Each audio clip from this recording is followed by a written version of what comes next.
I think one interesting about IT space is one of the few space that always brings the old schools and the new schools together, maybe to put a new head. Perhaps, if I may use this word, the digital natives, the innovators like you, and the digital immigrant like my humble self and the rest, we may need to come together and see how innovations, or even the whole world, can be reimaged. Perhaps maybe the old school are there to tell the stories, how quarries, for instance, were dug, which I believe even then it requires some form of innovation. Then maybe the new school will tell you, okay, this is the best way you can innovatively do it, where you can get efficiency, effectiveness, and also optimize the benefits of why you are innovating. So the themes is apt, reimaging, the innovation, because the world is changing. The technology is affecting every aspect of our life. So we need to keep on thinking, keep on imagining, and keep on re-innovating, so that at least we always keep ourselves abreast with the reality. So on this note, permit me to take you through the message I'm asked to come to deliver to you, so that I fulfill that. May peace and mercy and blessing be upon you. I'm highly delighted for the invitation to speak at the Nigeria Innovation Summit NIS 2022 under the themes Reimaging Innovation, where stakeholders from different sectors of the Nigerian economy have gathered to share ideas, trends, and opportunities around technology, innovations, and entrepreneurship in Nigeria. Innovation is the cornerstone of sustained economic growth and prosperity, which is driven by new ideas that lead to making of new products, services, or processes. Hence, there could be a more auspicious moment to reimagine innovation than now, when the global economy is contending with new challenges that can only be addressed through innovative action. You all agree with me that the organizers of this event have succeeded in picking the most appropriate theme that aptly captures the reality of today, where almost every industry adopts and uses IT to help achieve their goals. The application of IT is spreading across all sectors, even as more and more Nigerians are leveraging technology innovation and moving in the direction of digital transformation, using emerging technologies and trends, commercialization, entrepreneurship, and investments to become more competitive in the global economy. Innovation looks beyond existing systems and conventions to find new ways of doing things, applying resources and means of production to create new values. As a developing nation, we must consistently explore unconventional solutions to our social and economic problems by applying new methods or techniques to old ways of thinking and acting, by using IT and other emerging technologies to create a fresh and new solutions. One of the key factors that promotes the development of digital economy is establishing information technology centers, where business innovation and entrepreneurships are nurtured, and building native ideas, evolving talents, and graduating creative IT professionals. It is used in many countries as a tool to promote the development of both upstreams and downstreams of the IT components for economic developments, which cut across all sectors. It is on this basis that NIDA was established in 2007 through the NIDA Act, with primary role of overseeing the overall developments and regulations of the IT sector. The agency, under the supervision of the Federal Ministry of Communication and Digital Economy, supports initiatives in developing programs that promote e-governance, cyber security, digital skills, gender barriers, enhance regulation and market environment to increase access to information and communication technology, and promote ICT center innovations and entrepreneurship. In the light of the foregoing, NIDA has sustained effort and activities toward the actualization of its overall mandate through strategic inclusion, inclusive stakeholder management, local and international partnership, and efficient utilization of resources for the achievement of digital Nigeria. Accordingly, The agency is focused on productive engagements and realignment to consolidate the gains and ensure Nigeria becomes the leading global digital innovation and entrepreneurship hub. The agency developed it developed a strategic roadmap and action plan, which we are currently implementing and is supposed to run up to 2024. This straps is a follow-up of the National Digital Economy Policy and Strategy of the Federal Ministry of Communication and Digital Economy. Recognizing the innovative ecosystems as crucial to the delivery of its mandate and successful implementation of the digital economy, NIDA establishes two special purpose-based schools, which are called the National Center for Artificial Intelligence and Robotics and the Office of Nigerian Digital Innovation. Through the Office of the Nigerian Digital Innovation, ONDI, we have successfully organized several initiatives, including the iHeart Startup Innovation Program and Bridge Match Challenge in Nigeria, which identifies and accelerates the top startups across all industries in Nigeria and connects them to the global network to grow their business within and outside the Nigerian market.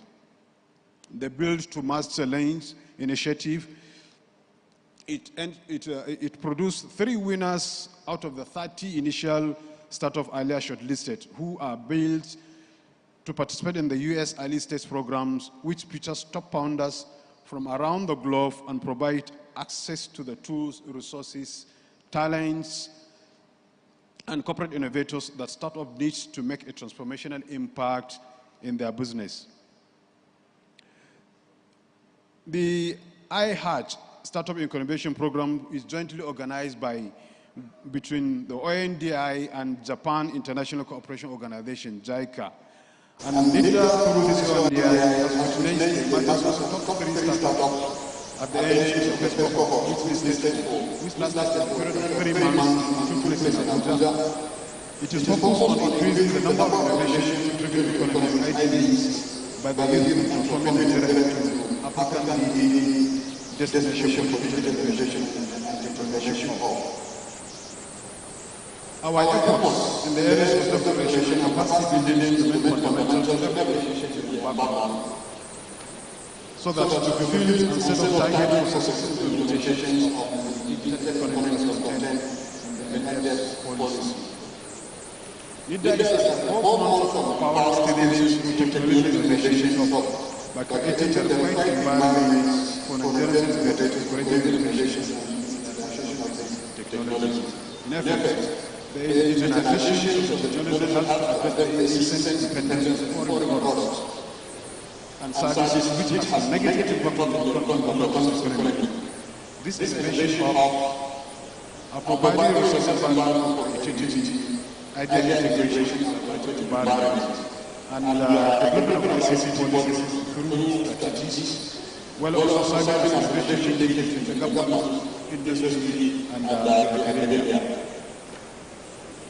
In a demonstration of its role as a regulator and developer of the IT sector, NIDA as an agency has initiated technology innovation and entrepreneurship program, which is called TIS, as a scheme that is meant to bridge the skill gap and support innovative startup with workspace, vouchers, and seed funding.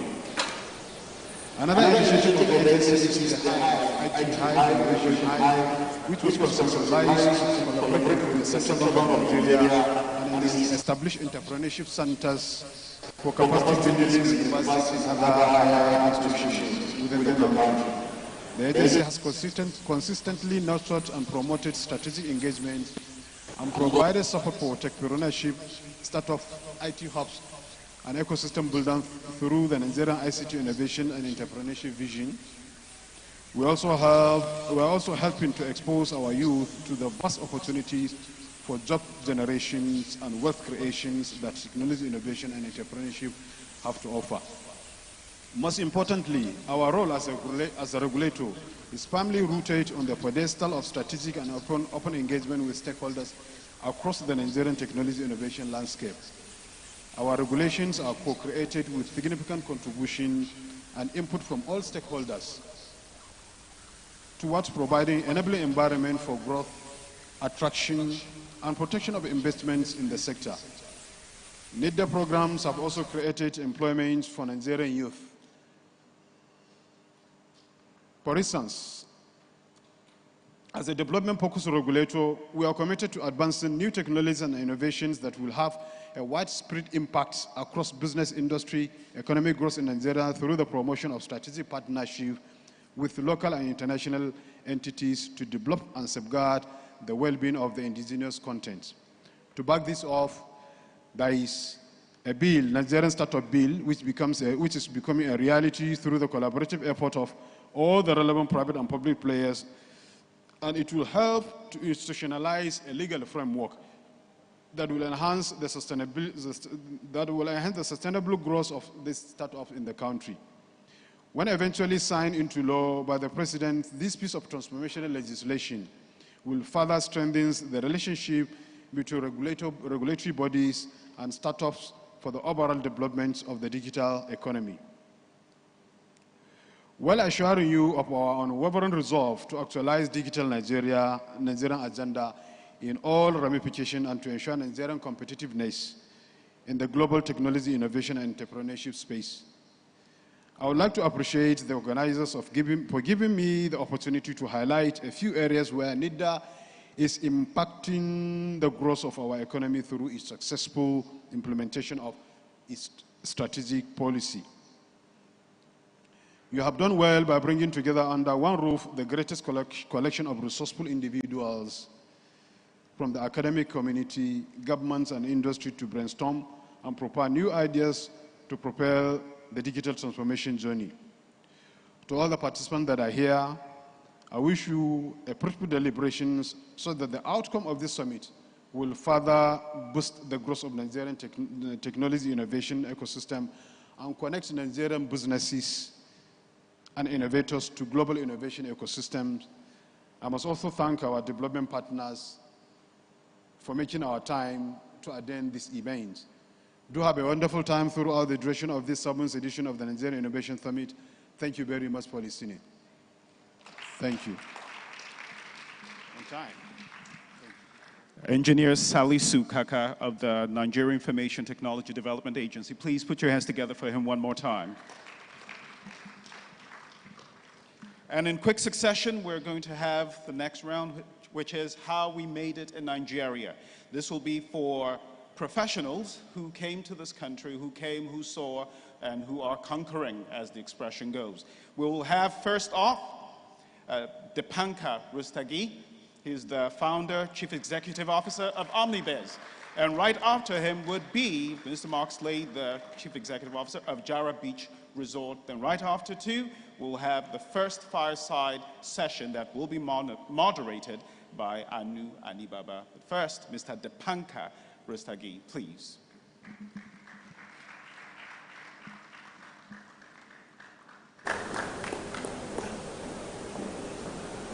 Oh, by the way, please, the samurai, or as some people would prefer, the ushers.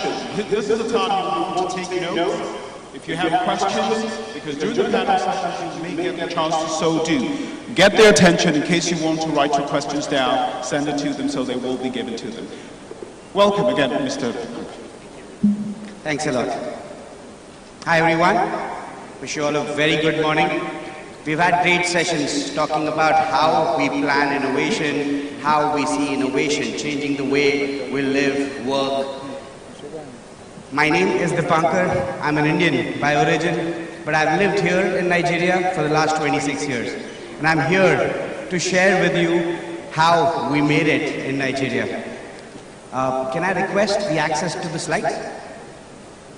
Till the time the slides are coming up, I will talk to you about something which is which is essential, which is given, but we never take it into consideration. It's access, basic access. So when you live in Ikeja, GRA, or Ikoyi and VI, we feel access to goods is not a problem.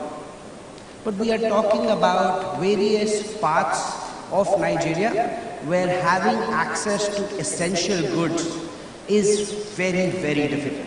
As you move away from the metropolitans into the smaller cities, villages, having access to basic essential goods for the family gets difficult. And that's what we have built, talking about how we simplify access.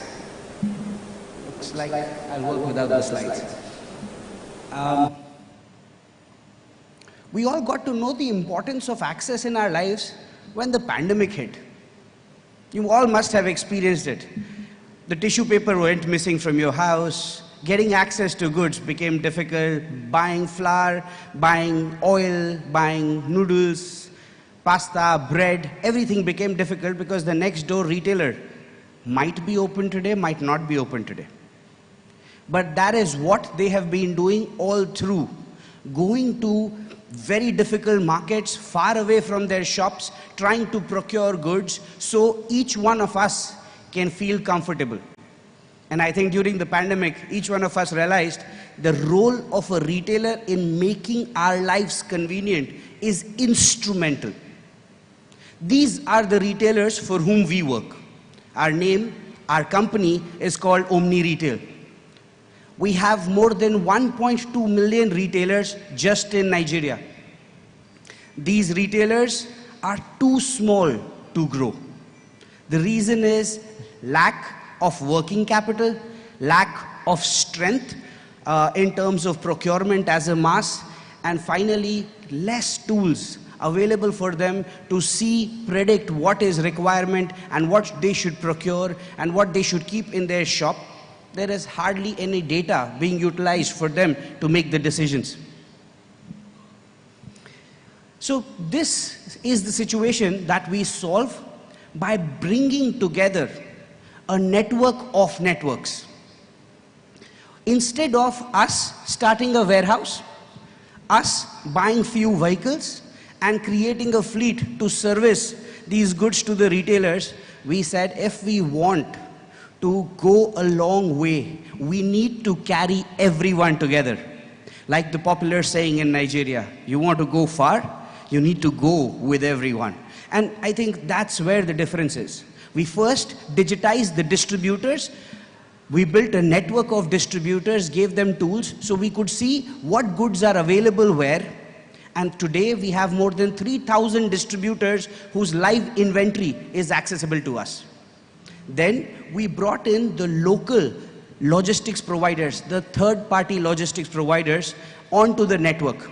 And we gave them tools for them to have access to orders as well as for them to digitally deliver more efficiently. And finally, we went with this variety of goods from their neighborhood, from the distributors, with the access of within next day delivery. We went to the retailers and onboarded them. Today, we have a little over 100,000 retailers who have purchased from the Omni Retail platform, and these retailers continue to purchase and make their stores more profitable and make the lives of the neighborhood people staying around those stores amazing. This is the journey in which we have enabled people to have access to essential goods from all the way from flour to diapers, all the way from cooking oil to pasta. Everything that is required in your house should be available. We also brought onto the network partners with financial institutions as our partners. These partners have made loans available to all these retailers. The challenge was none of these retailers had a large visibility of their transactions, so they couldn't provide it to the banks to get working capital loans. But now we had access to their sales. We had visibility of how they are doing. We took this data and we partnered with financial institutions to provide loans to these businesses. And today, a large majority of these retailers have active working capital available for them to take these loans, increase the working capital, and offer a larger variety of products consistently on their platform to their customers. This small innovation today has changed the way areas in Sangota, areas in Ebejuleki, areas in Shagam consume product.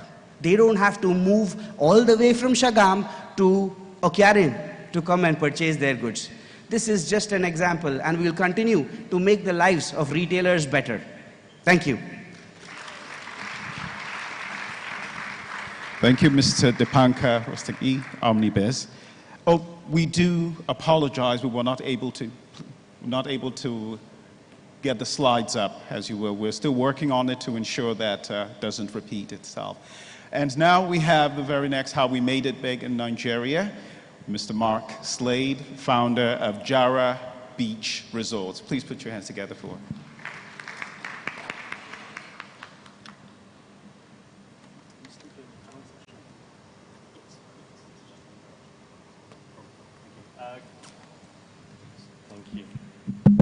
Good morning, everybody.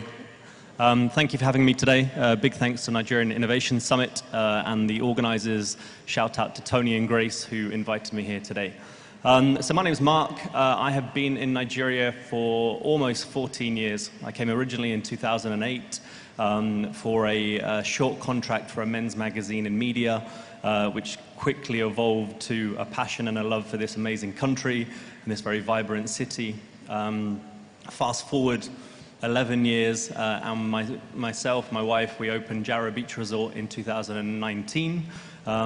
Initially with a very small problem to solve, which was how do we extend our fun at the beach? Everybody enjoys a great beach day in this city. How do we make it extended? How can we provide a safe and secure environment for people to come and stay over and enjoy an indulgent experience? So I believe we'll be talking more about that today at the panel. But a big part of our business is ultimately focused on consistency, focused on innovation. We have a big technical backbone to our business, which included a bespoke booking system that we've created, in addition to our online presence and big focus online.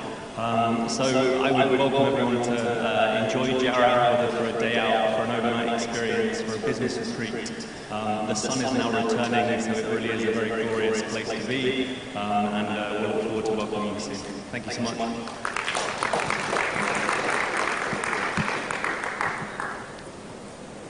Thank you.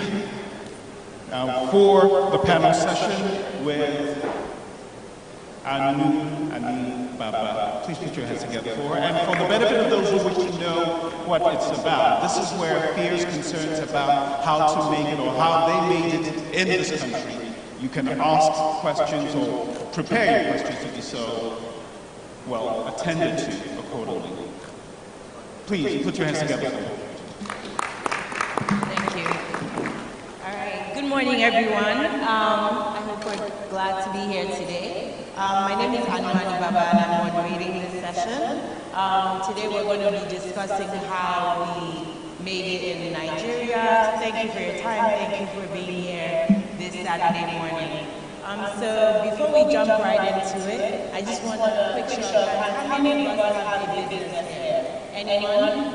Yeah, so this is very important to learn how they made it in Nigeria. You know, on the Ease of Business Index, Nigeria is number 131 out of 190 economies. And you know, financial experts say in the first 5 years of business, 80% of businesses die within that first 5 years. And these leaders have been able to do it. And now we can learn a thing or two, we can get new perspectives on how our businesses can thrive, or even new strategies. So please just listen in. So I have a few questions. I know Mark has a lot of awards now for Jara Beach. I remember when that started. So I want to ask, like, how have you been able to do it, especially in the hospitality space?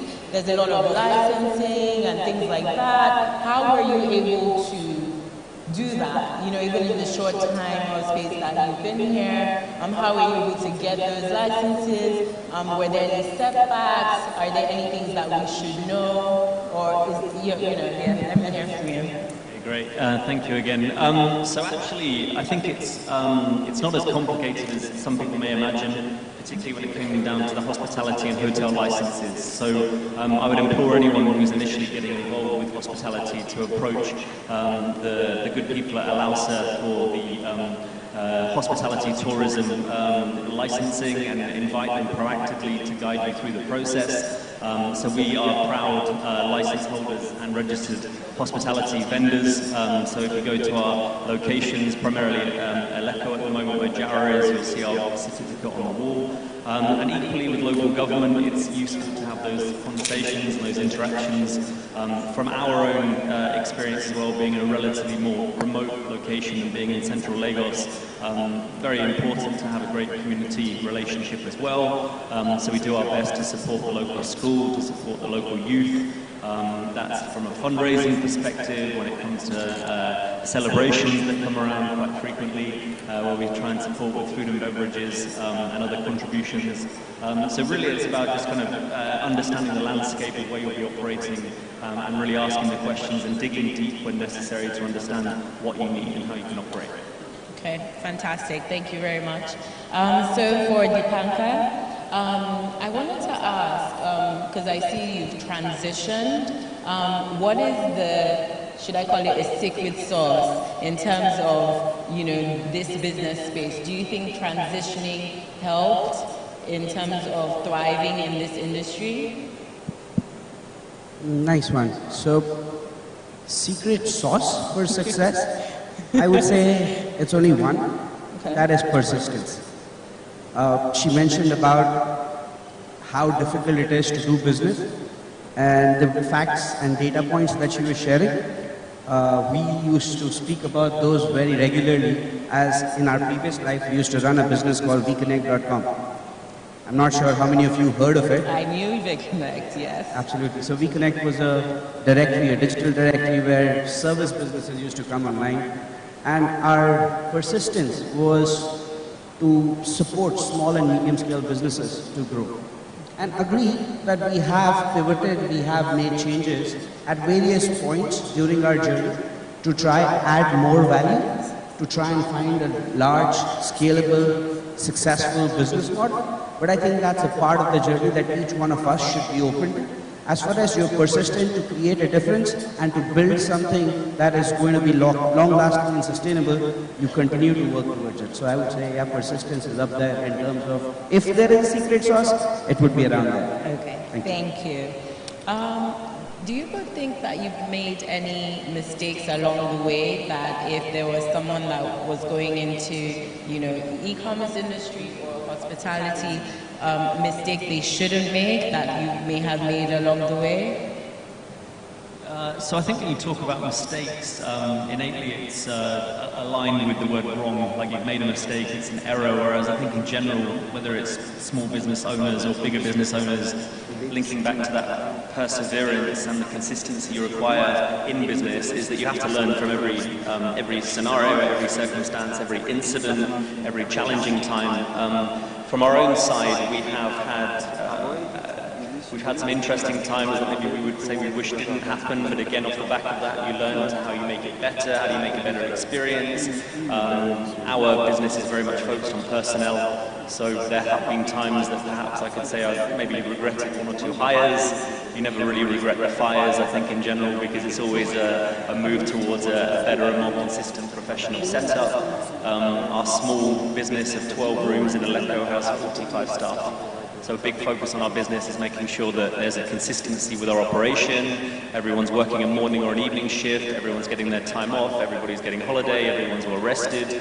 And then in terms of other mistakes, I think in general, again, it comes back to learnings, whether it comes to relationships we've had with local stakeholders that have been challenging, whether that might be at a federal level, whether that might be at local government.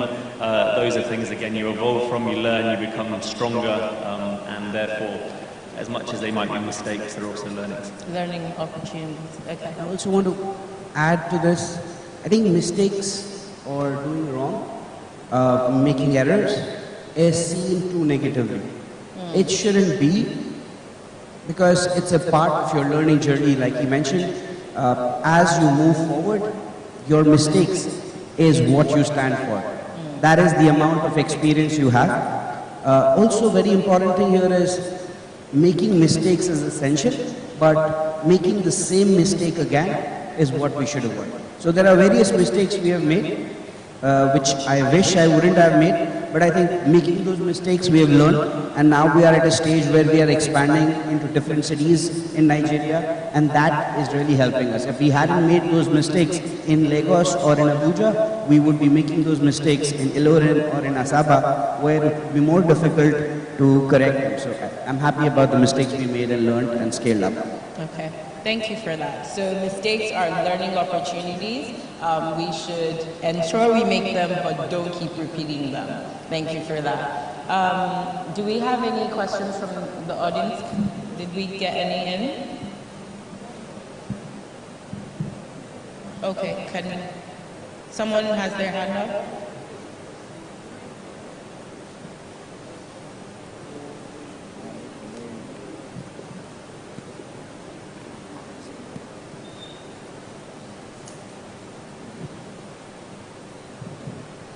Thank you very much. I really appreciate this time. And my question goes to us.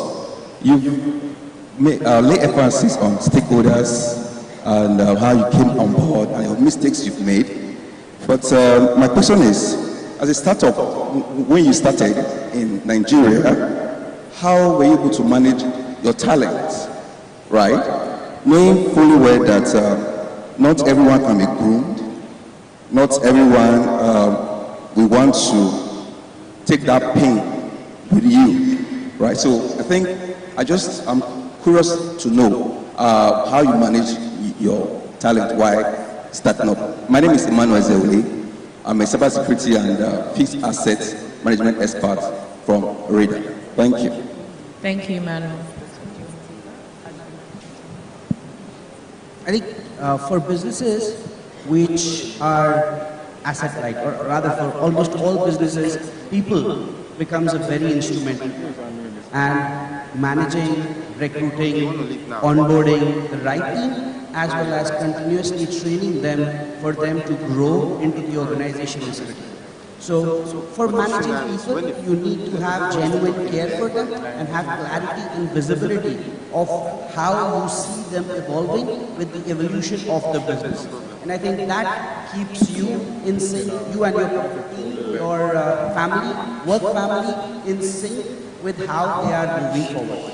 So I would say, yes, invest a lot of time genuinely with your people, understand what are their concerns, understand what skill set will enable them to do more and do more efficiently. I think this would put things into structure and help scale. I mean, startups need a lot of people, and we are doing a great job. Almost all startups today are investing large amount of resources into their human resource or human capital pool rather than building offices and infrastructure. I think that's how I see it. Thank you.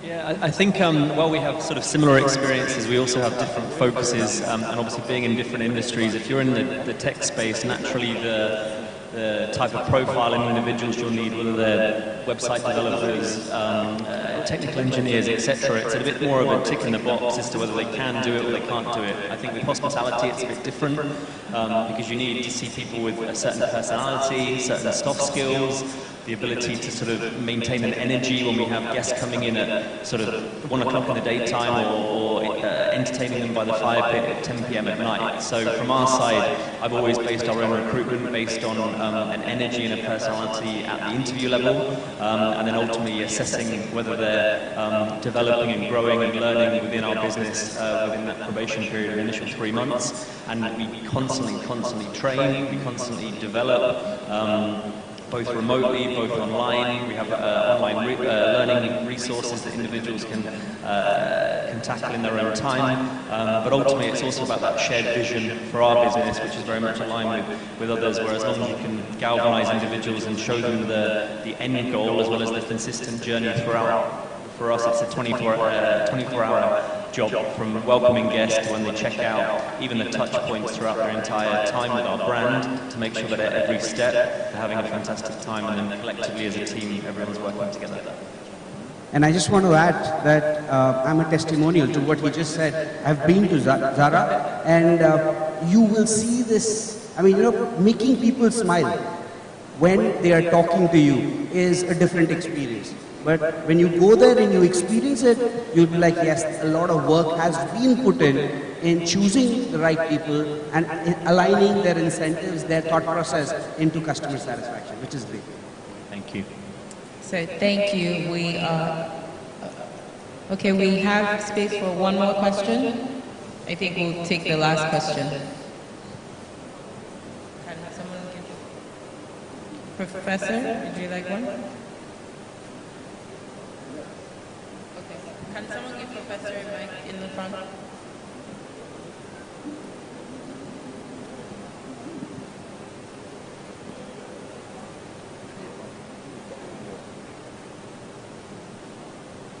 Yeah, thank you very much for the opportunity asked. When you started in your intro, you talked about the ease of doing business index and where Nigeria occupied over 100. My question to them is, how did they deal with it? How do they deal with the ease of doing business? The difficulty of doing business in Nigeria. How difficult is it? It's not easy, I think, in summary, but ultimately it can be done, and ultimately I think linking Dr. Banker said around that perseverance that's required. It's when you get your certain setup in place is when you can really focus on the business itself. So Nigeria does have a few sort of nuanced challenges with respect to even operation, whether that's logistics, whether that's running your own power. Again, for our small business, we have 3 big generators, we have 4 small generators, we have 4 wind turbines, and we have about 40 kVA of solar panels. So not only am I a hospitality business owner, I'm also quite well versed in how these power setups work in remote locations now. And that's again something that is challenging. I think I've made my peace with the fact that we constantly have to run our own power setup and spend a lot of money on diesel. My one wish for the government, if there are any representatives here, is the roads. The roads continually need effort and investment, because if people can't move around, if people can't reach destinations, they simply won't, or there's a lot of challenges that come with that. So we continue to work, continue to adapt, continue to stay strong and hope that things get better. Great. I want to add this from a different perspective. I mean, I totally agree to every point you said, but ease of doing business and it not being so good here in Nigeria is a discussion point. A lot of people say because there are a lot of opportunities here, it can't be easy. I mean, you have to compete, you have to do things, but the problem is, like you mentioned, you don't have to specialize or focus or only do one thing to run your business. You have to be an expert of everything. So the infrastructure or the support services around the business are missing. And there is this beautiful video on YouTube when you find time to have a look. When a resort is being created or a hotel is being created in the US, they will focus on hospitality only, because they would have people to come and plan the parking, they would have people to come and plan the energy. Or similarly, a retail business is created. Let's say I wanted to do a 7-Eleven in the US, it would be, I would know how to procure, who does the logistics, who is doing the store designing in the interiors. I just have to have the capital and the experience to service my customers efficiently. But here in Nigeria, you have to become a jack of all trades to efficiently, sail through. You have to know everything around your business, because the support services, the support infrastructure lacks. So this video, if you find time, have a look. It's comparing how the businesses in US go tall like a sequoia tree, and businesses in Nigeria and in India or similar countries go wide like a banyan tree. So you have so many verticals and so many things you have to do. I mean, when he has 4 resorts running, he will actually have a vertical for energy. might have to end up, because 4 generators in one resort, you'll be talking about 12 to 15 generators generating megawatts of energy, and that happens. But that was not his intention. And similarly for us, our intention was never to build experts of logistics in-house, because we were not building a logistics business. But the point was, if you don't have experts of logistics, you can't work with a lot of logistics providers out in the market. So these are the things which make situation tougher, but also make it interesting. Thank you. Thank you. Apologies, we're short for time. So thank you so much. Thank you, everybody. Mark. Thank you. To Panka. I hope you've enjoyed the session. Thank you.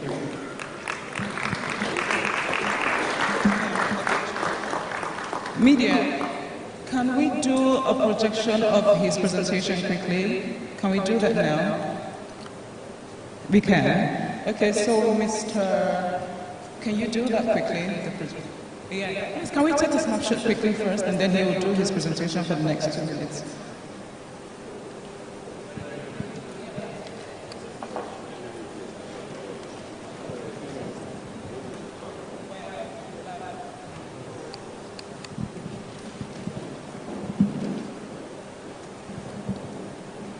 So while they're taking the snapshot, we'll be having the next panel session for e-governance.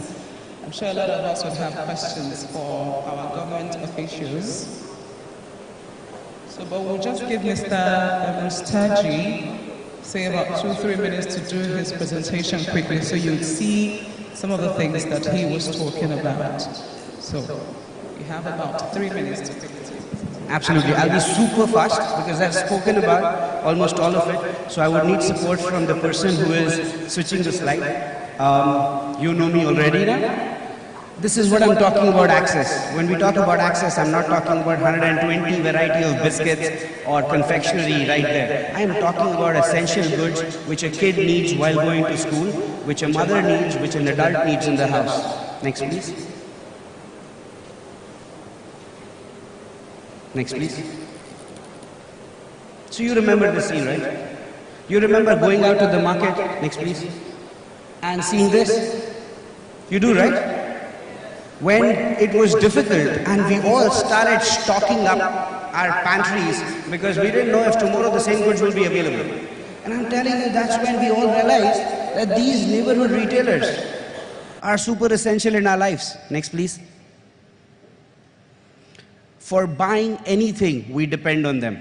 And that is why we don't have to buy in cartons anymore. We can just go pick 1 pack of butter, we can just pick 1 bread, and we don't have to buy lots.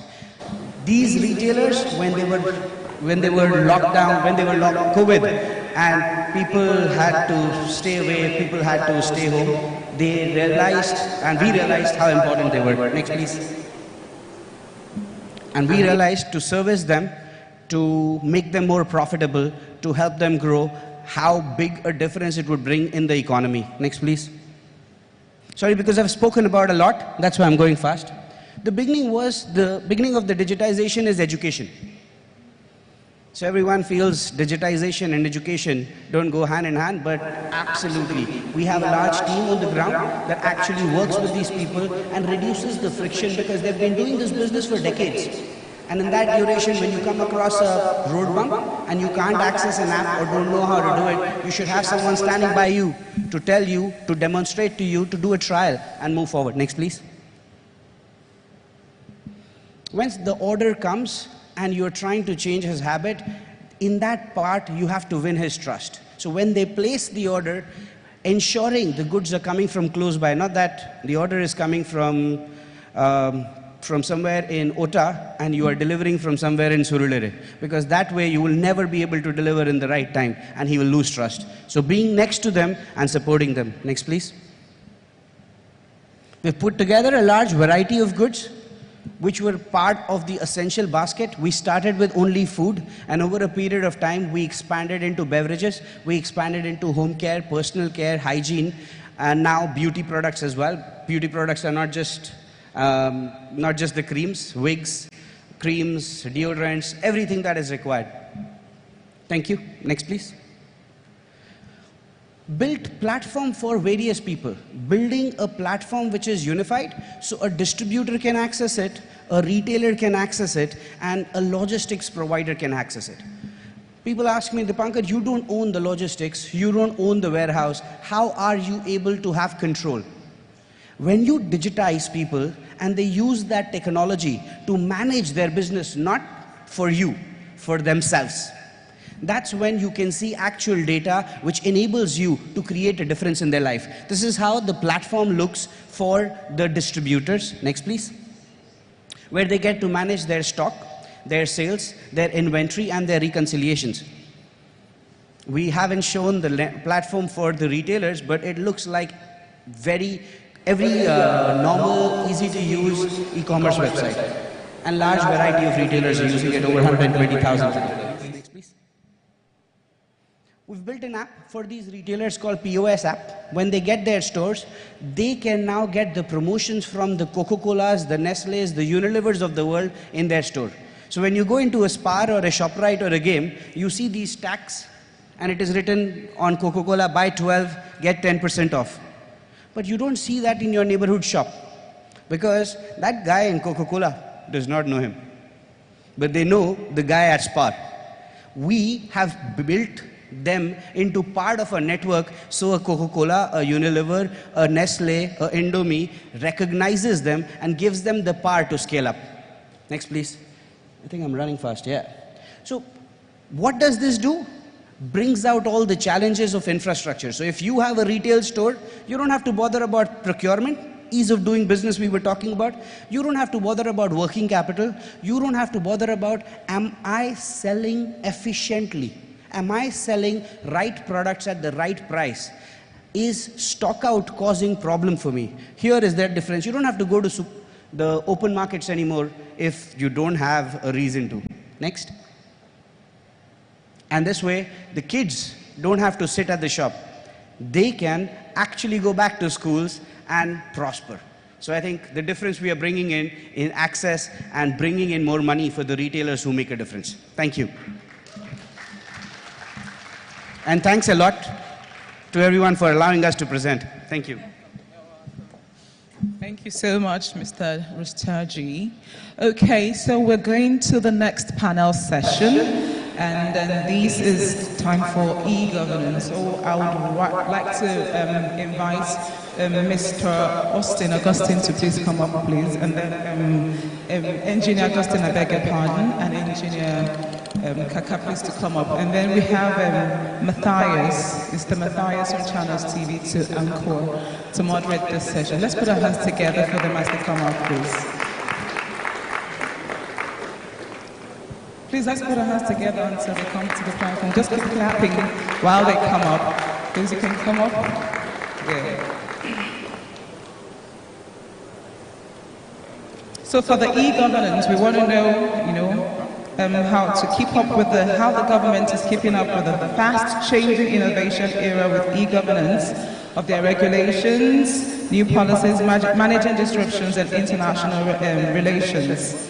And then, we want to also know the ease of doing business, all that has been put together for startups and all in Nigeria. Thank you so much.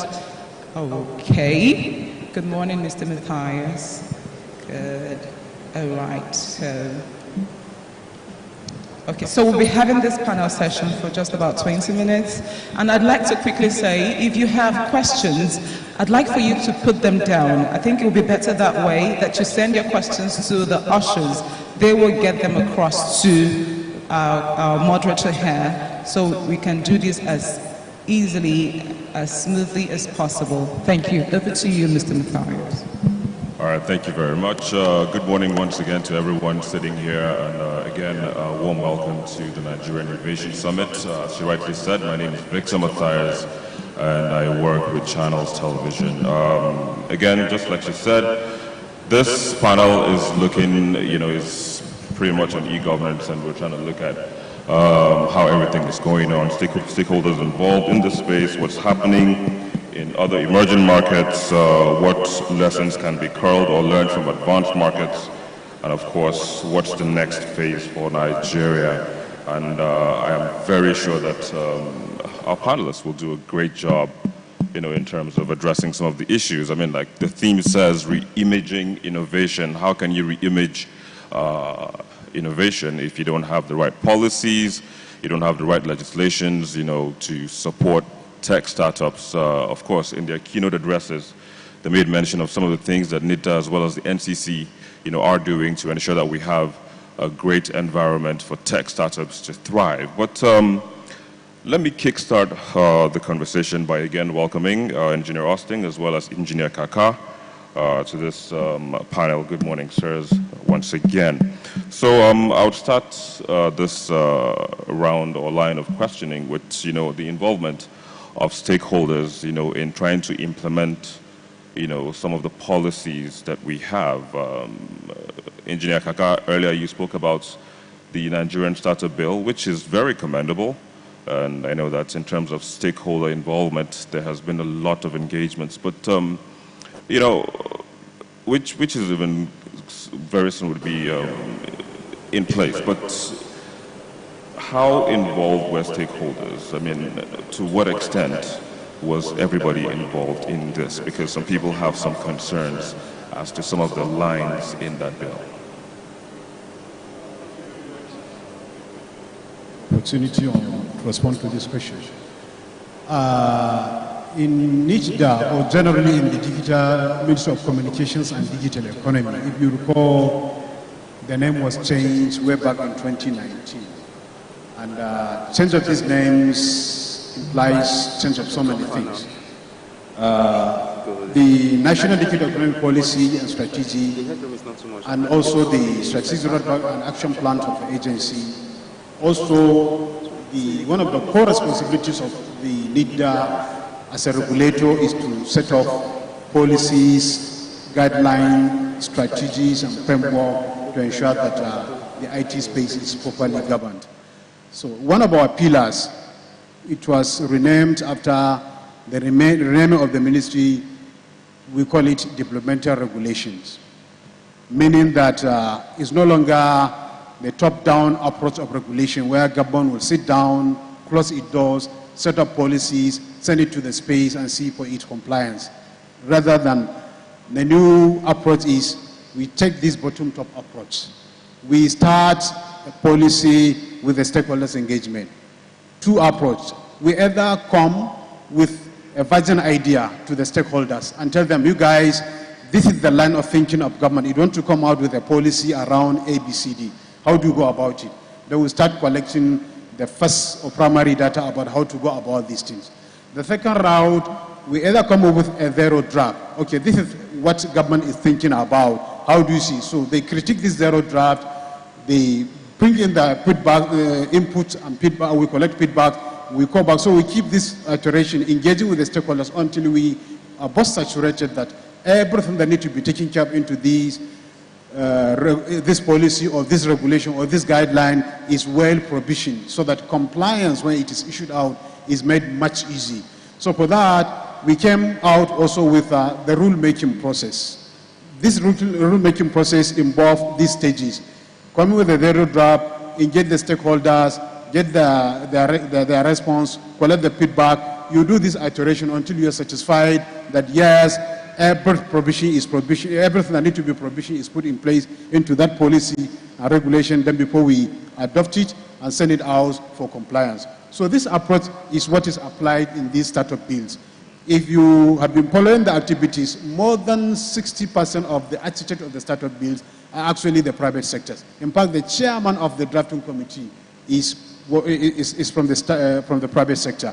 And they make sure that everything that can protect innovation space, IT space, interest of the consumer, interest of the customers, interest of the service providers, everything is provisioned there, including how funding can come, including how accessibility to the technology, to other government services, everything is provisioned there.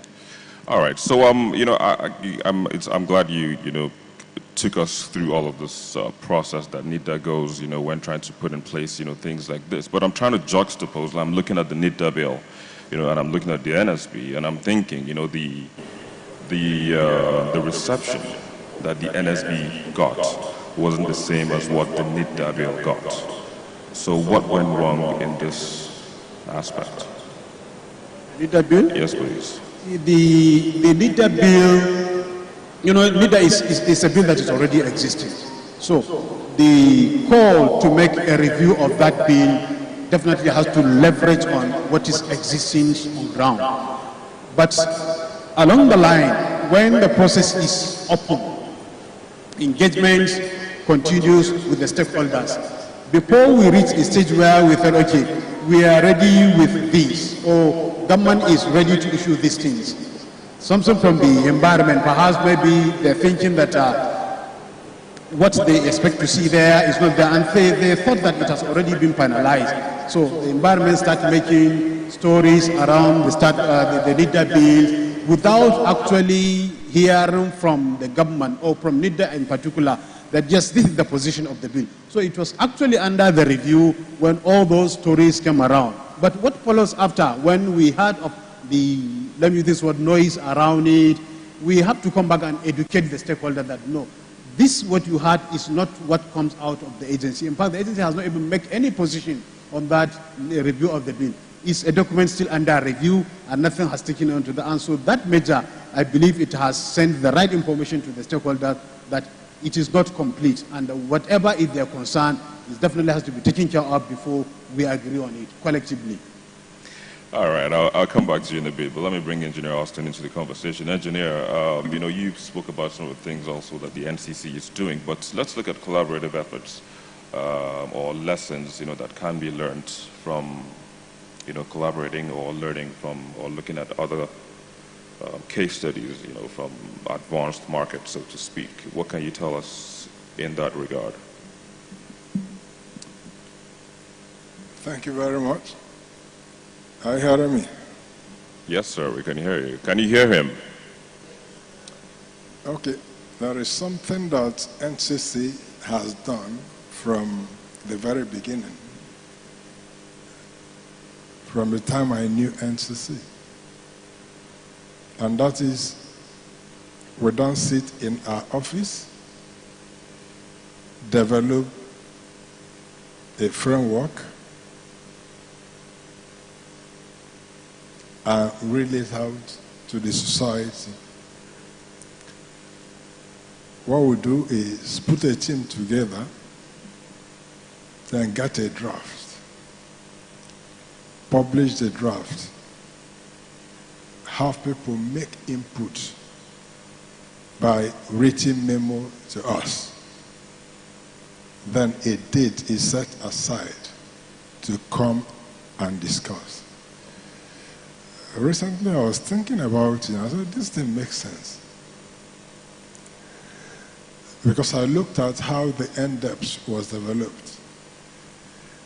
The NDEPS brought together different people from different industries, because telecom is no longer a sector thing. Telecom or ICT is now an enabler of other sectors. So if I don't bring the commerce people into the discussion, then I will be thinking about what they need. If I don't bring other government agencies into the discussion, I will be the one thinking about what they need. But if they are together, like we're together here, everybody will ensure that their own requirements are considered in coming out with such policies, regulations, or frameworks. So for us, it is very important that people who are going to be users are involved. So I think it is a key thing that everybody is brought to the table, and that is one of the advantage of what we are seeing here, because we are seeing the innovators, we are seeing the government, we are seeing the funders. Each and every one of them have interest, which when they drive their interest, it is better for everybody. Because if you don't put it in, they keep bringing you back to what they need. Thank you. All right, so can you give us an example as to when one of this happened, especially in regards to people who are sitting in this room, innovators, where you had this collaborative effort, maybe a round table or a public hearing on one of your policies that involved people that are sitting in this room, and you had this kind of engagements. Perhaps 1 or 2 persons here was present then. Okay, sometime in 2017 and 2020, the Commission needed a framework for spectrum trading. Spectrum is a resource that requires efficient management. So we determined that if you leave the licensees with the license, they won't want to give to anybody. So we developed it, and I am sure some people here may have been part, because we brought even subscribers to the meeting, we brought the operators to the meeting, we brought those that don't have spectrum but will require spectrum to the meeting, and it was discussed, and the framework dropped out. Then we manage it with the framework and have people who don't ordinarily have those frequencies now have frequencies to deliver to those of us who require the services. It's the same thing we do in everything. Today, there is disruption in services. So the licenses that we had before, we see that there is a need to tweak them. So we are doing the in-house process now of developing a skeleton. Then from that skeleton, there's going to be discussion with the industry, with the subscribers, with the physically challenged, everybody that need the service that's going to come out of it are going to be part of the discussion. All right, let me hold myself for a bit, in terms of asking the questions, and come to the forum and ask if anyone has a question for our panelists. I know that the innovators, the founders, and the tech big boys have been all here, and I know you'd have 1 or 2 questions, so please. Can we do like a raise of hands if you have a question for the panelists?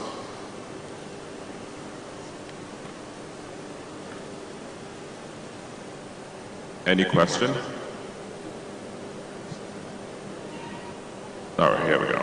Yeah, good day. My question is, there are a lot of policies that were put in place, according to what was said before, that there are policies that are put in place that we, the entrepreneurs, are supposed to tap into by the federal government. My question is, what are the measures put in place to make sure everyone has equal access to these policies?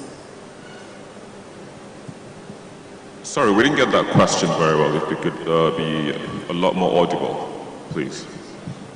I said, I'm asking a question that there are policies that were put in place to benefit innovators and entrepreneurs in the country.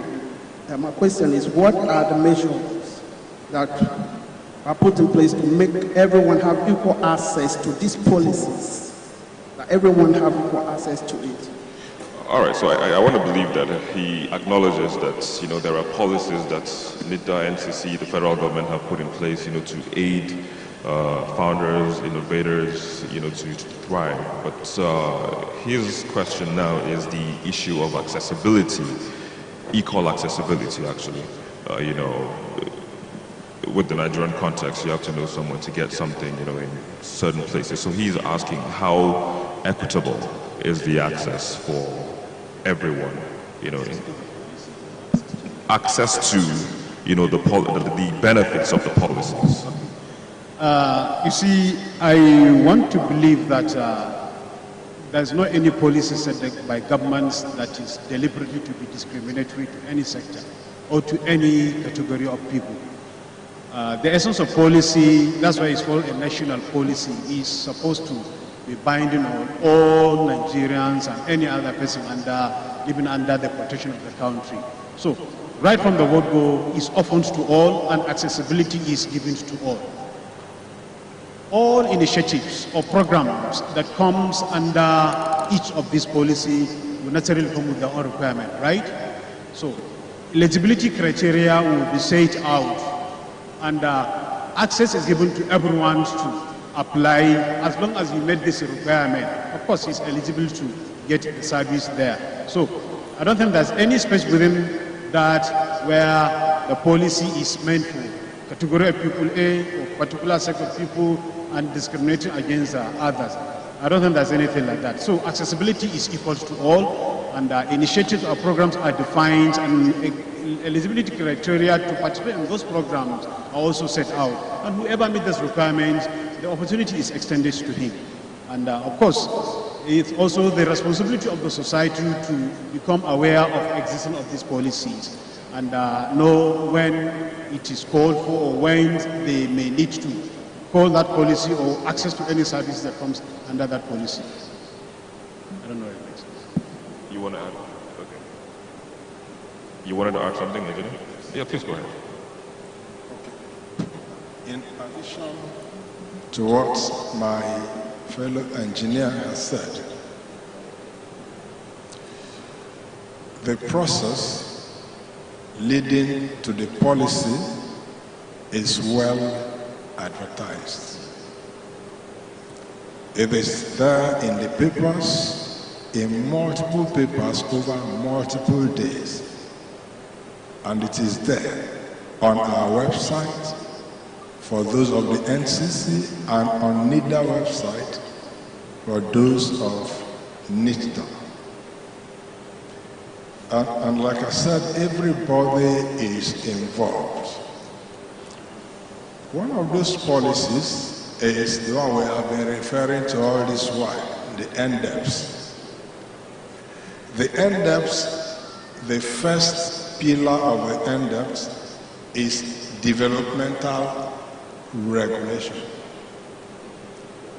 Developmental regulation identifies the fact that the industry is faster than regulation. And you don't want to create such situation where, because you've not put a thing in place, these innovators that want to run with what they are doing are constricted. So, what do we do in that? We allow things to develop. So we don't just start with regulation. You must put this in place, you must put it in place. No, because they are the drivers. The innovators and the entrepreneurs are the drivers of the economy. So, also we have in one of the pillars, which is the digital service development and promotion. And that is talking about innovation-driven enterprises. Innovation-driven enterprises that recognize the fact that those enterprises are driven by innovation. In which case, you need to give them leverage to be able to mature the market. If you don't do it as a regulator, all you are just doing is to kill innovation. And when you do kill innovation, you won't have the kind of things that we are having today in the fintechs. The people are saying, why must it be only on fintechs? Even in this program, people have been challenged to make it beyond fintechs. Agrotech is there, health tech is there, commerce tech is there, and everything. So we need to take advantage of what can be done by these people. All right. I hope your question was well addressed. So the regulations, the policies are actually made for people like you. And of course, they will try, as they said, as possible, as much as they can to ensure that no one is left out from reaping the benefits of this. But this is a humble request to you, sir. Someone is asking if the speech of the DG can be forwarded to emails. I think they want to look through it and look at the fine lines, that's some of the things you mentioned. And also, you made mention of the HIVE initiative. If you could, just tell us a little bit about what that is as we wind down. The speech, I already shared it with the organizers, and I'm also ready to share it with whoever is interested. I can give the email addresses. The HIVE project I mentioned is one of the initiatives that is targeted at the academic environment. We realize that with due respect to the academic system we're having here, the necessary skill sets needed to make our graduates coming from our higher institutions to be industry ready is really below the expectation of this ready market.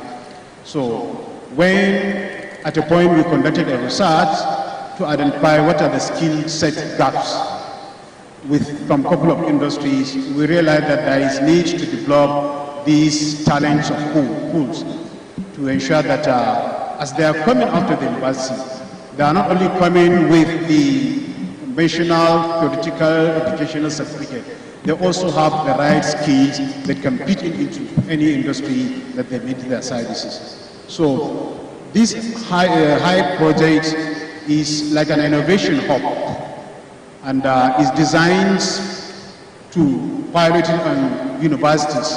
And each university is expected to be designed to be like specialists in particular aspect of the innovation, so that it will be excellent in that regard. So it's a hub, it's right infrastructure put in the universities, and in partner with innovators also from the private sector, they work with the academic environment to come up with a program. So this program will be delivered under the supervision of the academic environment, but by these private industry players. I think, to my record, we are piloting almost 6 universities as at last year, and this year also we are bringing on board additional universities. So we keep going this route until we have sufficient number of this HIVE that is put in place, and we keep on making improvements in terms of the content that's been delivered as we observe the gaps, as getting feedback from the participants, from the academic environment, and even from the private sectors that are helping us to implement this program. All right, very well. Also, there was another question from Festus Carlo, but I think you kind of addressed it, because he was talking about the same program, and he was asking how it can help, in scaling up operations of young Nigerian startups. But I think, with the partners you have, in terms of how they train and how they support all those people, I think they would also impact that knowledge of how to grow their businesses and how to scale as well as they operate. I mean, if I'm wrong, you can quickly just correct me there, but that's what I think, quickly. It's scaling up their startups.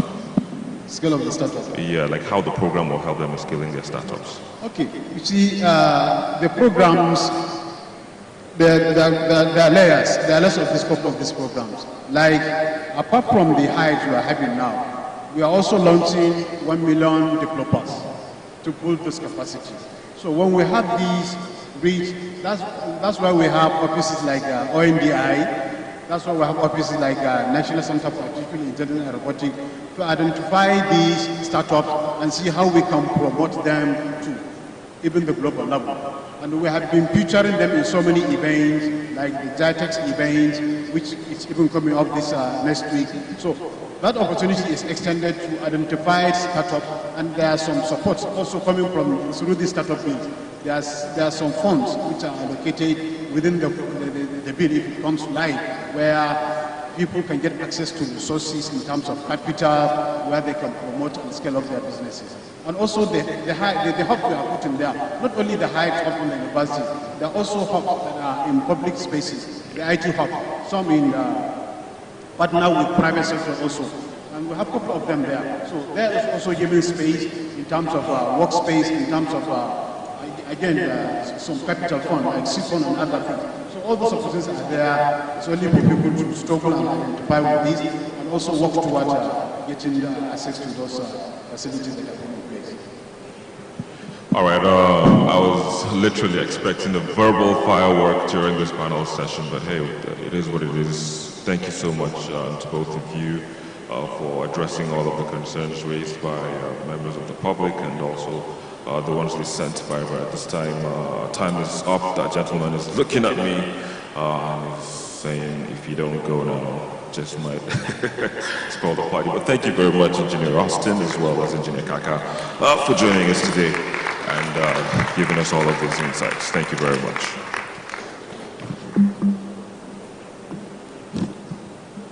Please, gentlemen, thank you again. Before you leave, we will take a group photograph. The photographers are waiting. And we will crave your indulgence again, Engineer Austin, while we have been calling Augustine, my earnest apologies, the Director of Digital Economy of the Nigerian Communications Council. Please, over there, Communications Commission again.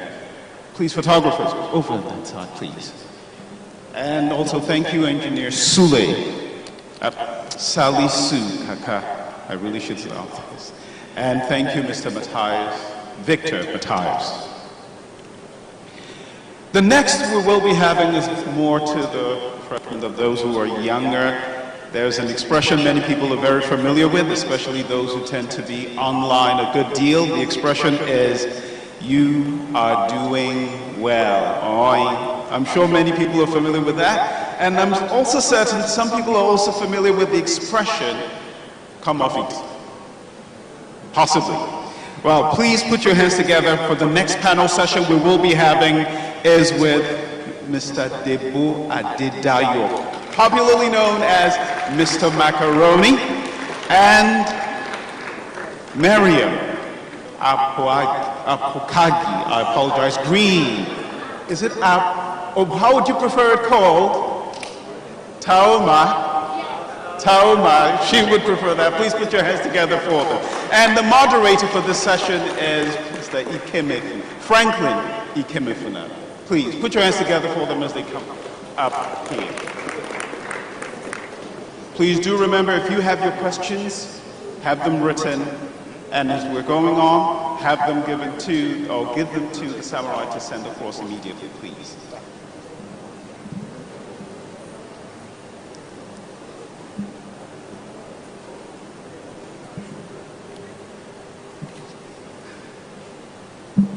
All right.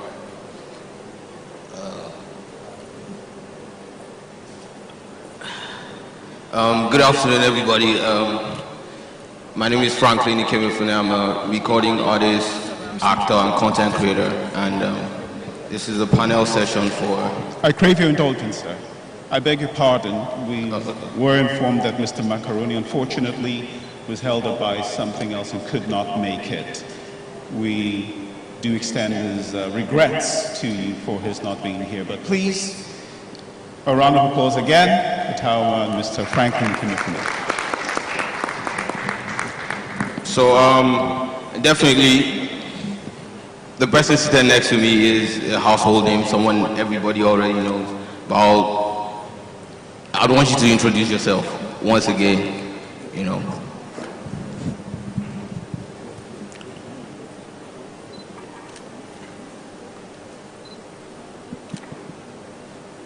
Good morning, everyone. My name is Miriam Apaokagi. Yes, sir. People call me Taoma. I'm a comedian, all-round entertainer. Okay, so this panel session is basically, the topic is music, film, and entertainment, content creation, innovating to the mainstream. Now, it's no news that the Nigerian creative entertainment space has become the sine zero of global eyes. We see every day, we see the increasing interest in, our pop culture, ranging from language to fashion to music and everything in between. And is also exemplified by the ontrend of emerging technologies like Netflix, like Amazon Prime, into the African creative space. So today we'll be talking about, basically the role of content creators and, how innovation works in the midst of all of this attention that we are gaining from the global scene. So, which brings me to my first question. So I'd like to ask you, when it comes to the global scalability of our content, right? How do you think we can scale up our content globally without losing its purity? Especially when you take into context, language barriers and all of that. How do you think content creators can, walk that fine line wherein you maintain the sanctity of your content, but still you can appeal to a global audience?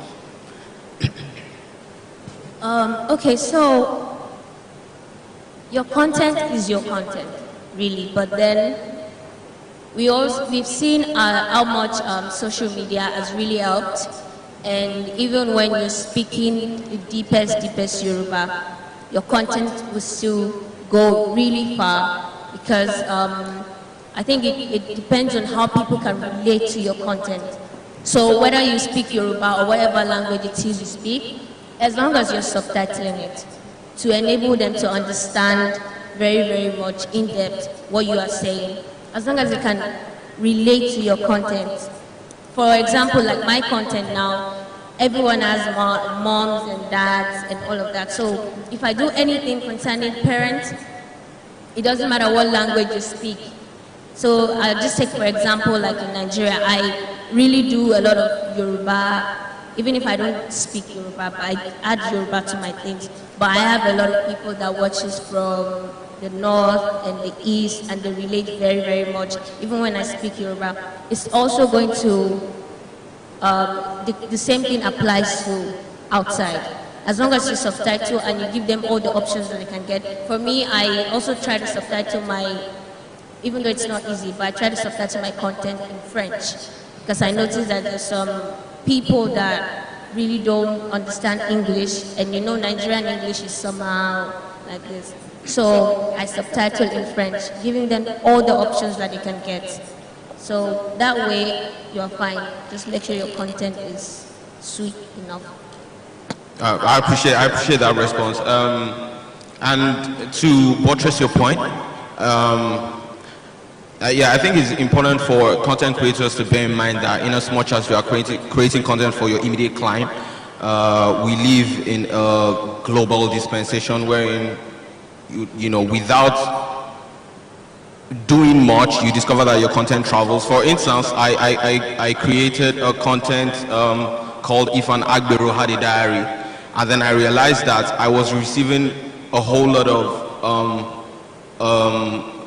comments from people who absolutely had no idea what an Agbero was, right? I'm talking about people who weren't even Nigerians and were asking me, what's an Agbero? I like this content and all of that, you get. So I appreciate your response. It sheds more light to that from a creator's perspective. Now I'd like to ask you this question. As far as content creation goes, because it's a broad-based topic, right?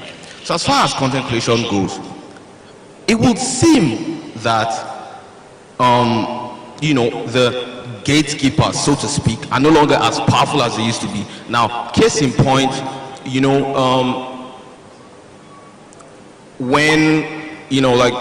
when content creators started emerging, especially comedy content creators, they'd have to post on some blogs or have to reach out to some individuals to help them post.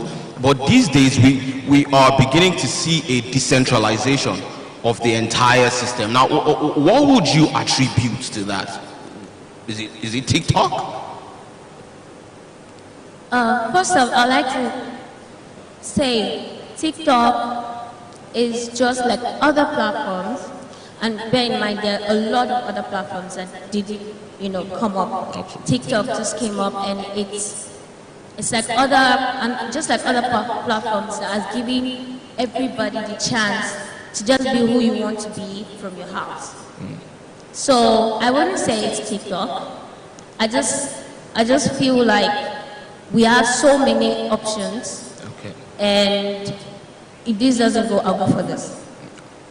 That's just basically what it meant. So there are other platforms, and I feel like TikTok is more, I think it's easier to, use than other platforms. And take for music, for example.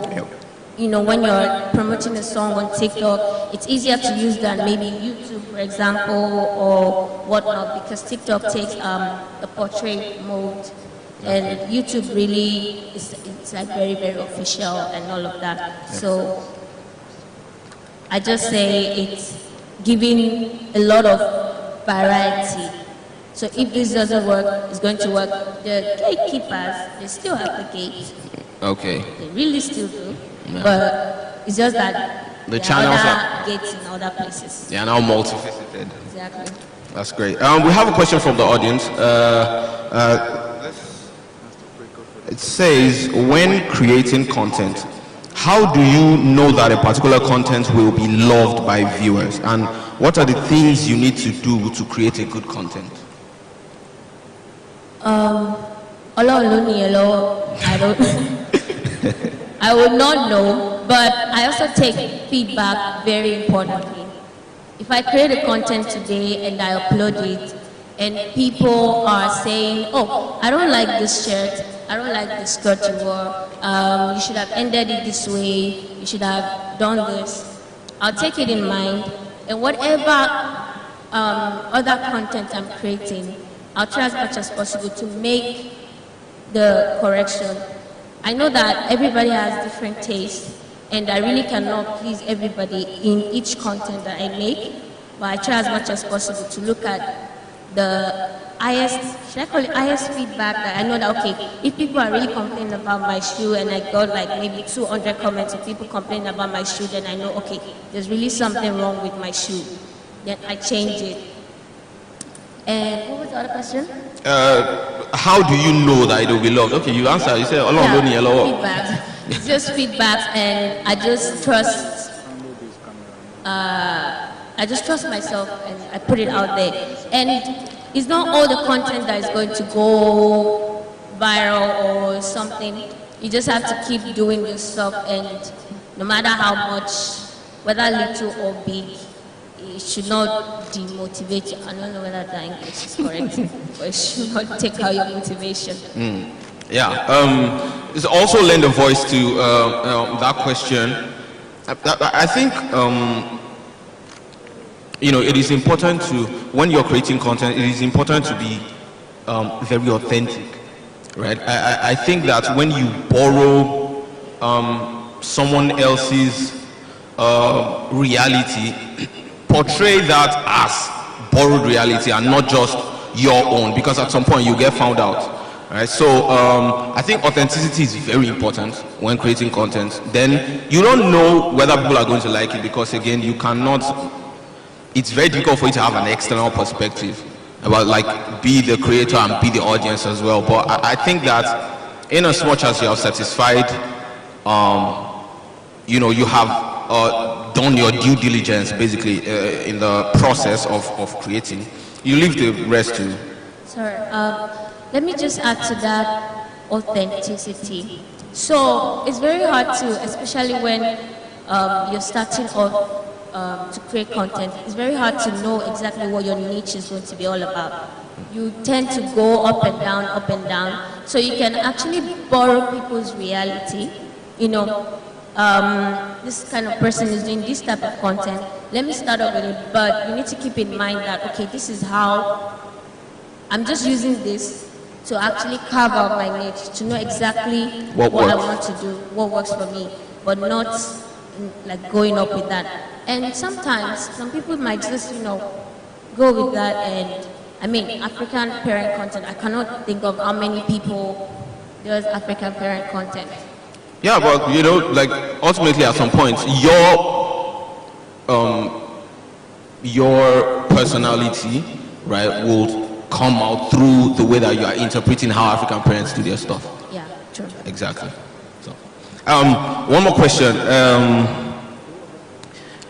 So, this is very important, right? How would you advise content creators and entertainers in Nigeria to maintain the purity of the art form while pursuing the commercialization of it? That's how would you advise them to combine staying true and chasing money? Because we have to eat. That's very true. Yes. You have to eat. Okay, so for me, I'm supposed to advise. Yeah, okay. Well, you can tell us what worked for you, actually. Yes, because we are here to learn from you. So. Because yes, it's very difficult because you have to make money from it, no matter what. And I know we all do that kind of. You're getting paid for something that you like, all those kind of things. But the truth is that you still have to get money, whether it's something that you like or not. But first off, people now, I've seen some people, just personally, that I know that I know you're going into this thing because you feel like there is a lot of money inside. Apart from the fact that you are exaggerating that a lot of money, you need to do some certain type of work to some extent before you start making that a lot of money. And I see that people are not patient, or I'm talking about people that are sane. I can see that you are very, very not patient, and I can see that you might, along the line, you might try to just compromise what you're like, I'm just here for the money and all of that. But for me, it's not easy to keep in line with what you're doing and not have to like take other things just to make money. It's not so easy, but you just have to keep up with your end goal. I have exactly what what I need to, what I want, or what I want this thing to turn out to. It's not just about making money right now, and then people are tired of your content, or you are not able to give them more content because you have exhausted everything just to make money. So you need to be able to balance it. And I told someone maybe like, I think 2 weeks ago, he was telling me about making music and all of that. And I told him that if you have to do content creation, I feel you should get something that is, something else that pays you. And you're going to be doing this for, because you're passionate about it. Okay. So you're going to be doing this because you're passionate about it. Because I take music, for example. If you're doing music, and not even music, content creation, it's almost like gambling. That's what I see it as, because it's God that knows who's going to do or not. So you might be so good, and you still are not getting there, and you just see other people that, so it's basically luck, and yeah. So if you have other things that you're doing that gives you money, and you know that you just come back and you shoot your stuff, or you sit down in the studio and you make your songs, and you just post it out there. And that doesn't mean you're not going to push it. You're definitely going to push it because everybody wants something that you're doing to go out there. Absolutely. But if it doesn't work, fine. And that way, you're not, even if anybody tells you, and just sing, blah, blah, blah, blah, and then go, you're going to say, no, that's not my style. That's not what I want to do. I'm going to sing the way I want to sing it, not because I want to make money. Of course I want to make money. Money is everything. That's it. Nobody's going to tell me, no, but money is everything. But because I want to make money, that doesn't mean if I want to make music, and there's even 5 people that will listen to my song, I don't want them to say, Kilele. Yeah. I want them to say, oh wow, this guy is so talented, this girl is so talented. So I'll make that music like I'm making it for the whole world, so that if eventually it goes out there, everybody listens to it and they like it. But I have somewhere else that I'm making money. Before you ask me if I had another business, I had. Okay. But it's not me, they will kill. Okay. So that was why I stopped. I listened to, I forgot his name. I listened to 2 speakers here, and the way they were just talking, and it's almost like they were talking to me. And someone said, businesses, if you survive after 5 years, then you should. Mine will never reach 5 years. It never reach 1. I'm going to start again. Thank you very much. Yeah, if I understand you well, we need to understand that before we start to demand any form of remuneration from what we do, we should make sure that we have put in the work, right? And a lot of work. yeah, and you know, try to kill that need for instant gratification. That instant. Yeah. You need to kill. That's profound. Thank you. So as you can see, there are a lot of questions. I might not be able to take all because you know we have a limited time frame. But okay, this one. Okay, someone whispered in my ears. They said they want you to. They want you to act. They said they want you to act. You are the one closer to me. So okay, so like you, the interaction. Let's have it. What's going on? If you have it, yes, it will involve slapper. The problem is that you know there's no editing here, so basically it has to be very, very real. I'm not adequately dressed for such occasion. Small, my dear. Then also, you also have to take notes. I'm wearing iron sponge on my face. So your hand VIP, you can peel off hair. So let me just say, you know what? We have a lot of questions. So let me just take one, right? And then, you know, it's going to be a blind. I'm going to close my eyes and just randomly pick one. Hopefully, it's the most difficult one. Okay, there are two. How do you keep creating good content consistently? Thank you. I really appreciate that you are saying it's good content, you see? I'm really proud. Thank you so much. Just, you answered consistently. And it's very hard. It's so difficult because a lot of times I just want to sleep, but then I have to eat.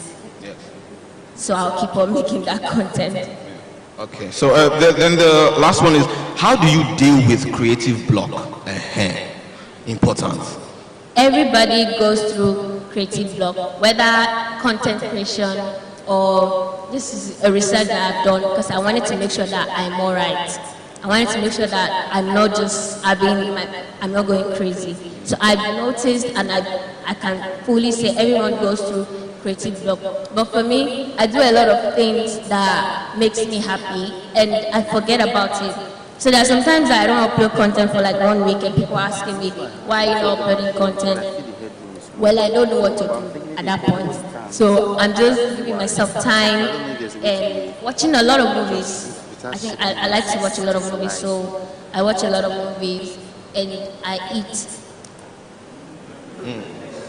That's great. Because they say, oh, no, that is this broke inside the stomach, you need to pull outside. So I eat and it works. It really does. So basically, you just have to find something that works for you and forget about that whole thing. I don't write script. I don't do anything. I don't shoot for this period of time. I just do whatever makes me happy so that I can get back motivation. And it can happen a lot of times. At least I get like creative blocks 2 times in a month. But I try as much as possible to get out of it. True. Yeah. Okay, so I have just one more question. But this is from one content creator to another, right? So this is not even like scripted or anything. I want to ask you one-on-one.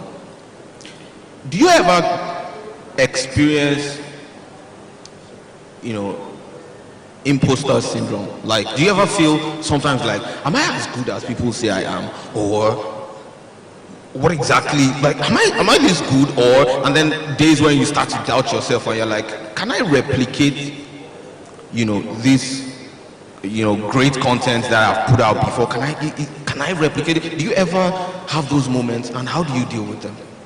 I have them like 100 times in a day. I know that it's not just me, you know. I know. I have them like 100 times in a day. Nas Boy, there was a day when we were shooting together. He came and we had this long talk. And every single thing he said was exactly what I used to feel. And that was why I know that, okay, I think this is how God just built everybody. Because at some point you start feeling this, start feeling that, start feeling it. So there are so many times I just feel like, oh my God, she content with the she should make sense. Oh no, can you look at what you're doing? And then I go back to my page and I check everything and I see people's comments.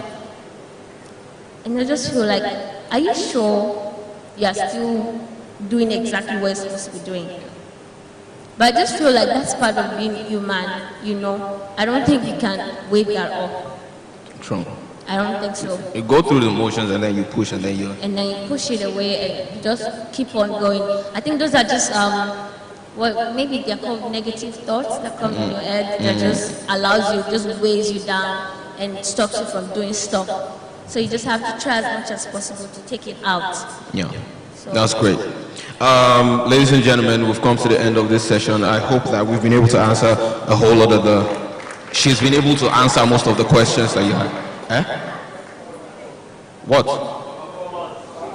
But must she slap me? Maybe we have finalized it. So yeah, it's been a pleasure, honestly. I hope to...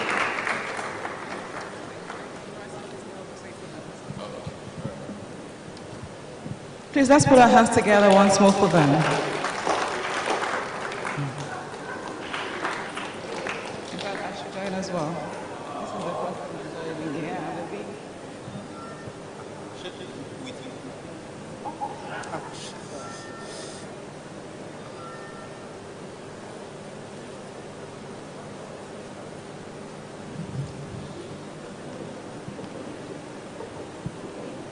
okay, thank you. Hope we're having a great time. Are we? Was this session really powerful? Did you like it? A lot of us wanted her to perform for us, right? But there's no editing. You know the slap is not real, right?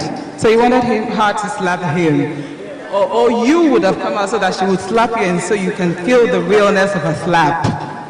All right, so we're going to get right into the next panel session. But I'd like for us to do something very quickly. Have we been learning anything at all so far today? From the e-governance conversation to what? I need someone to tell me one or two things that you've been learning so far. I need for us to know that this is as impacting as it was intended. So who's going to share a thing or two that you've learned so far from the conversations that we have been having before we get into the next panel session? Do we have, oh fantastic, we have one hand up. Do we have another hand up, another hand? I was hoping that we're going to have like a lot of hands up. Okay, so you have like 30 seconds. I need a microphone, please. Do I have some right? No, so you're taking it, so someone, okay, so give him. Yes. Yeah, just raise your hand so she can find you. So in 30 seconds, very quickly, I need for you to share with us some of the impactful things that you've been learning at the summit. Thank you. And introduce yourself first, please. All right, thank you so much. My name is Moses Elijah, and I'm the founder of Agroverse, an agrotech company. All right, so basically, I got about two things. In the first panel discussion, the power of innovators and entrepreneurship and their impact to the economy. And he mentioned something that was very powerful. He said, innovators and entrepreneurs are the grassroots engine that drives the economy of every nation, and that's powerful. Amazing. And during the course of the media section with the fellow panelists, I also got to know that when it comes to the field of the creative economy, quality exposure matters, and consistency in delivery also matters, and the admittance of your weaknesses and striving out to master your strength and put yourself out there is one key thing that gives you a competitive advantage. Absolutely. So those are the things I learned. Amazing. Thank you. Please, let's put our hands together for him. That's amazing. All right, so you have something to say, please? There's someone close to him. You have 10 seconds to also share with us very quickly. All right, my name is Adela Yerinde, an HR person. Yeah, I've been able to learn three things. Mistake is learning opportunity. Absolutely. Yeah. And we are told to explore everything in business. I mean, know the nitty-gritty of the business. And you talk about customer service, which is the power of all business. Thank you. Thank you so much.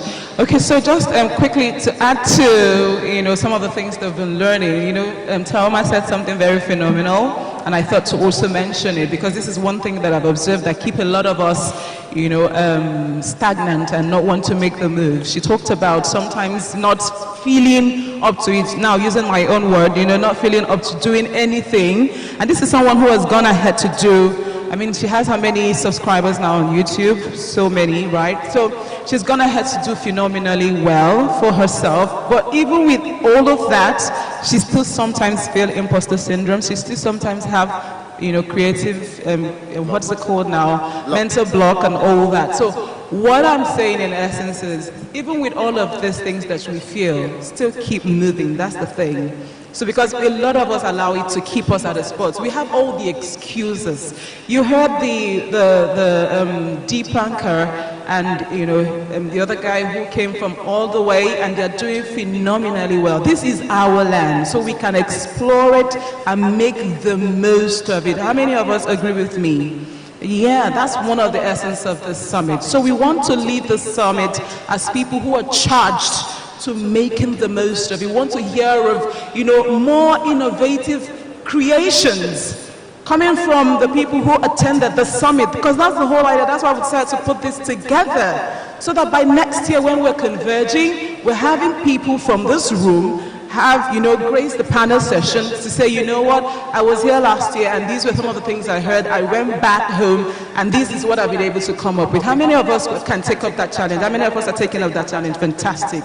That's beautiful. So right about now, we're going to take the next panel session, and this would be the session for education. We are supposed to take for media, but we may not take that of media right now. So we want to apologize that we will take for education.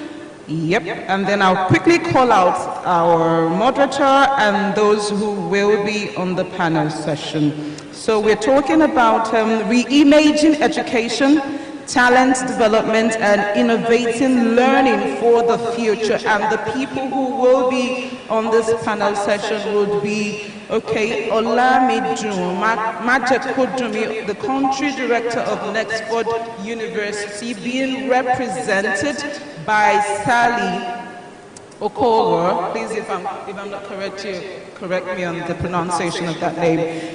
Sally is the Regional Communications Manager of Nexford University. And then we'll also be having Wale Ogunjobi, the founder, CEO of Sabi Teach. And also for the room, we would be having Oyi Eva Johnson, the Senior Legal and Compliance. She's the Senior Legal and Compliance Counsel. And then, of course, the person to moderate this particular panel session will be Nwane Nwonu. This is a business consultant. Let's jam our hands together as we have those people come right for the next panel session. Please, if you've just heard your name mentioned, please make your way to the podium. Thank you. Let's put our hands together some more. Hey, this is beautiful. We're having elegant ladies come up, right? Oh, beautiful. Oh, so we have a ladies' party now, right? All right. So once more, put your hands together for them.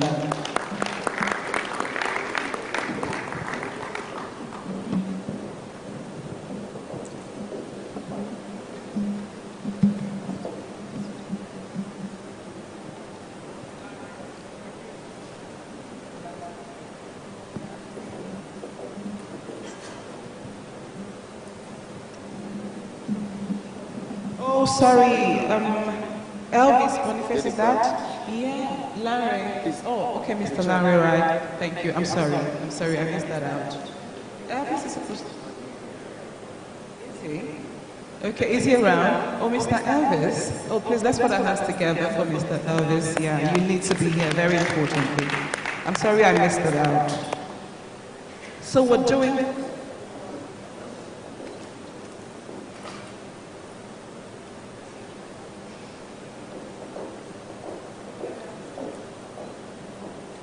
Good afternoon, everyone.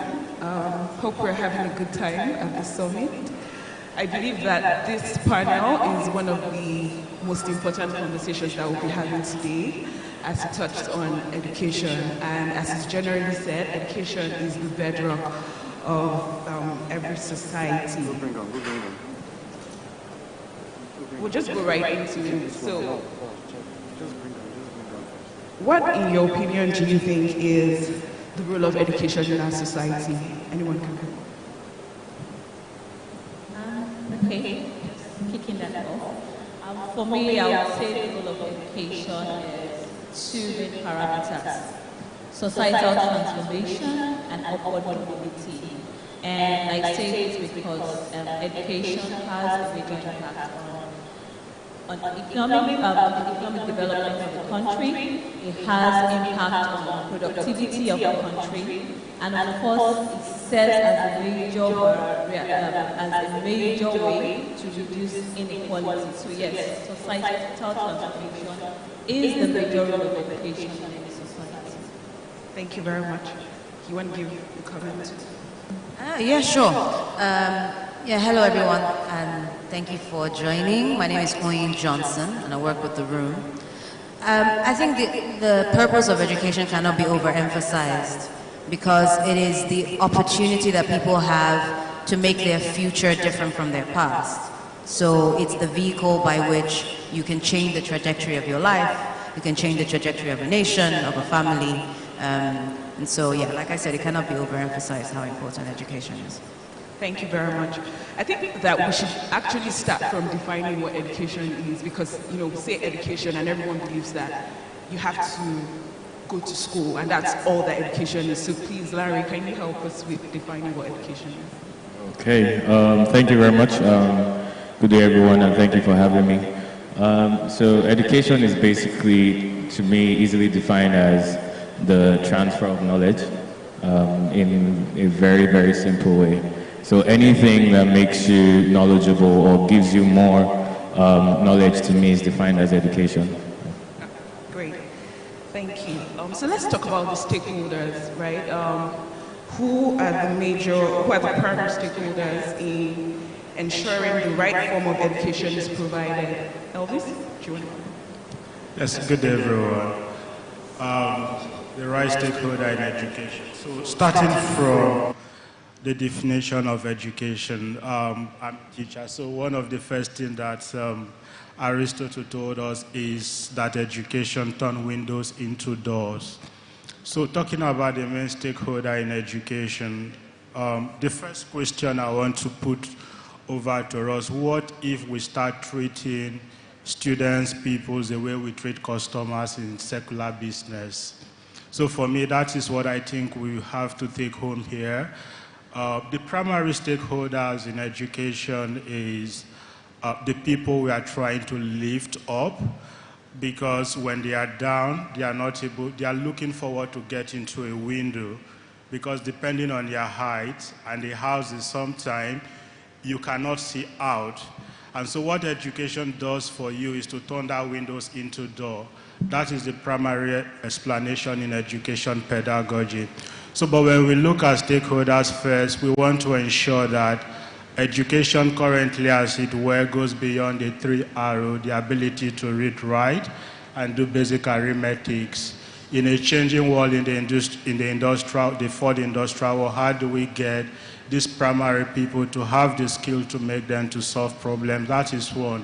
And then when you go up that ladder, then we are now beginning to look at teachers. Just 3 days ago, October 1st, we're celebrating teachers. And then when you look at that, there is a shortfall of over 600 million teachers globally. And then Africa alone taking 23 of that percent. What are we doing to develop teachers?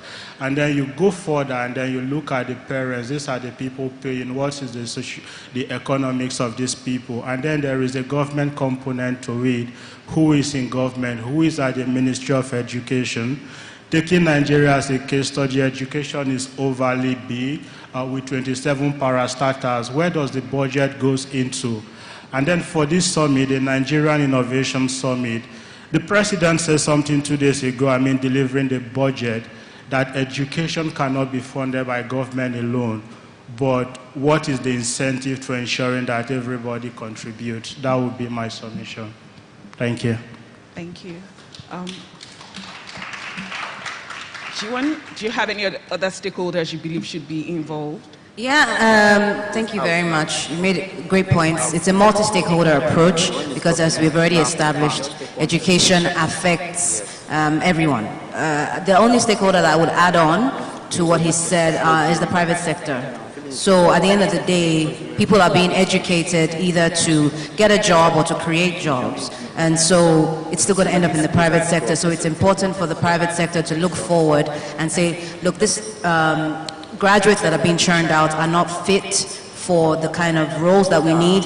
If you look at the stats, there's like a 8.5 trillion shortage of talent in the world right now because the people that are being churned out from universities are not adequate, they're not fit for the work that's required in the industry 4.0. So it's important for the private sector to plug in and see what we can do to make sure that people are being adequately trained, that they don't finish school and have nothing to do, whereas there's still a shortage, and that's kind of what we do at the room. Yeah. All right, thanks.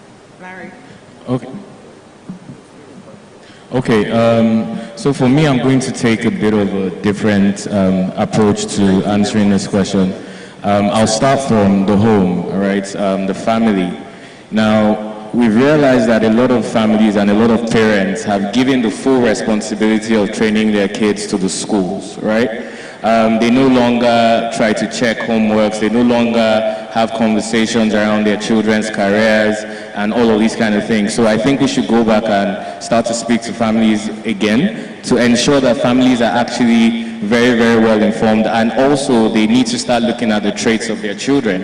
We're no longer in the age where a child has to study a particular course to be successful or do this particular program to be successful. So that's on the family side. Now I'll go to the institution. Now, if I ask everyone here, how many of you, because Moyin said something about we're not churning out the right graduates, and if we look at that, we look at how flawed the system is, if we backward integrate that a little bit. Now, first of all, when you're going from GS3 into either SS1, for example, if you go back to the high school system, what is the reason why people are studying, going into science, arts, or commercial? Because that's where we start to ask those questions. Then when they graduate from high school, now trying to get into the university, I'm sure if we ask people here, how many of you studied the course that you actually wanted to study in the university, especially if you went to a federal university or a state university? You will hear things like, oh, they gave me lab sciences, they gave me educational something. Literally about 75% of our university students are not actually studying the courses that they actually wanted to study, if you go and do that research. And that is because, first of all, if you pick a first choice in the university, you probably literally have to either go to that school. Most times, second choices are not even considered, right? And now, if someone is also already studying for 4 years a course that they are not even interested in, how do you expect them to really be interested in graduating with anything? So we need to look at how that system has actually failed us as a people, right? Where it is so competitive and people don't even have the free will to even study what they want to study, right? And that is already a flawed system. Then we now go to we, the youth, the stakeholders, and this is election period. We have the opportunity and the power to choose how our education is going to look like in the next 4 years. So I'll just leave it as that. Thank you so much, Larry. I really like how the conversation is going because that leads to the next question, right? So education is oftentimes perceived as a sector that is resistant to change, while it also faces crises of productivity and efficiency. In Nigeria, we seem to be fixated on the Western model of formal education, and would agree that the world is fast changing, as career paths are also changing and then there are available jobs in the market. So what is the way forward for Nigeria in harnessing the youth to be better equipped for the future of work? All right, sorry, I realized I didn't introduce myself. My name is Sally Okogo, representing Export University. So I'll just talk on that. You made a very good point saying how fast the world is changing and how resistant the education system sector has been to change. And that's really interesting for us at Nextport, because Nextport was built based on this key area. We found that the education sector hadn't changed in the past 100 years. Meanwhile, the education sector is producing people for the private sector, for industry, which has seen so many changes in this time. And in the past 4 years, there was this dizzying, dizzying array of changes that happened. Pre-COVID, yes, there was use of technology, but we see how COVID accelerated that fast. So if we want to harness Nigeria's youth, there are 3 key things that need to be taken into consideration, and that is placing education as high priority. Secondly, embracing non-traditional models of education. And the third way would be to introduce technology into education. And to buttress that, I'll just quickly quote the Secretary General of the United Nations on what he said at the last summit. He said, "Our world is changing at a dizzying pace, with technological innovation, unprecedented changes in the world of work. Conventional education systems are struggling to deliver the knowledge, skills, and values we need to create a greener, better, and safer future for all. So traditional education can no longer keep up with the demands of the world of work. It's no longer the future of work. It's now the world of work, because we've seen this happen right now, and that is what Nigeria needs to do. Leverage into non-traditional models of learning." Thank you so much, Sally. Oyin, do you want to go? Yeah, sure. I mean, let me ask the audience, since we have a lot of innovators here, who knows anything about Industry 4.0? Hands up. Web 3.0? Okay. How many of you were taught that in school? Okay, nobody? Okay. Yeah, that's the point, right? This is, like she said, it's not the future of work, it is the now, right? This is work right now. I'm a technology lawyer. I'm not sure if that had a meaning 30 years ago, for example, 20 years ago even. So, so the education system is definitely behind. And when you say we're following the Western world's idea, the Western world, they have also moved, so it would be nice if we can move along. So I think, we've talked about it. There's several stakeholders in this. It's critical because the government obviously holds the power in terms of how education is shaped. It's critical that we have the right set of people making those big ticket decisions. But of course, we all have different parts to play in moving education forward. And at the end of the day, we're responsible for our own lives as well. So as an individual, you have to ask yourself, okay, yeah, maybe I wasn't given the best opportunities, but how am I going to educate myself going forward?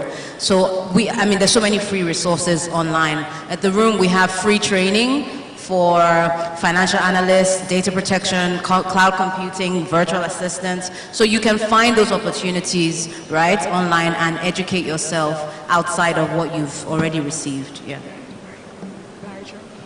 Yeah.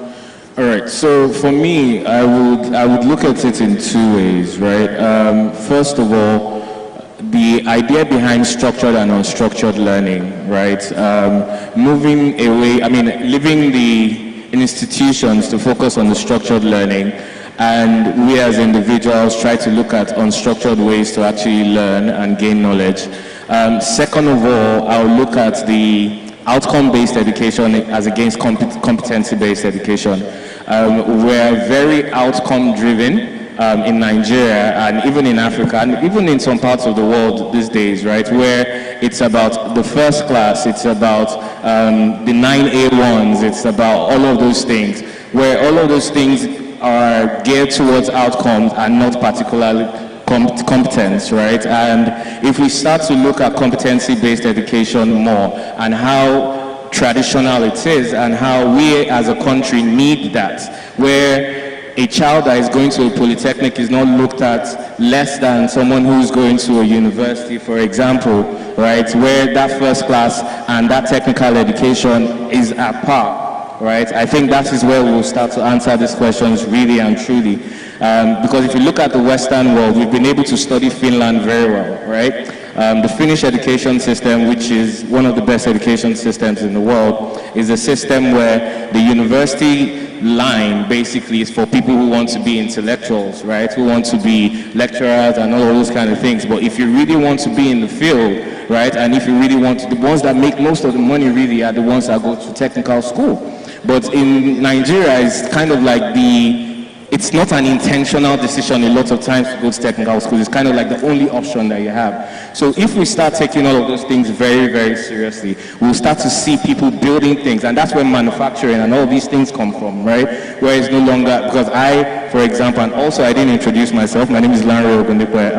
I'm the CEO of Imperial EdTech. So I've been in education for 12 years, right? So I've gone deep into all of the problems that we have around our educational system. And I really don't like talking about the problems. So let's start to solve these problems, especially integrating industry with the education sector as well. So like she said, what that Nextport is doing. So I think that's my own take on it.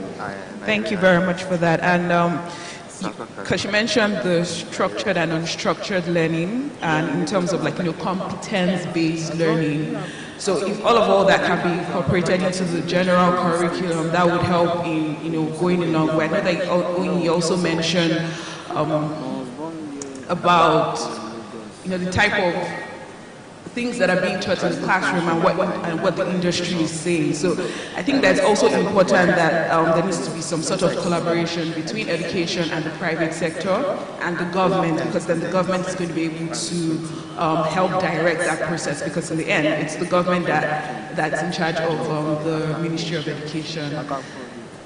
Yeah, I just wanted to add on to that because we had the earlier panel with NITDA and NCC talking about, as I said, I'm a tech lawyer, so I can attest to the fact that yes, the startup bill was put in front of the committee, the MBA SBL Technology Committee, and we did have a chance to review the startup bill, right?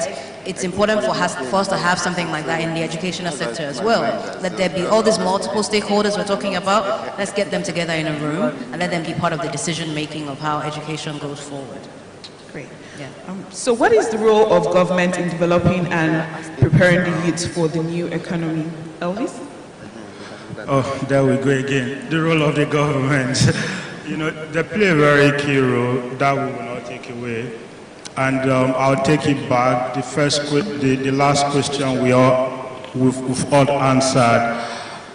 So the question we need to ask ourselves is, what is the purpose of education? And why every Tom, Dick, and Harry and ourselves on this panel can actually come up with feedback. The people saddled with the responsibility to show a path for us to drive at is actually the government.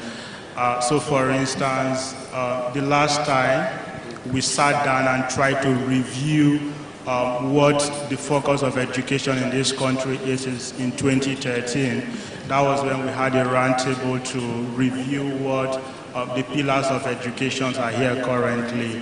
Now, if we peel back and go back, education has been able to invent so well keywords, but the implementation, so we have feedback, we have M&E, measurement and evaluation that we use in the corporate world. But within the education ecosystem, can we change what the feedback framework is all about, away from pass and fail examination? So government needs to do that. A direct case in point, because I work in education, I always say, let's not say what should be done, what is the solution? If you ask me, for example, if I was part advising government, for instance, what if we say at the high level, what if we say universities like University of Lagos, that's in the cosmopolitan, get us the appropriate staff to use in corporate Nigeria? If you've been to the Northeast, erosion has spoiled the entire place. We're talking about climate change. What if we get university in the Southeast, the UNN of this world, to come up with something beyond dissertation, but implementation to curb that. And then when we go to the north, what if we say we want edtech startup that are trying to train kids using local languages? But someone was supposed to be on this panel, Sabitish, we have Lena. All these big guys are in Lagos when that solution does not match. So government needs to give us that direction and look at it to the later. Thank you. Thank you.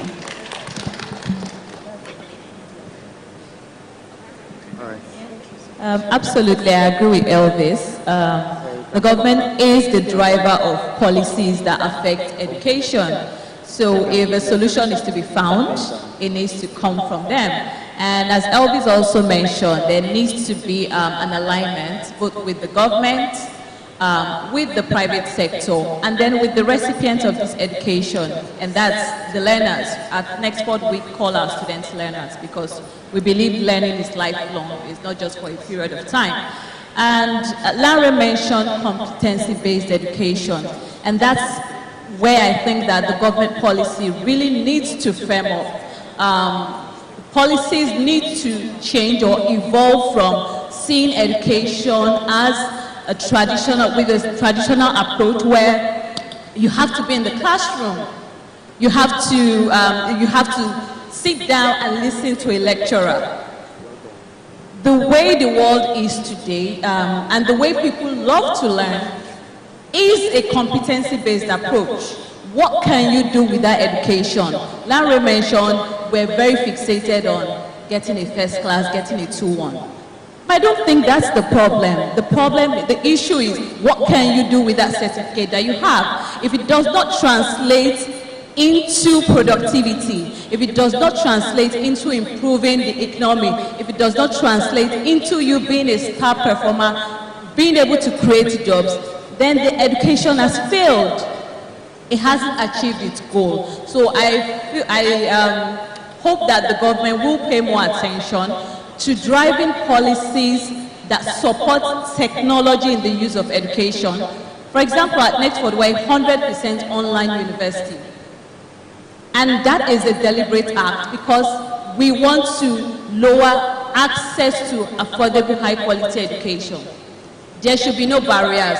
There should be no reason why somebody living in Kamfanchan cannot have access to a global education.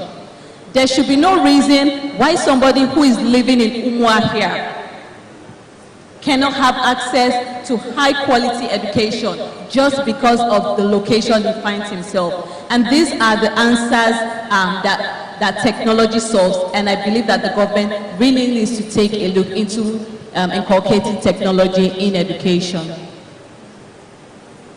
Okay, I'll just say in my own bit, I think in terms of what the government should do, I think the government should really open its hands to the private sector a lot more, because you see what the private sector is doing, the way schools are being run, the private universities, the private secondary schools.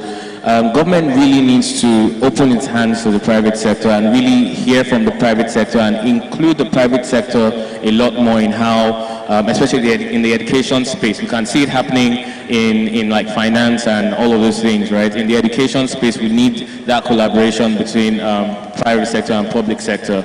Then government also needs to hold people accountable, the lecturers. We go to schools and try to innovate, and right from the big dead on arrival, because lecturers don't want to innovate, and it's very, very difficult for us to integrate technology.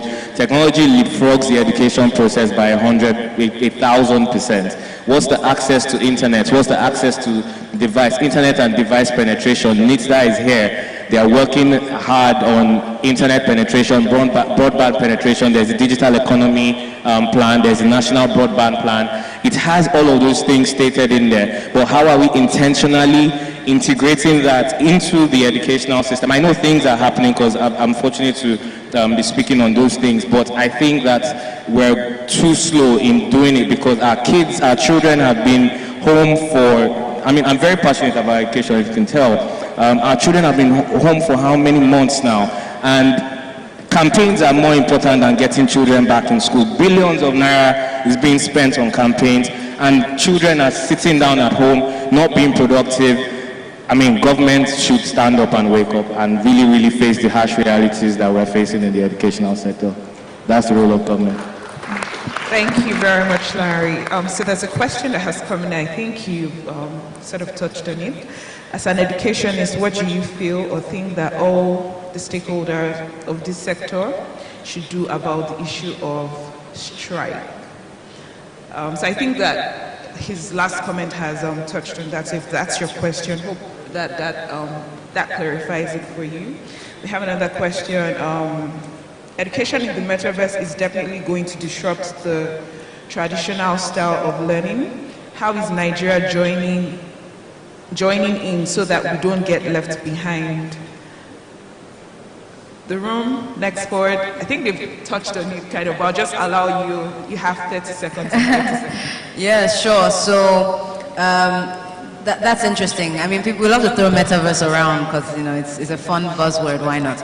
I'm actually doing an MBA right now where we're learning real time, so virtually yes, but real time in what you would call a metaverse. So you see your classmates and they all have avatars and it's all fun and all that. And it's just a step up from a regular virtual learning. But the point, I think, is that education looks very different now than what it looked like before. I already mentioned that at the room we teach 5 different verticals, computer science and so on, to prepare people for what work is right now, and then go forward to place them.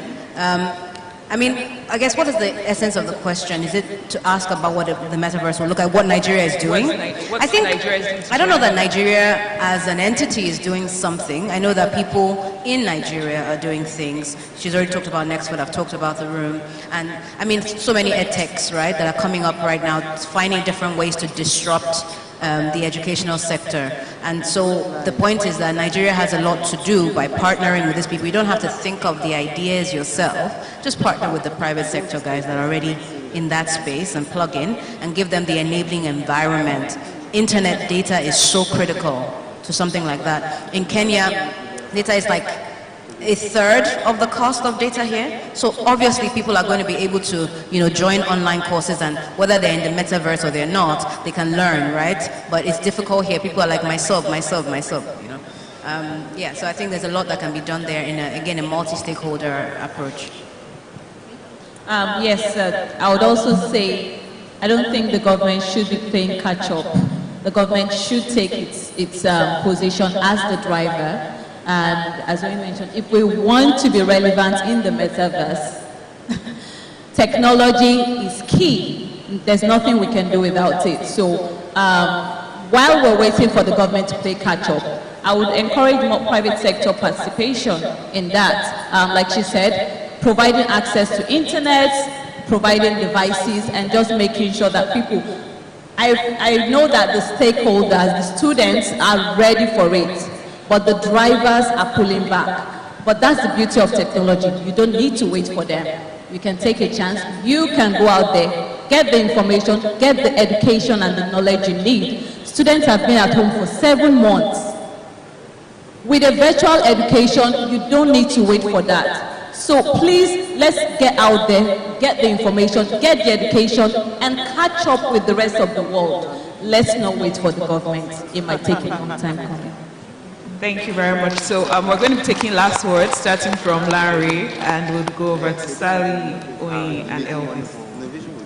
All right. So I think for me, my last word would be there are some parts of government that are actually doing well in terms of, like, I know about Lagos State government that is, you know, currently giving out devices to teachers, giving out devices to students, and they are already positioning themselves for this future of education.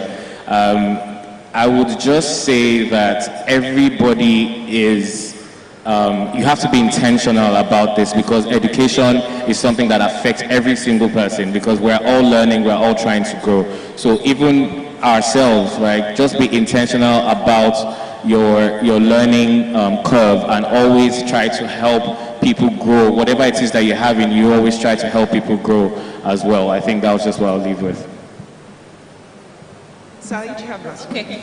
So just my last thought will be that it's critical that we incorporate technology into education. And that is the only way we can drive forward. That is the only way we can improve our chances of economic prosperity. That is the only way we can start competing at a global level. Thank you. Yeah, thank you. I'd say I'll end as I started.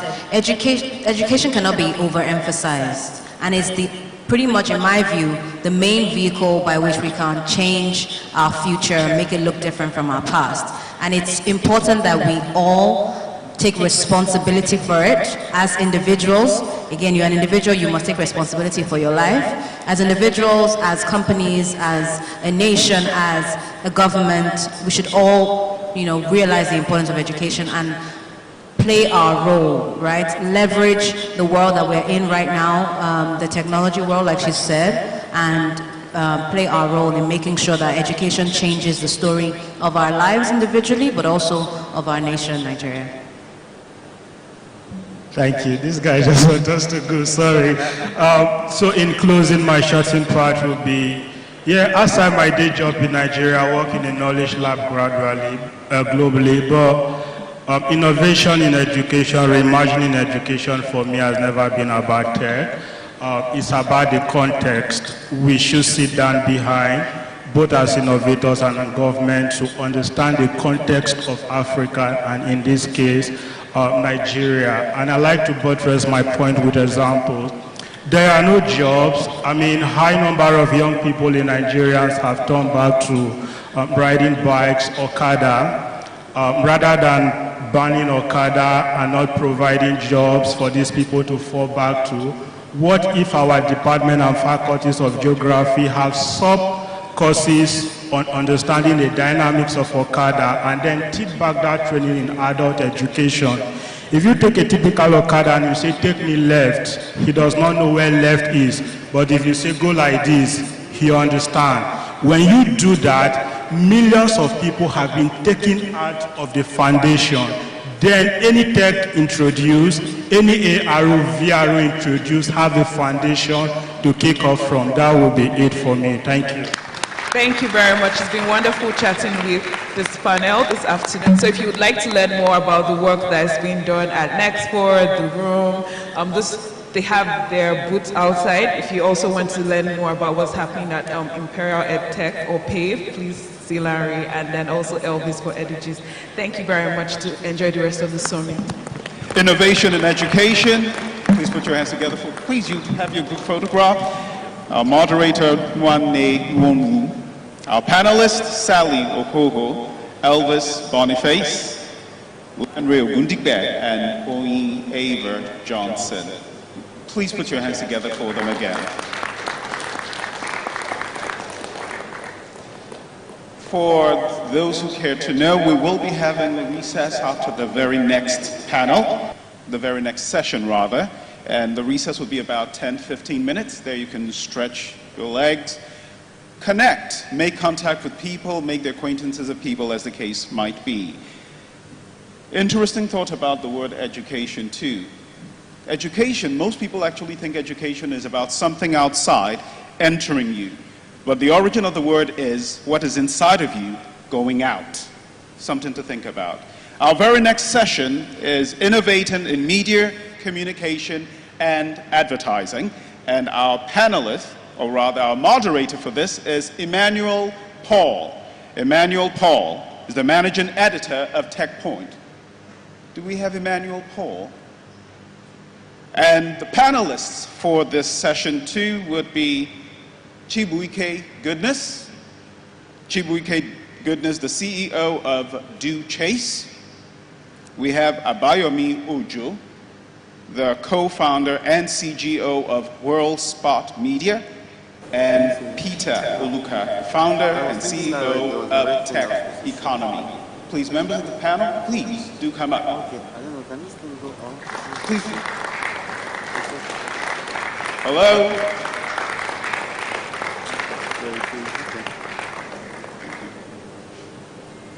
Please, immediately after this is done, we will be having a recess session again. We'll take approximately 10-20 minutes 10 to 15 minutes, if you please, so we don't take much time. A round of applause one more time.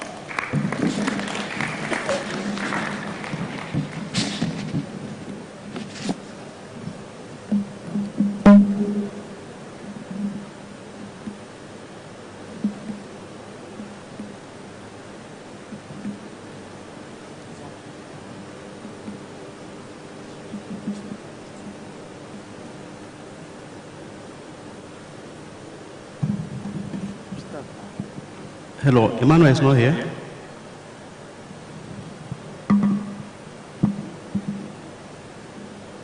Is he here? Emmanuel Paul. Mr. Emmanuel Paul, please.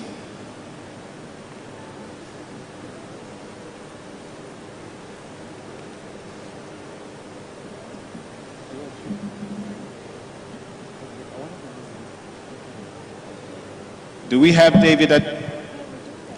I think while we're waiting for Emmanuel, we can have some discussions. While we're waiting for Emmanuel, thank you guys for... you have to moderate, You have to moderate, yes. So my name is Peter Oluka from techeconomy.ng. We already introduced, so let's just discuss. From innovation. I think we have to introduce. Okay, let's just introduce yourselves, please. All right. Abayomi Ojo, representing Bosfor Media. Okay. Chibike Good News from Duchess Adex. Okay, guys. I think the first thing we should look at is the media space in Nigeria.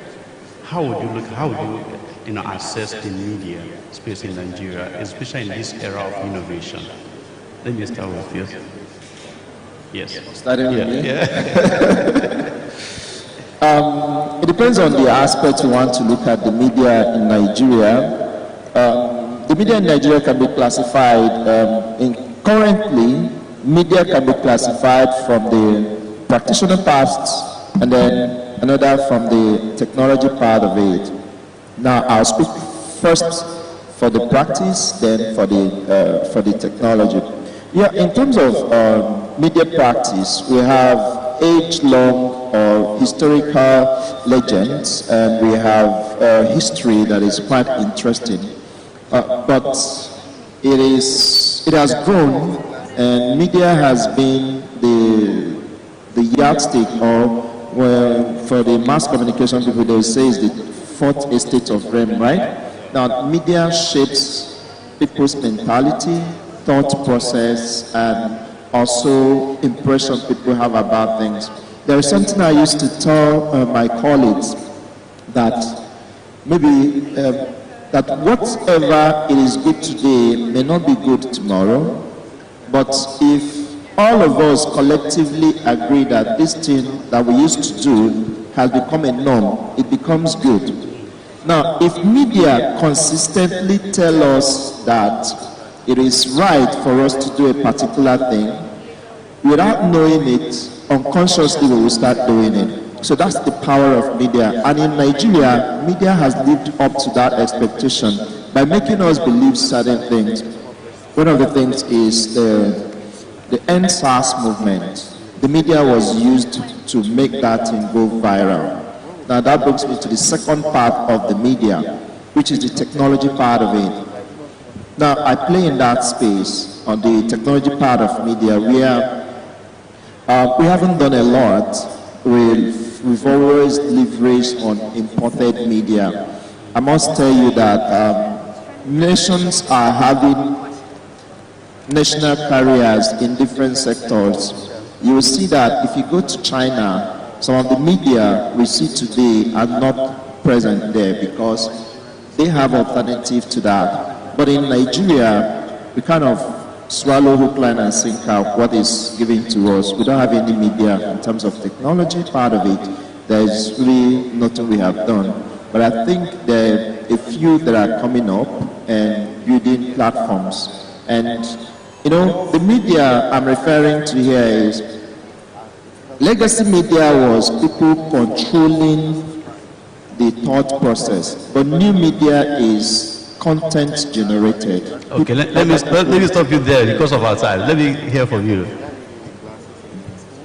Yes, so the question is the media in Nigeria. How would you assess the media in Nigeria, especially in this innovation era? For me, I would say I give it up to the media space or the media landscape in Nigeria. Whenever you talk about media in Africa, the first place you look at is Nigeria. Nigeria, more or less, you take that pace for whatever you see across the continent. One thing I would say that is prevalent is we are beginning to see the media, they take the pace, for the culture, what we see around us, and the general narrative around the Nigerian system and Nigerian the innovation that we're seeing across the country. Media space is constantly changing, and we can see a lot of emerging realities and how that is also influencing every other aspect, which is the advertising space and every other space within that same industry. For me, the media space is booming, and we need to constantly see how we can embrace and be more embedded with what the society is all about, and how we can further shape the narrative in the society, because the media has to be embedded in the society, and the media dictates the future. And if we constantly see how we can improve that, this will go a long way.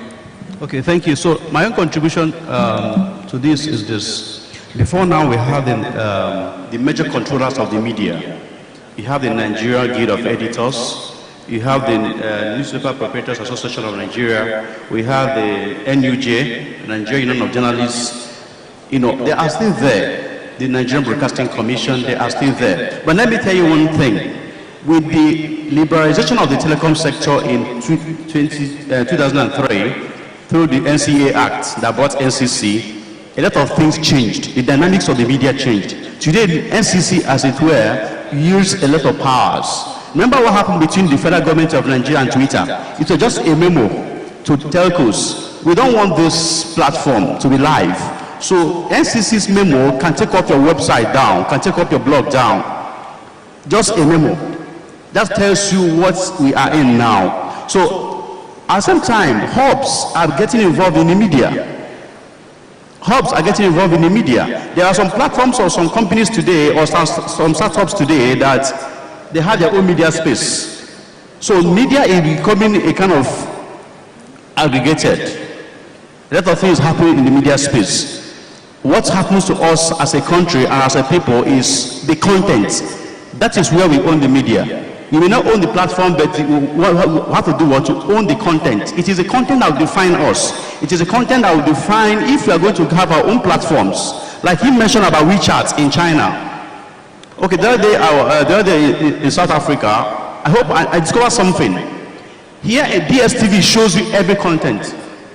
Both abroad, both foreign, local, they show you everything. But in South Africa, not all content are allowed. Some content are not shown. They want to do what? To ensure that their own culture is propagated. What are we doing in that space? If government comes up with that kind of policy, how would you react, or you and I react? But nevertheless, let's keep it here, because I am kind of doing dual role. So moderating and also contributing. I beg your pardon. Okay. Okay, have a moderation now. Yes. Thank you so much. You're welcome. Please, you're welcome. Quadrant MSL, she'll be moderating. And thank you for doing a good job there. Right. Thank you so much. And it's great to be here.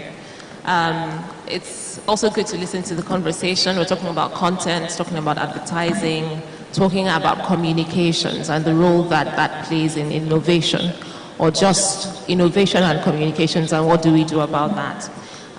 So one of the first things I do want us to talk about is the transition and how media and communications has transitioned from traditional to digital, and what that role or what that plays in innovation for companies, but innovation also for the individual, and how we can take advantage of that. So I'll just allow us to talk about that, the transition from traditional media and communications to more digital platforms, and what the role for the individual and the business would be in that space.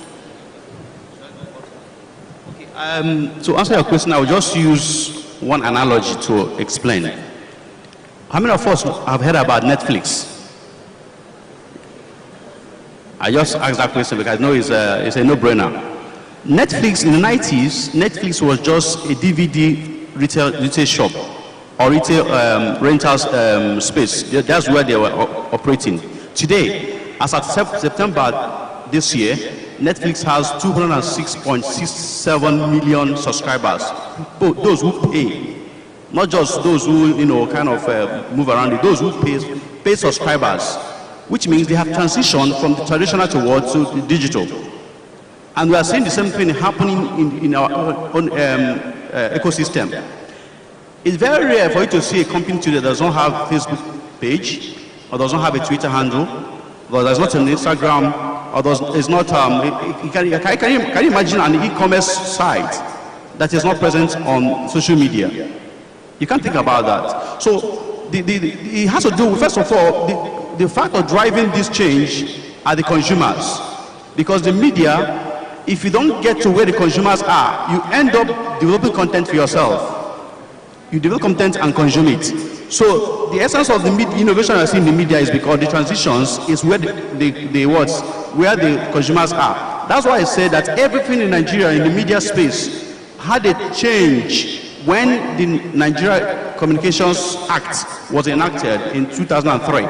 That very thing brought about the liberalization of the media, not just telecom sector. Today, I'll give you an instance. Today, a company called MTN has what they call Ayoba. Ayoba is a content aggregator where you can put your own websites that people coming through that platform can see your content too, and then you get paid monetization. So it has to do with where the consumers are is where the media is going. So if the consumers are going digital, media has no option that to go digital. Thank you so much. Thank you so much for that. I would like to look at this also from the flow of content. Now, before we had one-way flow, you get a newspaper, you don't interact. But today, there's an explosion in media where it is the consumers that are more or less the contributors of the media. The session here featured an influencer, and that is using media to control how people think. And before it wasn't that way, but with the new media and the innovations in media, we see that the media system is no longer a one-way communication, but it has become not even a two-way communication, it is multi-way communication, because the media has become a platform, the users have become the creators of the content, and the users have also become the reactors to that content, and then everybody has become part of the contributor. Because in this room now, we can do something today, and in the next few hours it has gone viral. Formerly, you will probably have to wait for the newspaper to be published or the TV to be done. Then I'll look at it from the regulatory part of it. Now, before, like you said, it was easy for you to regulate the media, but right now it's almost impossible for you to regulate the media, because the internet or innovations in technology has made it possible that a media can get up today and blow tomorrow. There are certain content in Nigeria today that you will never see on NTA. You will never see it on AIT. You will never see it on even channels. But to still go out. We're in a political system right now. There are certain content that are coming out, but you will never see it on traditional media. That's because the media has evolved to the point where everybody is a contributor to the media space, and everybody is an influencer. Thank you so much. And one of the things I usually advise is for us to always look at the data. The data is very key. Yeah. And looking at the question, we are seeing in a 1.3 billion people market like Africa, we are seeing a lot of changes in our system, and we cannot overlook the area of digital first strategy. And for every business that wants to really thrive in this space, want to innovate, you need to look at where the data is going to. And over the past few years, we've seen the influx of big tech players in Africa, and especially in Nigeria, we are seeing a lot of companies looking to pitch their tents in this space, and it shows that advertisers, the media practitioners need to look at this data and see how they can properly position businesses, and brand owners need to position their brand to be able to harness this opportunity. The landscape is changing to a point where you need to understand what the consumers are thinking, you need to understand where they hang out, and how they want to consume this content. Currently, I was looking at the data produced by PwC in their latest research. They are looking at the advertising spend in Nigeria is about $1 billion in 2023. So it shows that the landscape is changing, and advertisers and media professionals need to understand where the data is leading us to. The data gives us a perspective we need to see, and what the future looks like for all of us. Thank you. So we've talked about the transition. And we understand that in that transition, things have changed, the landscape has changed, but just also the way we communicate between ourselves, between individuals, the way organizations do communicate with the consumers or with their audience. And I don't want us to just go consumer heavy, because then it just sees people as things that we should communicate to, not as people. And one of the things that I've been concerned about as an individual is just how we manage the volume of communication that comes to the people that we're speaking with, and how we ensure that what we're saying is not just reaching them, but is also beneficial to them.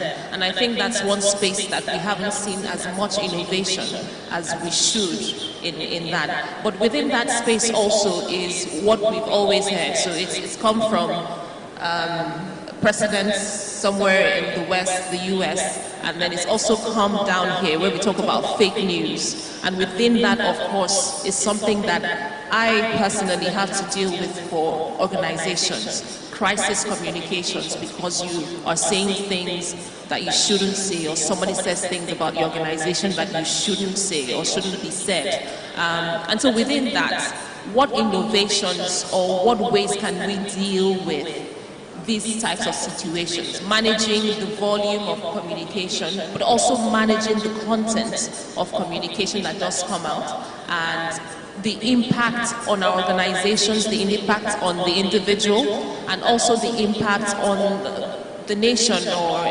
again, globally. And I'd like you, if you don't mind, to speak to that first. So, the volume of, let's say, information an average person consumes is so huge. So there's a data that says that everybody looks at the phone screen about 258 times in a day. So unconsciously, you just pick the loop. Unconsciously, you just pick your loop. And one of the things that has made it that is, you always think, I'm missing something on WhatsApp, I'm missing something on Twitter, or I'm missing something on social media. And let me ask, do we still read newspaper? No. But the amount of information, physical newspaper? Very few people read physical. People here, how many people read physical newspaper? All of us, but something happens today, next minute, everybody knows about it because of this thing. Now, that volume is mixed with the good, the bad, and the ugly. And censorship has been thrown away.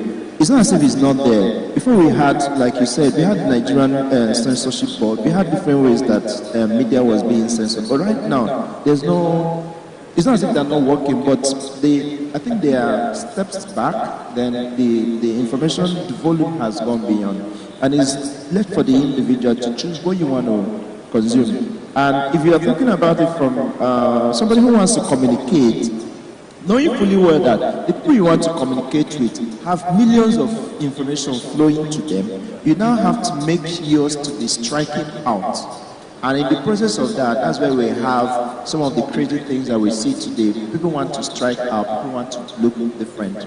And for the individuals, some do put notifications and some block, but there's still no definite control as to the volume of information that each person gets because it's so huge now. Right, thank you. And maybe there's a challenge to somebody here on how we can create something, some tech solution or something that can help people manage just the general communications around that. But what do you have to say to that? Yeah, looking at the volume of money that we have on different platforms, on TikTok, Instagram, and it's very hard to keep track of all of those things, like you already said. I think for brands need to be conscious of how they sieve out or filter all of this platform of communication going out on all those platforms to be able to be relevant, because you can be lost in all of those platforms and not still be relevant. You need to look at your brand strategy, understand how you want to be tailored to your audience, how do you want to properly position so that you're not just on every platform. So if you have Nigeria Boss or any new platform that they go to social media platform, you just want to be there. So this is the reality. There are a lot of platforms, there are a lot of communications going on, and there's a huge number of content going out there, but you need to understand what your strategy is. Even personally, you need to understand what is your personal brand strategy before you jump on what is trendy and what are the trends out there. Brands need to understand what their strategy is. They need to understand what platform is relevant to them and what platform are they able to cater to the needs of their audiences, because if your brand is a B2B brand, you need to understand, is LinkedIn the go-to platform for me? Should I need to be, do I need to be on Instagram? Do I need to be on TikTok? Is it because other industry players are on TikTok?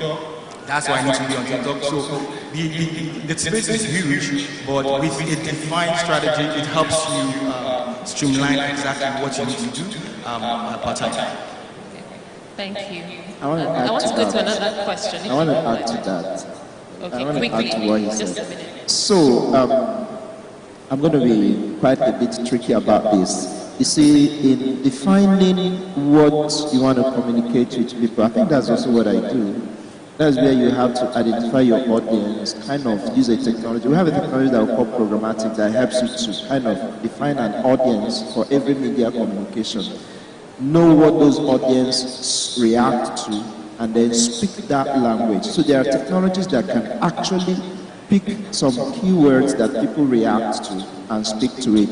Now, if you are if you have a product that is targeted at Gen Zs, some of them react to certain things, and there are media. In the media, you have to coin your media communication or whatever your marketing will be to speak those languages. That's when you see them react. Because, like you said, like this person points out, there are huge number of distractions and volume of information going to each individual, but there are trigger points for everybody. Now, for somebody that is conservative, there are trigger points for him. When you speak those things, he reacts. Just addition to that, why we are having issues about fake news is because the technology guys delve into media without engaging the media people to help them to understand some of the things, the models, how it's going to work. And that's why today the Facebook, Twitter of this world, just of recent, they start looking at fact checkers to help them do that. As an organization, the starting point for you is to have what is called guided communication. You have to guide your communication channels. Remember that communication is about sender, message, channel, receiver, then feedback. If you're not getting feedback to your communication, then something is wrong. The feedback could be that people are sharing, it could be that people are tweeting, it could be that people are commenting, because we are now in what is called engagement economy. If you're not engaging with the people through social media or other platforms, you will not know how they perceive your brand. Now, there's something I discovered about startup ecosystem in Nigeria. If a startup is launched in Lagos today, they look at it, local media players They call them local media players and plead with them, please help us use our press release, please help us. By the time you help them and they raise the first fund or the, pre-funding or something, proceed rather, they will not look at you again. They start looking at the TechCrunch of this world, they start looking at the BBC of this world, they start looking at them. Now they are creating a vacuum. A day is going to matter will come, they are going to need those local media platforms to work with. You have not developed a relationship with them. So they look at you as someone who has not seen them as relevant. You have used them and dumped them. The day is going to matter that you need them, they will going to be against you. So create a relationship with the media, even at the budding stage of your business. Thank you. Thank you. So from what you've said, you've talked about creating the relationships, creating and leveraging platforms like programmatic solutions to target your audience. You've talked about positioning.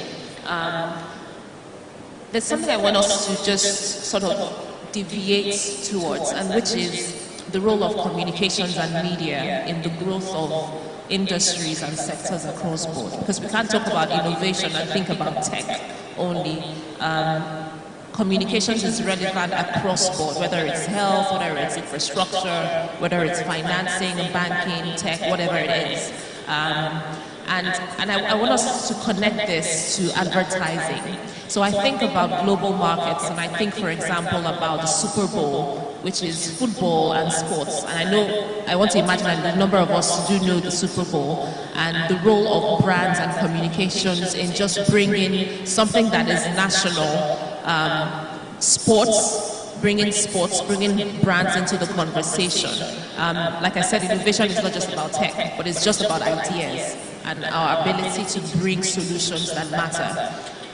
Where is the role of the media and communication space in driving industry growth across board? Where is the role of the media and communications or advertising in ensuring that these industries that we always feel like are lacking funding, lacking partnerships, lacking interest, where is the role of the media and communication sector in that? And this is because, let's even bring it again to Nigeria. We see that, we always say that Nigeria has this problem of branding, Nigeria has this problem of communications. It's only the people that are 419 that are outside there talking about Nigeria, and everybody perceives Nigeria as this, but don't we have a role in that? And what is it that we're saying to people that doesn't make them feel good about Nigeria? I want us to talk about that, and I want us to talk about it in a minute. Just quickly tell us your thoughts. Okay, so let me start from organizations, then we'll talk about Nigeria. There's a popular saying in communication that you cannot not communicate, which means when you are saying nothing, you are saying something. When the media asks you a question, I say, I have no comment. You have made comment. You have said something. So how do we go about it? How to go about it, to me, as an organization, is that you need to understand that what you say at every given time. You need to understand the platform to use at any given time. For instance, if you are into food, maybe a restaurant, understand that the platform you need most is Instagram and not LinkedIn. But if you come to LinkedIn to sell to people, except if you're looking at those who have the money to pay, but where you're going to market your product is Instagram. So positioning of your brand matters. The communication of the brand matters. You have to engage experts at some point. You can't just do everything. This is what we call jack of all trades. It's not it's a jack of all trade, but master of none. You are the jack, you are the one leading all the trade, but none of them belongs to you. You need to understand at a point when to engage professionals who are going to help you to draft the communication, to draft the branding, and help you to understand the platforms to use, the messaging. You know, for instance, recently, one of the brands in the telecom sector tweaked their branding because they want to see themselves as a technology company and not just communications company. They started a lot of engagement. They started to change their signature to change their brand, the color and everything. These kind of things have the way to speak to the people, to tell them that we are having a shift. So even as a country like Nigeria, for us to have a shift, it's just very easy for us. It's about communication. It's about letting people understand what you are going to do.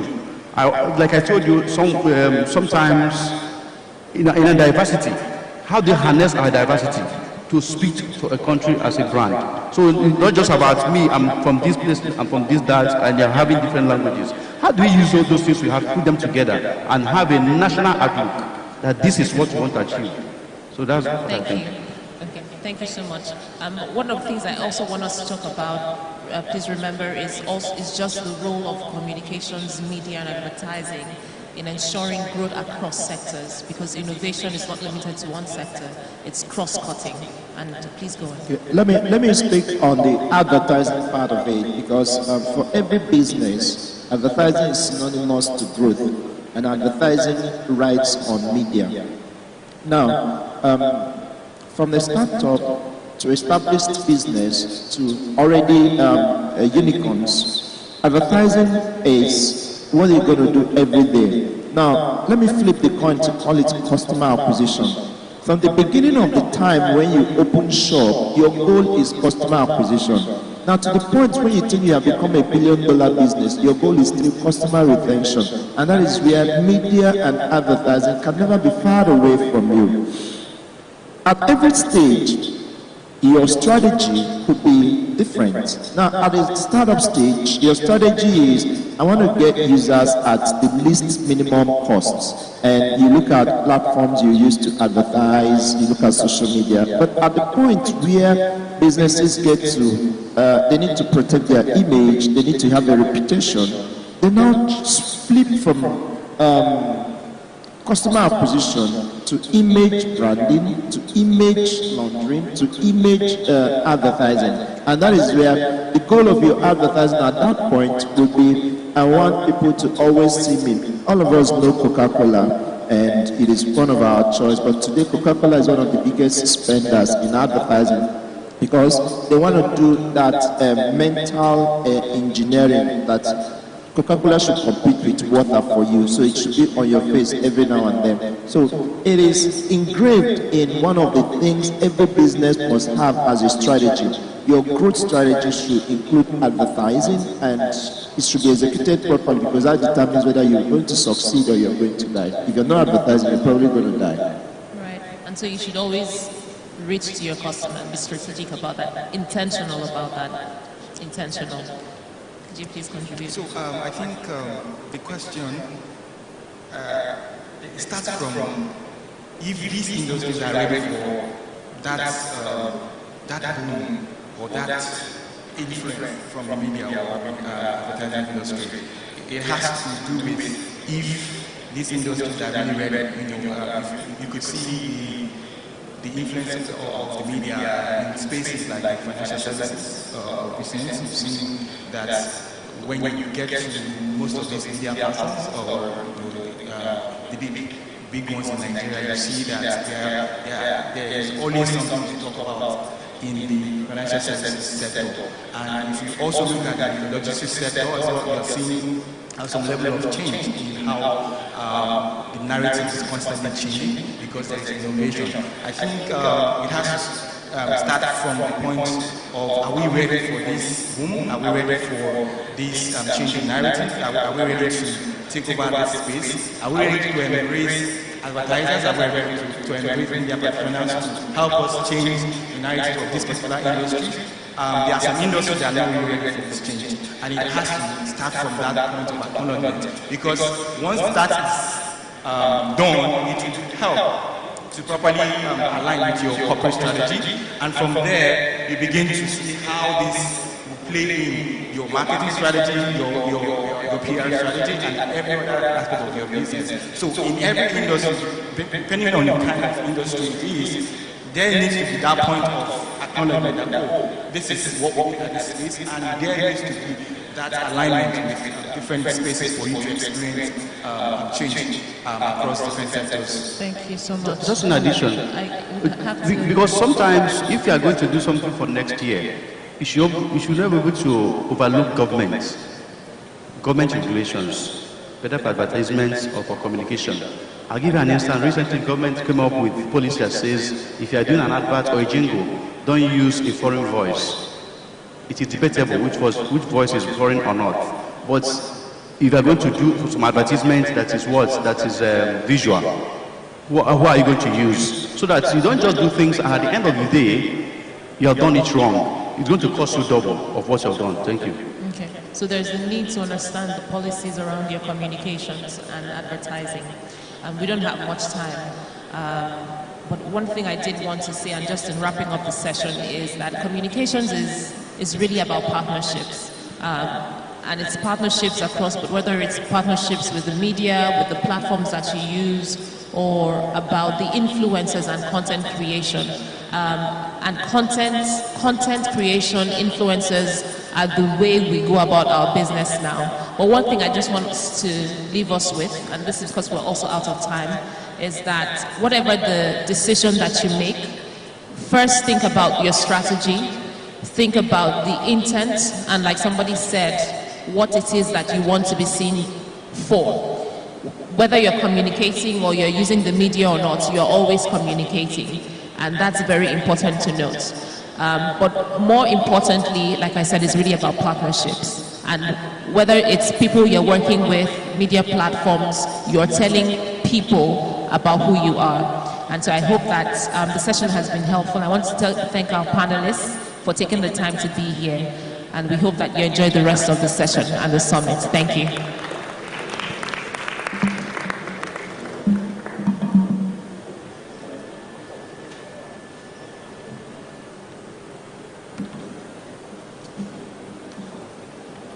Please, let's put our hands together once again for the panelists and for the moderator.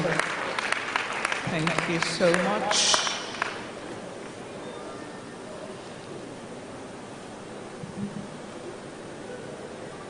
Thank you, Mr. Peter. Thank you for improvising. Thank you, Mr. Chibike and Ronti. Okay, and Mr. Naomi. So right about now, we're going to go on recess. And this is how it's going to go. We would, of course, one of the reasons we're doing this is that so that you can connect. You've been hearing a lot of these people, talk about amazing things in their different fields. So this is that time where you get to go and connect, and have conversations and chat with them. And also, very importantly, some of them have their booth here in this premises. So you can just go, I think, right behind. So you could go around to see what they're doing there. And I'm told that SynLab has an opening for the first 50 people who go to their stand to run a free test. Free test. So I think they are going to do the count. So the first 50 people will be attended to at the SynLab stand or booth right in this facility. And this is 1:45. So by saying 1:55, we should be back for the next panel session. So make the most of this recess, and I will see you by 1:55. Do enjoy your lovely afternoon. Thank you.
commodities that we have, and if you then want to bring it home, look at a sector like agriculture. In Nigeria, agriculture is largely subsistence, right? Based on cultural practices and what we know best, a lot of our smallholder farmers who are majority producers of the commodities that we have in this country still farm with their hoes and cutlasses, the practices that have existed over the years, right? But then you begin to ask yourself, with the growing population that we have, how sustainable are these practices? With all of the challenges that we face in the agricultural sector, how are we able to address those challenges if we stay stuck on using all of those practices that we know of, right? And just to very quickly highlight some of the challenges and domestic to us in Nigeria, some of these local challenges. You'll be looking at challenges around access to financing for these smallholder farmers, access to quality seeds and inputs, access to warehousing and storage, right, in terms of the affordability and accessibility, right? And then you would also be looking at access to high-value markets, right? So these are some of the local, challenges that we have in the sector. Yeah, thank you so much for that, Sam. So based on what you just said now, you said there have been challenges and you've been mentioning those challenges. And considering that a large number of these farmers are uneducated, so how do you think you're innovatively bridging that gap to ensure they have access to all of these, things that make life easier for them or for them to scale as a practicing agriculturist? Okay, again, none of us was born with a technology manual in our heads, right? It means that people are teachable, people can learn. When you interact with some of these farmers, although not literate to the extent that they are able to write very beautiful comprehensions or press releases, right? You would find that in a number of localities, there are actually farmers that have got smartphones, right? So you could have technology solutions that are driven by tech that these farmers can utilize. Again, you could also come up with, and this is where the innovation or being innovative comes into play, right? That you could have solutions that lumps farmers together. Today, Apex is operating in Nigeria and two, other African countries. And here's how we interact with smallholders, right?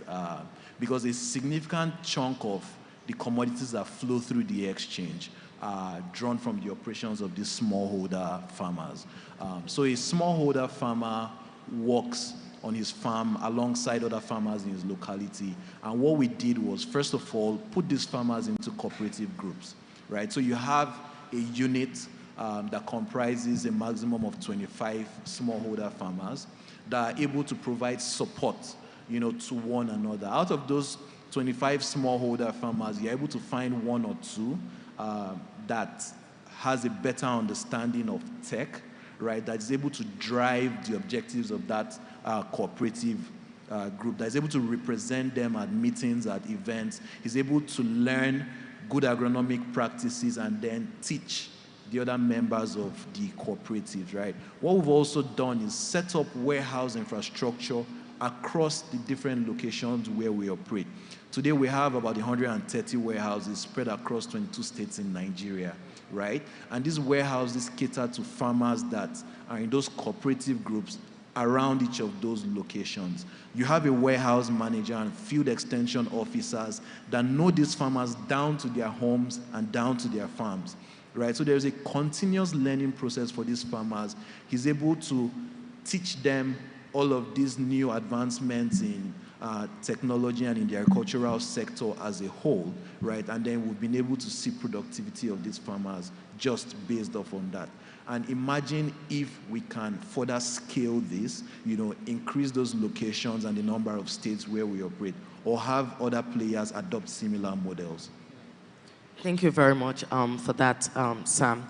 So, based on what you just said now, because I read somewhere in Business Day where they actually did mention a farmer, one Adegoke in Isheyin, in Oyo State, and it was like he doesn't think he can even advise his own children to go into farming because he's been doing it. And I think one of the major problems he highlighted was that he spent so much money on seedling, but then he ends up getting the wrong seedlings at the end of the day. So I'm thinking, okay, if we have something like a detector that helps determine a fake diamond, what are some of those machineries or software or something that we have to help, address all of these issues of, this seedling is bad, or put the farmers in a situation that actually helps them get better you mentioned that you have a cooperative group, and we have quite a number of farmers in Nigeria, and I'm sure it's not everybody that is aware of this cooperative group that you've mentioned. So my question is, how are you pulling other farmers who are not aware of all of these cooperative groups that you've mentioned, where they're able to learn as a group? How are you pulling them in? And considering that some of these farmers are in a place where there are no electricity. Lagos, we have electricity. It's good. It's a good life. We enjoy it. But over there is nothing like electricity. So how do we close the gap and ensure that all of these farmers also enjoy this cooperative group we've spoken about? All right. It's a gradual process and one that requires some level of,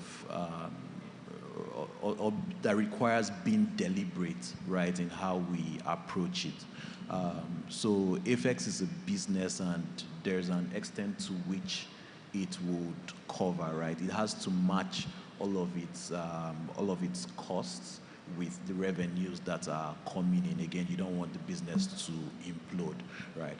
But it's a gradual process. We've built a model, like I said, that is scalable. We've tested this model. It's one that is now operating across 2 additional countries in Africa, and we're becoming, or we have a Pan-African vision, right? And we're looking to have operations in 10 countries within the next 5 years, right, within Africa. Now, if you have farmers like Adegoke that you mentioned, what I see there is a mismatch, right? He could actually have gotten good seeds, but then there is a mismatch between the seeds that he has gotten and the soil type that he has in his farm, right? So what we do in that kind of instance, and when you have farmers in those sort of locations and you have this type of setup that we do, is that you are then able to bring in or utilize some of these digital tools, because these things do exist actually. You have soil testers that will tell you, the pH level of the soil, that tells you the level of nutrients that they require, right? So we are able to then do all of these levels of testing, make it affordable and accessible to farmers like this. If an Adegoke chooses to go on this by himself, right, the cost will definitely be a lot higher than he's able to afford, right? So these are some of the things that our type setup affords these farmers, right? And as we continue to expand the business, our hope is that other stakeholders in the agricultural ecosystem are able to replicate our model, go ahead to improve on it, right? And then at the end of the day, we're going to have an Africa that is food secure. Thank you very much for that. So that brings me to this question, that how will innovation in agriculture enable sustainable future for Nigerians? And what is AFEX's position to actualize this? All right. Because you mentioned food security. Very important, right? So there are projections that the population in Nigeria would grow to about 400 million by the year 2050, right? And we need to be able to feed ourselves. One of our visions at AFEX is to ensure that Africa is able to feed itself, right? And that's the driving force for us. So again, we've seen in terms of innovation, right, different levels of evolution. So for a lot of, even the emerging economies, we've seen them transition from your subsistence level agriculture, and the first wave of evolution we saw was them moving to, the heavy use of heavy machineries and mechanization, right? Where they're able to use sophisticated tractors. So you're able to cover a larger expanse of land. You're able to farm and produce more efficiently. But there is that, and there's an extent to which you can go also gauging population growth. The second wave, right, is where they then use digital tools.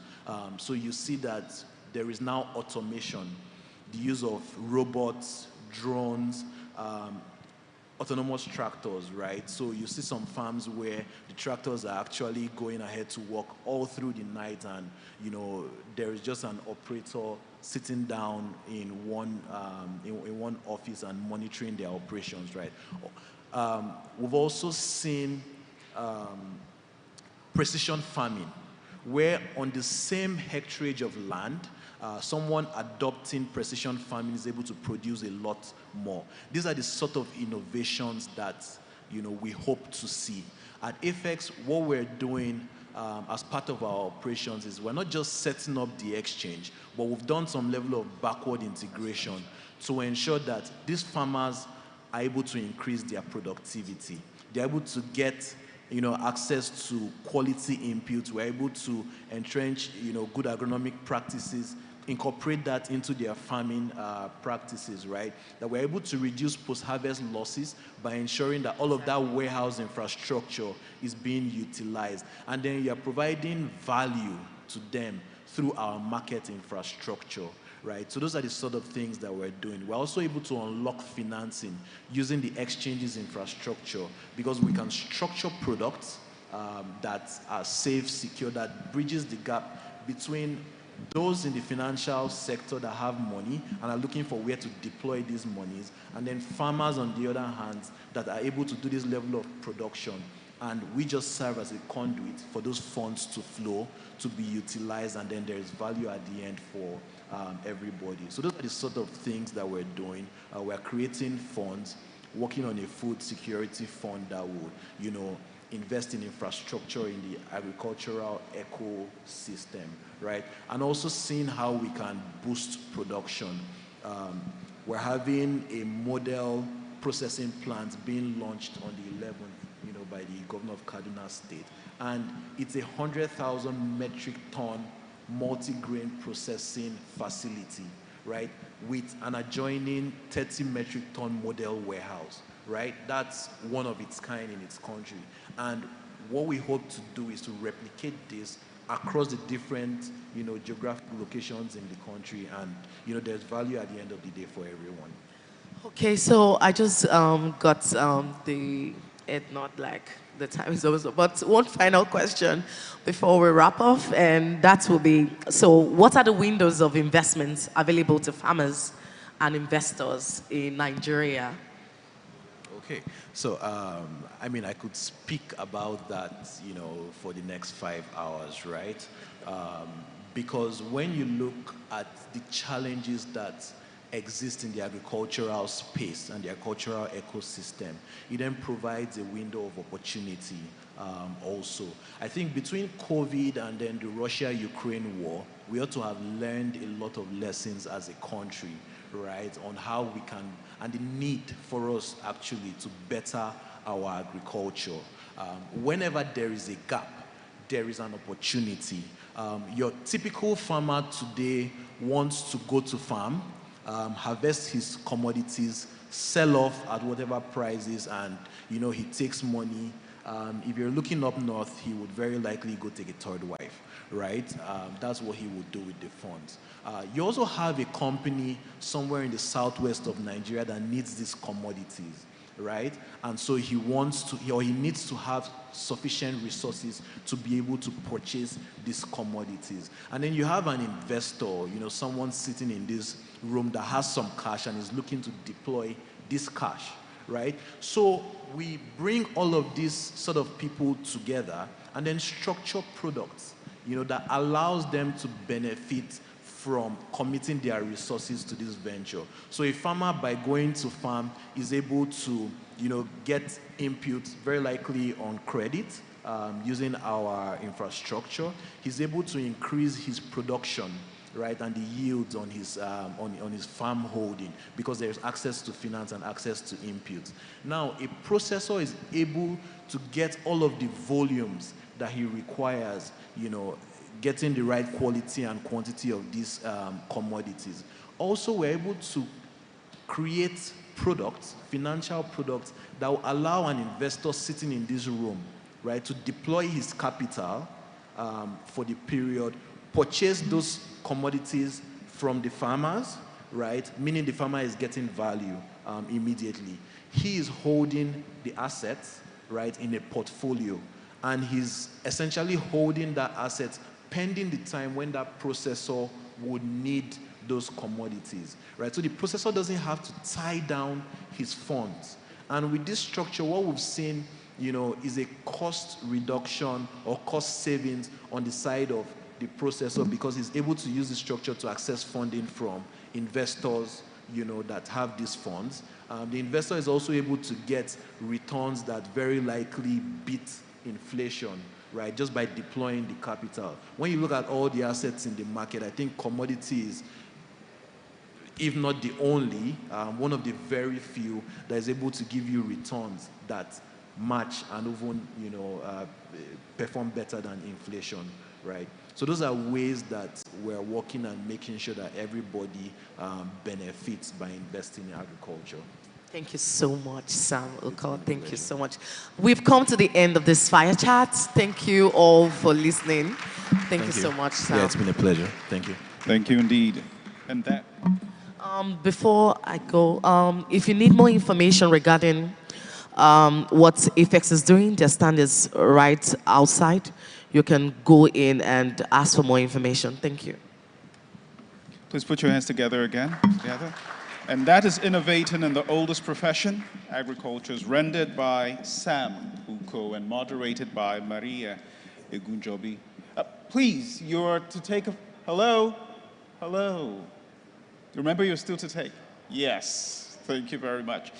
Please, we have a few more sessions to go. We will endeavor to cut it shorter, make it shorter. So each session would be approximately 10 minutes per. We'll want to welcome right now Innovating in Blockchain, NFTs, Web3, and DeFi, Consumer Involvement and Consumer Involvement. The moderator, Francesca. Is it Francisca? I apologize. Francisca Nwafor, the CEO of CoinRateCap.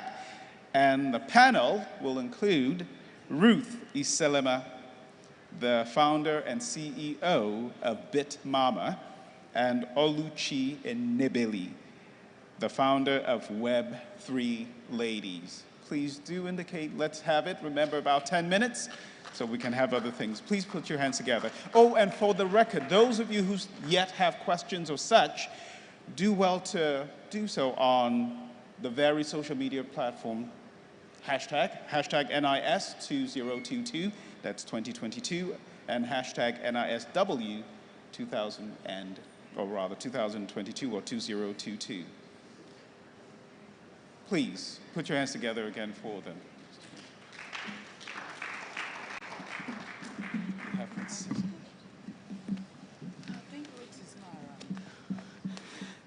Good afternoon, everyone. My name is Francisca Nwafor, and today we'll be talking about blockchain.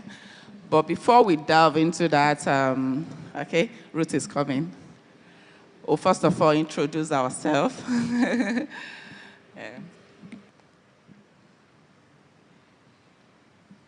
Okay, so let's get to know you and you too, Ruth. You're welcome. Hi, everyone. My name is Oluchi Enebeli, and I'm a blockchain engineer as well as a technical product manager I'm also founding a community of ladies wanting to transition into tech and Web3 in general. Apart from that, I do a couple of consulting for startups looking at ways to innovate around blockchain and cryptocurrency, or looking at ways to add that to what they currently offer. Okay, thank you. Ruth. Yeah. Hello, everyone. My name is Ruth Selema, and I'm the CEO and founder of BitMama. BitMama is a blockchain payments platform.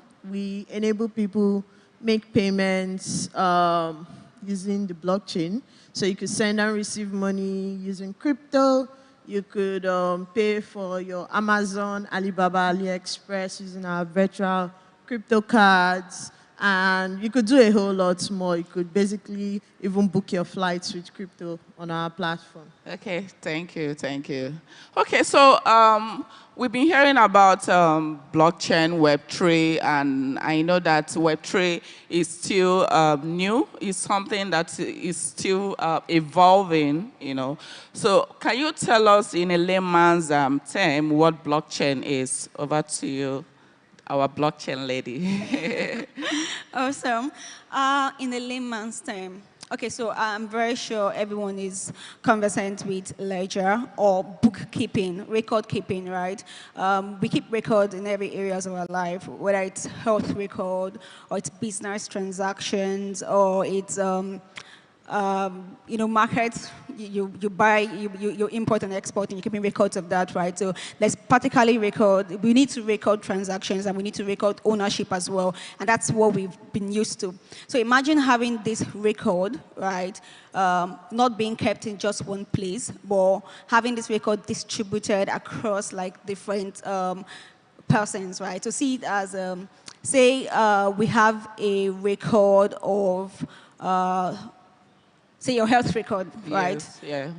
I just need something to use as an example. Okay. Say your health record, and you are in charge of your health record, but then your mom, also has access to your health record, your dad has access to your health record, right? So it's kept in, like, with different persons, and in such a way that nothing can change, nothing can temper it, right? And these records, as you grow up in life, right? You just have this record, appended to each other, right? So that's like the idea of the blockchain. The blockchain is a ledger of transactions that it's not kept with one person, right? It's not kept on one computer, on one server. It's distributed across multiple computers, and these computers, these nodes, might not just be in Nigeria, they're in different places all over the world. So it's very difficult for you to break it down, to bring it down, because if you bring one down, we still have thousands up there with exactly the same record, and these records are always verified, right? So you can't have a falsified record on the blockchain, because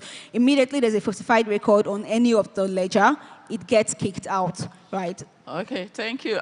In 20 seconds, can you just give us some points about what blockchain is? Yeah, okay, so I'm going to emphasize on what she said. So just using, for example, let's say all of us here are different nodes of computers, right? Yeah. And let me say we did an exam, and Franca, excuse me. Yeah. So let's say Franca failed the exam. No, it's not Franca. Okay, and I and Oluchi passed the exam, right? And now Franca is not happy, and she's like, how will Ruth and Oluchi pass this exam? But we all know that Franca failed the exam. But Franca then comes and meets, let me say, 2/3 of the people in this place and say, hey, can you guys change my score to 90% so that I can pass the exam, right? So, but everyone here and the rest of us here already, or that is the nodes, already know that Franca failed this exam. So it means she can't change it. So even though you change it, or if she succeeds in changing it, 51% of us here will vote out that record as being falsified. So that's basically what the blockchain does for you. It's immutable, and you can't change the record. So it's just like I want to have election now. Let's say everybody knows that a particular candidate has won, but other people want to change the records, but because more than 51% of us know that this person won, that record will be kicked out of the blockchain, and that would be a falsified record. Yeah, so that's like an example of how the blockchain works. Okay, thank you.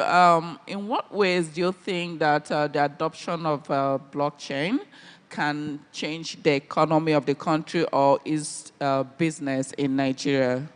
Okay, I always use us as examples. Sorry, I'm not selling you, but I always use our platform as example. Yeah, go ahead, of course. Yeah. So yeah, with the whole $20 limit thing that's happening in the economy and low dollars in the market, right, and devaluation of the currency. So we're able to find a way to solve this by allowing people either use or not use crypto to be able to still have access to purchase things on Netflix, Amazon, basically anywhere in the world. Because let me say I want to buy a computer on Amazon. I can't buy a computer with $20, right? Or if you want to pay for, what could I use for example? There are some people that even shop online. Yeah, they buy things from Alibaba and they come back to resell it here. That's like their own, like that's their job. That's how they live, yes. So imagine all those things being stopped, but now with the blockchain, they can still be able to have something to do, and instead of being unemployed. Okay, thank you. Oluchi, over to you. What's your own point of view on that? Okay, so I'm going to come from another angle, right? But first of all, cryptocurrency is just one use case of the blockchain. Yeah. The blockchain technology is a technology on its own. And like every other technology, you apply this technology to whatever situation, or you have a problem, particular stuff you want to solve, a project you want to build, and you're thinking, what technology can I use to enable this product? What technology can I use to give me a competitive advantage, right? And then you think about using the blockchain. So cryptocurrency is one aspect, and like Ruth have said, actually, I'm currently a master's student in University of Nicosia, and I paid my school fees, with Bitcoin, right? Because it's easier, like it's faster. I could pay with Bitcoin, and I mean the limit, right? I didn't have to be limited because not everybody has DOM account. So apart from that, the blockchain technology in itself is also opening opportunities, right, for young talent in Nigeria and in Africa at large, because now we have access to the global market.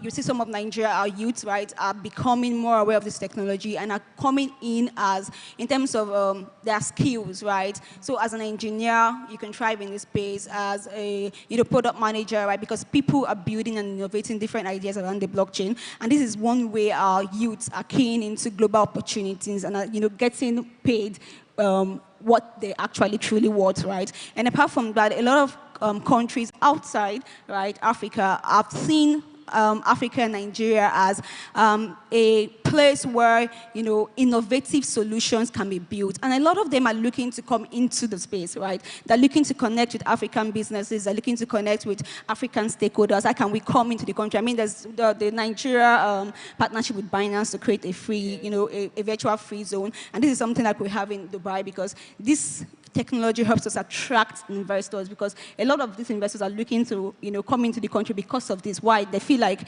we have different cases, right? Different use cases of the technology. So they believe that in Nigeria, they can find true innovators that would see this technology, see the problem we have in Nigeria, and find a way to, build solutions around it. And they want to be a part of that solution, so they're looking to come in. So it's helping us attract investors at different levels, helping our youth get jobs, global opportunities, and helping us just have access to the global market. Okay, thank you.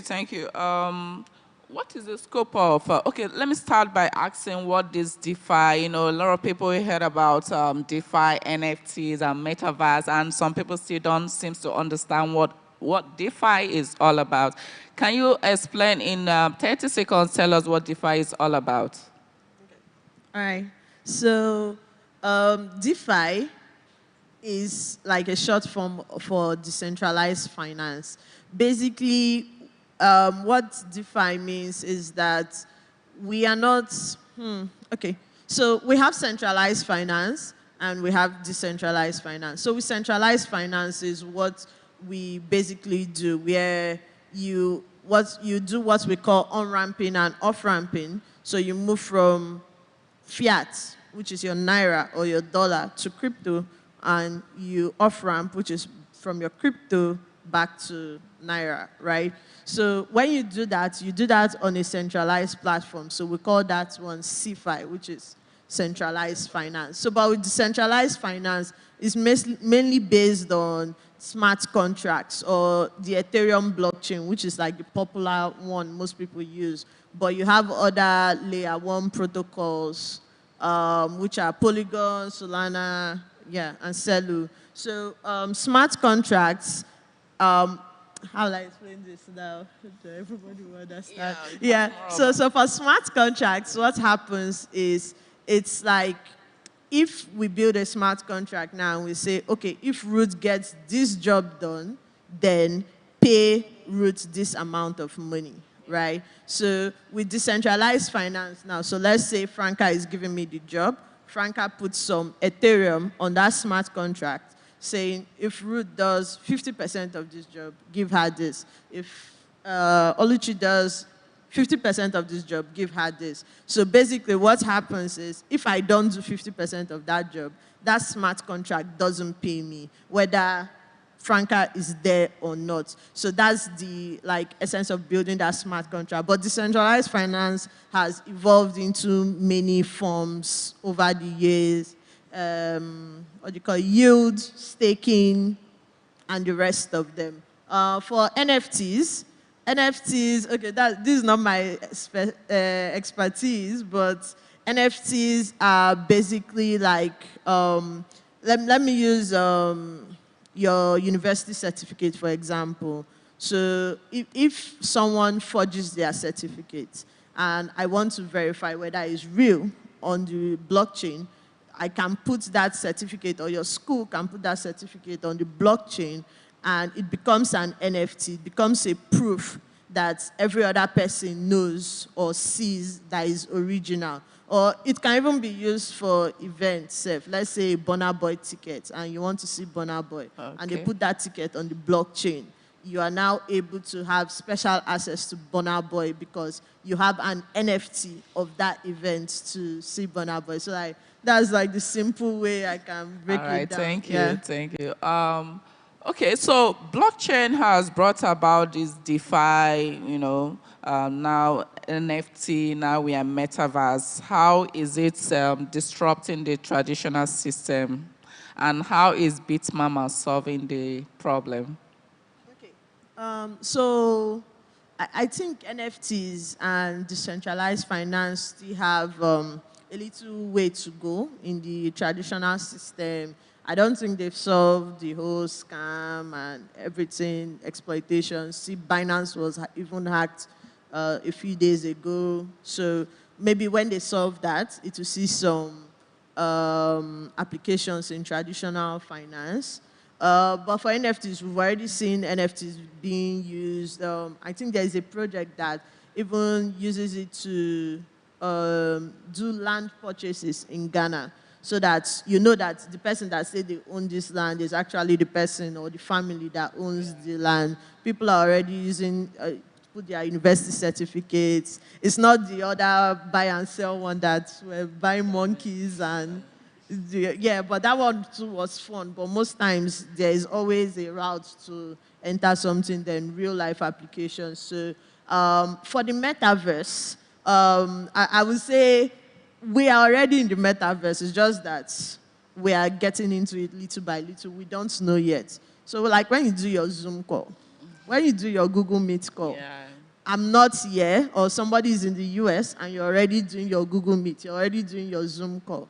What that will transform into later very soon is that now I can put on glasses, and let me say there's a chair here. If I put on a special glasses, I can see different people sitting here. I don't know, there are some movies that already depict this. If you watch, I've forgotten the name of this movie, but there are some movies that came out now. Is it Kingsman? Yes, Kingsman stuff. So they put on the special glasses. Those people are not really there. but they are actually talking to them, right? So little by little, we'll go phase by phase. So I'll say we're already here, but the first phase now is Zoom calls, Google Meet calls, phone calls. Next thing, we're now playing games, or even if I want to see a house, I don't need to be there. I just need to put on my Googles and I can see the house, I can see what I want to buy, and everything. All right, thank you. Oluchi, over to you. What is the scope of DeFi, and what's your biggest challenge as a blockchain developer? That's the final question. Yeah, so the scope of DeFi is huge, like, Ruth said.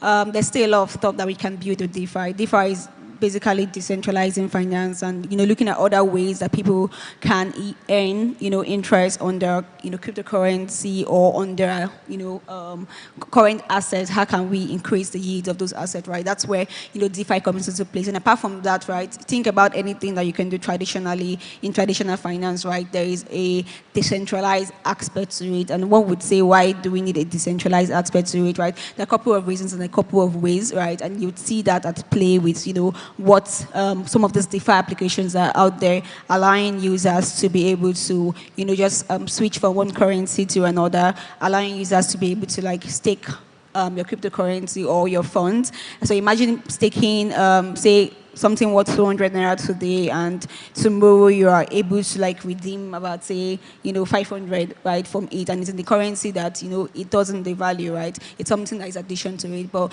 in terms of like, biggest challenge, I would say majorly is some of those applications out there right now are not so user-friendly, right, for, just regular average people to use because of the user interface, right? So that's like one thing that's is currently being worked on to make it very, very, accessible, very easy to, or very intuitive, right, for you to look at. Then apart from that, just as an engineer myself, I would say is the community, right? Just getting more people to understand this technology and see the opportunities that exist in it, right? Other, global economy are already, tapping into this, right? Raising up skills, enlightening the populace with, this kind of knowledge, right? So I think that the more, and that's why I'm very interested as well in community, right? Just enlightening more people, helping people see, especially the youth, right, see ways that they can thrive with this technology. They can access, those global opportunities and bring them to, to Nigeria and bring it to our country. So I think that's a major challenge. Okay, thank you, Beats Mama, and thank you, Oluchi, for your contribution. It has really been nice, So overall, we understand that blockchain is more like a database. In Web 2, we see we have database for connecting, for storing something. Why in Web 3 we have blockchain, where as a distributed ledger for storing information, data, and all of that. And we can see that the NFTs that we mentioned here, and the metaverse and cryptocurrency, that the blockchain is the underlying technology. Thank you all. Thank you. All right.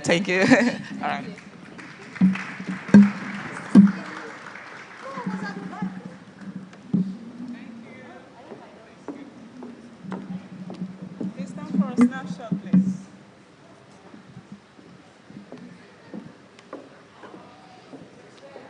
Please let's put our hands together once again for these people. Amazing ladies, thank you. Okay, so very quickly we're going to get to the next fire chat, and to moderate this session on innovating in the cyber security and identity protection, current and emerging trends, is Daniel Adeyemi, a reporter from Tech Cabal.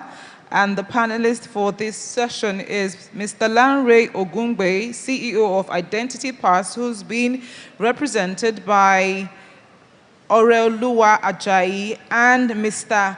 Ako Ochai, he's corrected me on that before.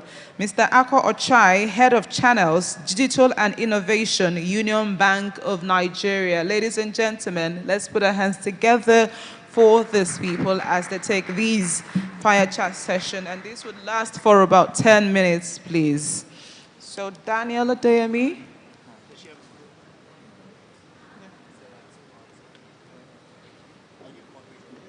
Are you the one moderating, Daniel?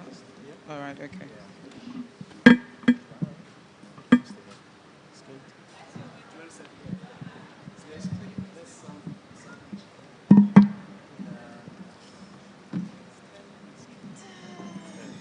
Hi. Hi, everyone. I'm Daniel Adeyemi. Welcome to this session on innovating in cybercrime and digital identity protection.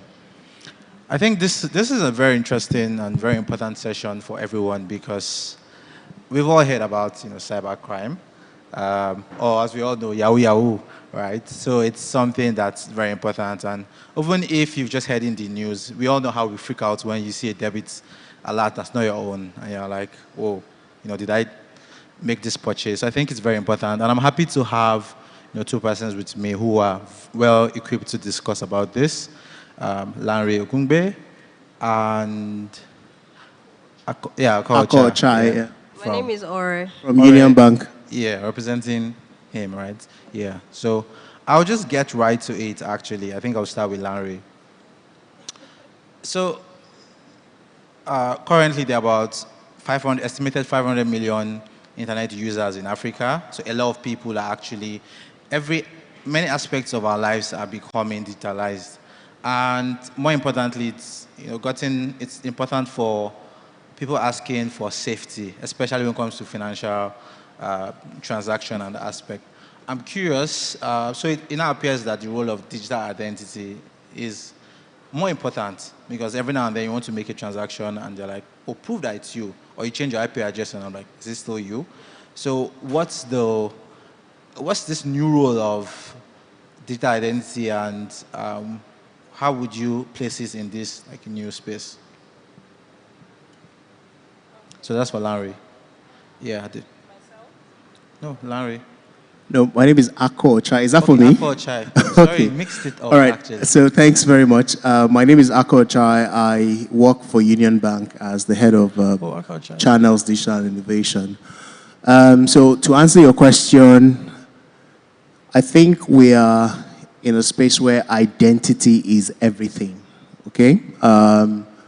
Because even if you want to, in fact, there was a joke my friends and I would normally make, like in a country where, do you know who I am, is like a traditional question when you ask when there's like a conflict or something, right?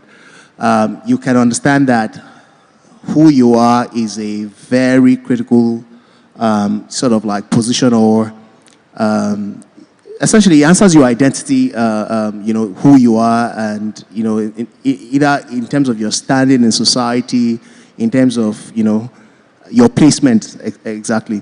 So when you talk about digital identity, essentially, whatever is deployed in terms of resource to sort of manage identity stands to answer that question, who are you? Now, in terms of what digital identity is, in terms of the importance of it, today, if you want to own a land, the C of O has to come in your name. You have to be this person who is identified. If you want to access your account, username, like in banking apps and the rest of them, you have to put in something that has been identified as you, either your BVN and the rest of them. So you discover that access to resource across different industries, right, will rely on who you are and to even establish whether who you say you are is the right person, and then the kind of information you want to access, right, is the correct information that you should access as the person who you have identified as as yourself, in which sort of answers the question around confidentiality and all that kind of stuff. So digital identity is everything. Today when we're coming in and just to access this premise, some of the questions you ask at the front is, what's your name, what do you do, and all that. Because we want to know who is attending this conference, because identity matters. So I guess to answer your question is to say that digital identity is sort of everything, because it's the first step into the room. to access any resource, and then to actually, to access any resource essentially. So I think it's everything. Yeah, thank you very much for that, Ako. Thank you very much. So to you, Ore, so I know that Identity Pass, I know it's, it looks like identity verification, and you're working across Nigeria, Ghana, Kenya, South Africa. And you work with a lot of startups, companies, helping them with compliance. But I'm curious, how can, based on the work you've seen, how can companies, startups, how can they better equip themselves to prevent issues of fraud and compliance issues? Thank you. My name is Ore. I work with Identity Pass as an Associate Director of Sales. I would say that what we've been able to do for businesses across cross-border is helping them, providing tools sort of that helps with business expansion, right? And by doing this, we provide APIs that helps not just identify individuals and verify information, but also authenticate businesses, right, and business documents, right? So you would find someone who is in China or a business who is in China that wants to come into the African markets. We are able to sort of bridge that gap where they are confident enough to partner with an African business, knowing that there is some sort of level of security and authentication, right? They're able to verify that this person that I've never seen, that I'm partnering with, that I'm working with, and putting my resources in, is who they say they are, right? So that comfort is what we bring to the table. Wow, that's quite a huge responsibility, actually. Because when I think about the risk of actually doing business and the money going south, so it's very essential. It's very essential because these businesses are also human beings, right? Yeah. So and everybody wants to feel like they can trust the next person. And looking at how sort of COVID has sort of forced us and forced businesses to rely solely on digitalizing our business and operations, you just have to learn to trust, right? And so we've presented the platform where you know that this information or your card details that you're providing on a platform is safe and secure based on, certain security measures that has been put in place. Yeah, thank you very much for that. For Ako, I'm curious. So nowadays, people don't want to go to, at least young people don't want to go to the bank. Before, you have to go to the bank to fill your details and all of that. And with other players saying you can do it online, I know that banks have adopted. But it still doesn't remove the fact that, there's that need to ensure that, there's no fraud and all of that. And that's meant that banks have to leverage on fintech technology, basically. How are you able to, in the course of work, how are you able to ensure that this moving or leveraging on technology is not a room for fraud, And I'm posing to you because I know that there's a trajectory where it was before paper-based and now. So how's that computerized? Yeah. So and the question you ask is essentially what keeps a lot of bankers, awake every day, especially those in the risk management sector or the risk management department. Now, as more things move online or move digitally, so from customers either trying to access their banking services digitally, or now that remote work is a big thing and where you have a lot of our staff trying to access critical services, to be able to provide service to the bank remotely, or even to internet. Now we're talking 5G with astronomical speed. Meaning that you can do quite a lot within a very short period of time because of the quality of access and all that. All these things essentially expands the threat levels or even the attack surfaces, right? When you think about either cybersecurity or cyber threat. So for banks, it came from a point where when you hear about cybersecurity or even cyber threat, right, it was something that was happening either to your neighbor or was happening in advanced countries. But even when you hear it happen, it was something that you felt you needed to respond to. But now it's so clear, given that as we push, the boundaries of digital, access, right? It's so clear that, cybersecurity would continue to expand as those limits also expand. So right now, it's a key a focus area in terms of managing our risk assets.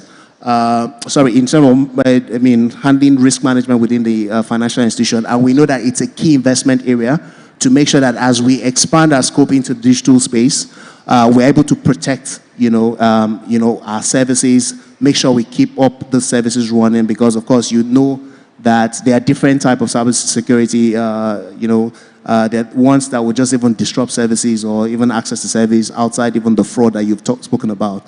So there's, first of all, a consciousness within the institution from executive management level, and to the extent where we're also building the culture within the institution, because if we think about cybersecurity, the weakest link is the individuals. So there's a sensitization that also is constantly happening within the institution to make sure that staff knows that when a phishing mail, for instance, is sent, you don't click on the link and the rest of them. So there's that consciousness, when you're actually dealing in your everyday operation, because without paying that, we don't have that level of sensitivity, you become the weakest link within the whole chain. So that's exactly how sort of banks are positioning, because there's that awareness to position to be proactive, and then also also engaging stakeholders within the space, because I think there's also a realization within the space to know that you cannot prevent cybersecurity completely 100%. So you will now need to have to define remedial, ways to sort of respond to when it happens, right? So those are also some of the things that we're investing in. So things like having, what they call disaster recovery, so that you have a double site running, so that when one goes down, you can actually activate the other one, very quickly, are some of the, investments that have gone in so that we can battle cybersecurity or things like that very quickly. Yeah, thank you very much. You want to add something? Let me just add a few things. So, to be honest, right, it's a rat race, right? So, we need to remember that we are no longer dealing with individual hackers or individual cyber attackers. They've now formed alliances, right, where they have resources, they have structures, they have budgets, wow, right, that enables them to do all these type of things. And yes, we are building cyber defenses every day, coming up with different, AIs and whatnot. Guess what? These guys are also doing the same thing because they have the resources. So we don't even know who is chasing who at this point in time. So I guess it is very unrealistic to say that an institution or a bank or whatnot can really safeguard their system 100%. It's very unrealistic, but it is good to be very aware and be very forward-thinking, right? So as you're building cyber defenses for the now, can the cyber defense you've built today withstand any attack in the next 2 to 3 years, right?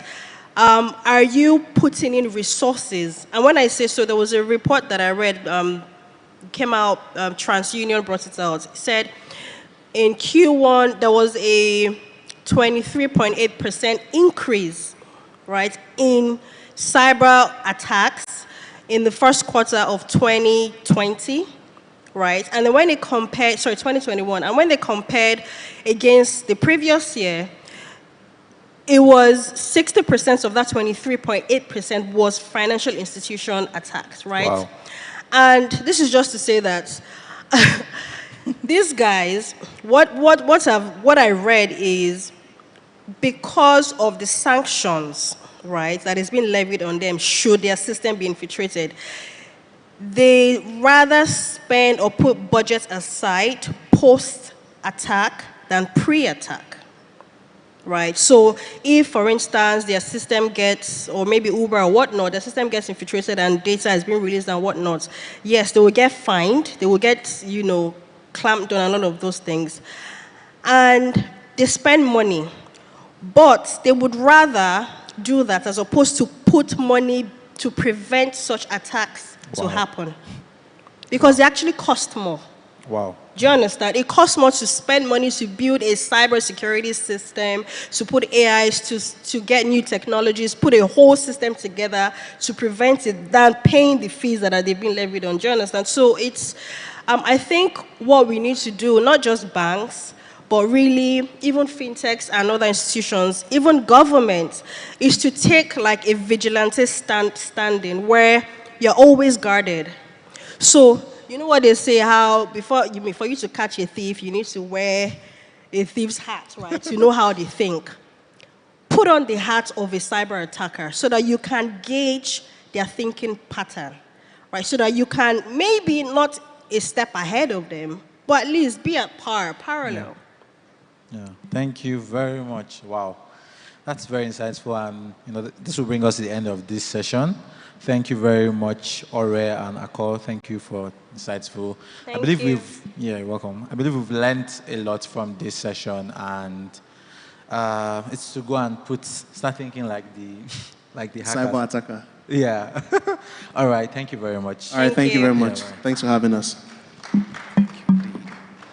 It takes a thief to catch a thief. I think that's the popular way of saying it. It takes a thief to catch a thief.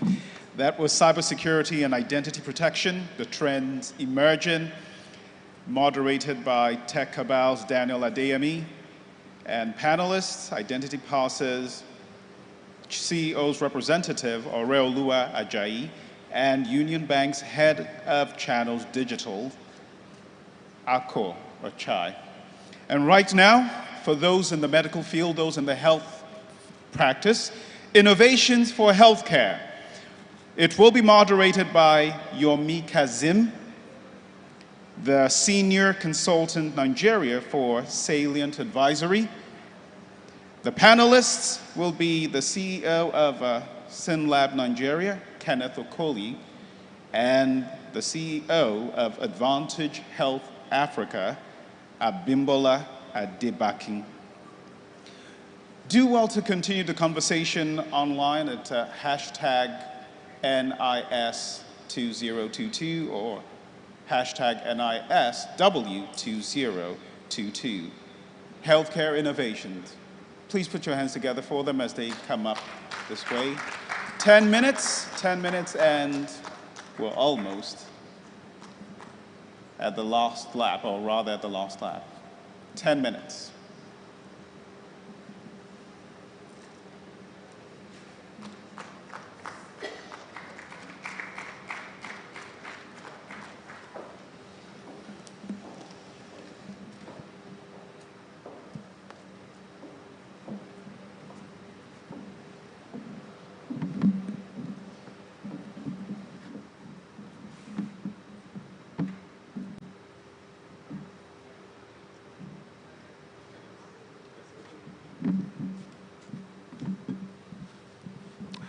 Hello, everyone. Good afternoon.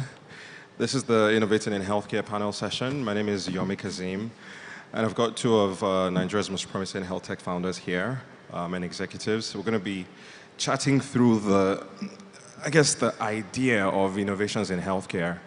Quick introduction, I'm a senior consultant with Salient Advisory. We are a global health consulting firm with a focus on African health technology ecosystems. Abimbola, as you might know, is a superstar founder in the health tech space, but I'll let her introduce herself, and after which we'll get to Kenneth.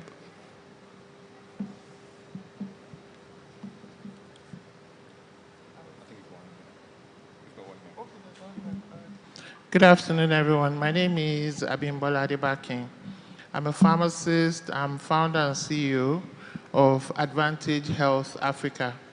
And some of the things we have done in the health space is we aggregated and set up the first online pharmacy that is based on an aggregated network called My Medicines. We also have a network of pharmacies under the My Pharmacy brand, and we are also in pharma marketing. Over to you, Kenneth. Good afternoon, everybody. My name is Kenneth Okolie. I'm the CEO for SynLab Nigeria. I think it's arguably the biggest pathology service provider in West Africa, widely spread within the country, and at the forefront of making quality diagnosis accessible to Nigerians. All right, so let's dive into it. If you take your minds to 10 or 20 years ago, the idea of leveraging technology for healthcare in a way that brings it more directly to people was pretty much, unheard of or unthought of, right? There's a lot of evidence and research that suggests there's an acceleration in adoption of digital health solutions, especially in Nigeria. But being innovators in the space, I'd like for you to share what you're seeing. How has the landscape evolved? And you can think of this pre and post the pandemic. Okay, thank you. So 20 years ago, it's interesting you noted that 20 years ago, the likes of InterSuite just started, and the financial services sector saw a change in how we access services. Prior to that, we would go to queue at the union banks of this world, but now we hardly go to the banks. Now, 5 years ago or 6 years ago, that change also started to happen in healthcare. And some of us started 2016, 2017, and we started to trudge along with technology, closing the gap of access, as well as looking at things to enhance equality. Post-COVID or during the lockdown, many of those innovative ways then showed, that, oh wow, we could have been doing this all along. So the lockdown more or less validated our business models. My medicines, for example, demand for our services went up 7 times because people now could not go out. Pharmacies were in restive areas. They needed to open late, close early, and you now knew, oh, I could just order for my medication and it will be brought to me at home. Such models emerged more further during that period. And I know someone, for example, Ikechukwu, that says, oh, thank you for the work you did. Because during COVID, a venture like Zuri Health emerged. Now, more such ventures have emerged, showing that you can innovate around the medical clinician services using telemedicine. You can innovate around the diagnostics. You can actually remotely or virtually get samples collected and then send results via email. And you can innovate around the medication and now home care. So home care is how we started. If many people remember the picture of the doctor carrying a black bag and going to the home, that was how we started decades ago or centuries ago. We're going back there, but now adding technology to it. Because really, health is pertinent to everyone. If you're not well, you can't be in this hall. And so any way that we can innovate in supply chain and all, people are thinking about it. And more are emerging. So that's what I see. It's happening not just in Nigeria, but across Africa and even across the world. And we'll see many more. We'll see big, large companies investing in artificial intelligence to be able to predict and preempt diseases. Someone spoke recently that sooner or later people will stop dying of diseases of the organs because organs will be replaceable, either with 3D components or even the fact that we'll be more accepting of other parts. So these things are going to happen more. Did the person mention how humans would then die? I think you just choose to die. You choose to exit like a vampire. Okay, thank you very much. I think she pretty much mentioned a lot of the things that has been happening. So I would like to put it this way. COVID made, with COVID, we saw a lot of behavioral changes. And with those behavioral changes, businesses had to adapt. Business models had to move. I remember speaking with someone in the UK, and he said a whole lot of businesses had to shut down during COVID because those businesses were purely built around the whole brick and mortar system. At the same time, we saw several businesses begin to thrive. We saw how Netflix, their numbers went up, different things happened. And COVID, pre and post-pandemic, it taught us that businesses that will thrive over the next decades are those who are able to adapt, those who are able to innovate. And within the healthcare system, I'll speak for the pathology space, we saw a number of behavioral changes. Prior to COVID, people were forced, in fact, it was luxury to request for a home service for people to come to your house to pick up a sample.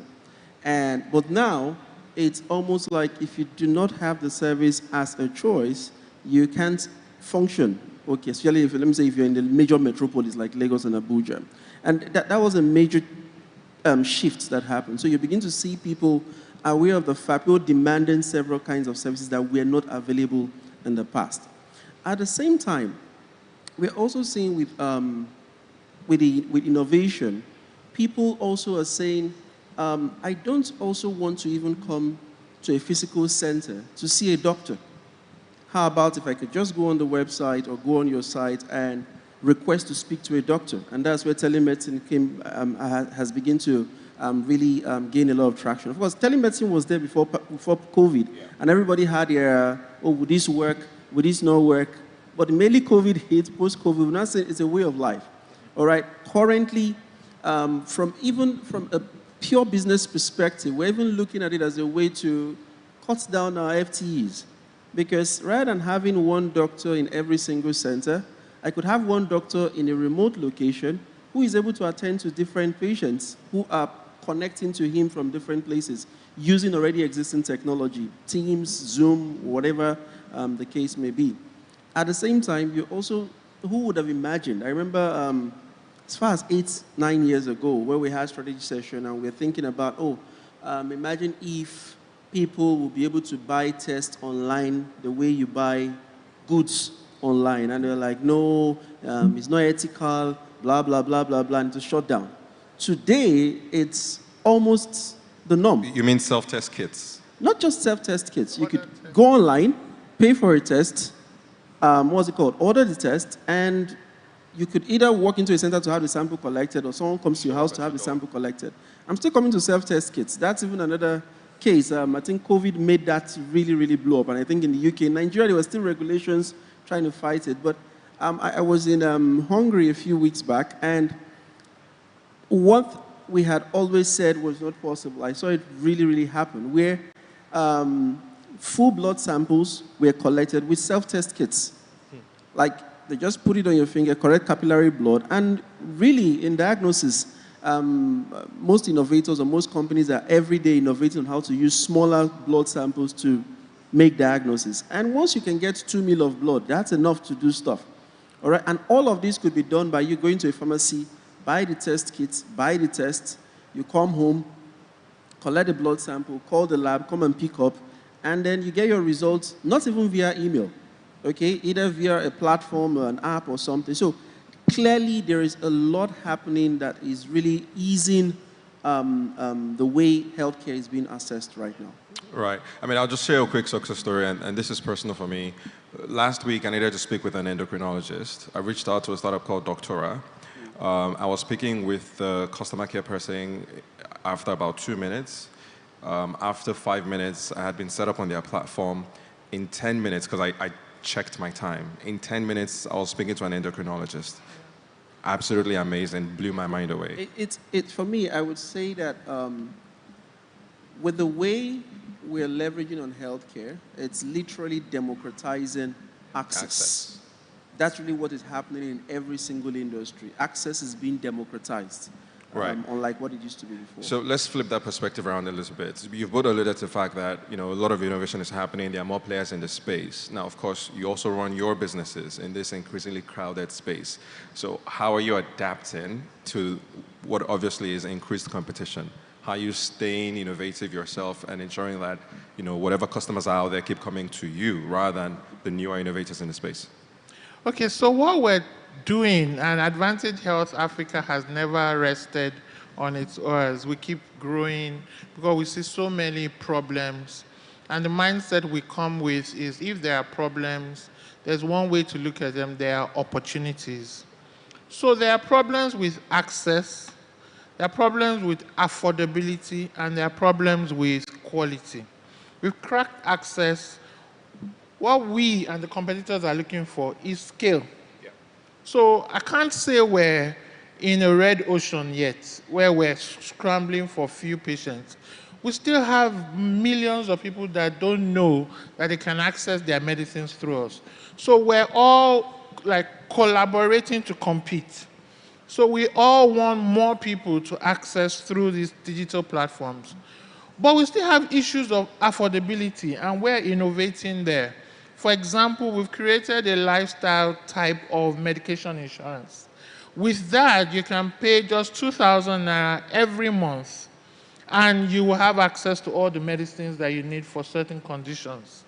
But it's in a community-based model, meaning your lifestyle issues, parenting, accessing cakes, all these things are bundled together in a community group, but you still have your medication insurance.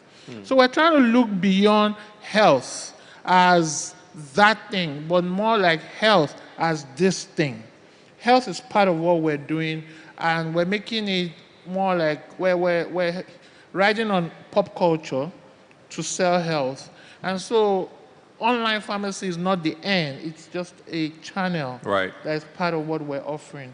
And I think more of us are doing that now. Medication insurance sounds really, really interesting. That's coming from because really there are too many generic forms of services. And we said if you go abroad, you would see pregnancy insurance, you'd see ENT insurance. So why can't we flip the model? And that's why we came up with medication insurance. How about SynLab? So for us, piggybacking on what you said, clearly we understand that the issues are varied, but categorizing it, of course, there's the issue of access, affordability, quality, and the likes. And I think currently the major problem is the issue regarding affordability, because a lot of the players are, clustered in Lagos, clustered in Abuja, and there are obvious reasons for that, okay? One of the major reasons why business exists is to protect shareholder value, okay? Yeah. But what we are trying to do to work around the whole issue of affordability is to work with the government. So we have a number of public-private partnerships existing, a lot of talks ongoing with the government, okay, to try to see how to take away all the barriers that makes the cost very high, okay, while guaranteeing quality or access to the care. So we work with a number of state governments, working with a number of, even the federal governments, trying to bring our services to teaching hospitals, to general hospitals, without us investing heavily in the major capital required. They provide part of it, we provide part of it. At the end of the day, the populace are the ones who benefit because we're able to offer the same quality of service, okay, that is comparable anywhere in the world, but at a very affordable price. So far, we've spoken on a positive note. Let's move to the other side a bit. Now, Salient Advisory conducts research every year, and one of the two major challenges that keeps jumping at us when we speak to African health tech innovators are around regulation and funding. I think we can split this here. Since SynLab already has a working relationship with the government, can you share with us what you think the approach currently is and what it should be towards regulating health tech startups? And Abimbola, I think you can speak to the aspect of funding. Every year we see annual reports with regard to funding inflows to African technology ecosystems. And if there are any fintech people in the room, we don't hate you, but fintech takes pretty much the whole pie, leaving little to nothing left for other sectors, including healthcare. What do you think drives that underlying, lack of equitable, I guess, funding for health tech? Kenneth, you can go first. Okay, please, could you repeat it again?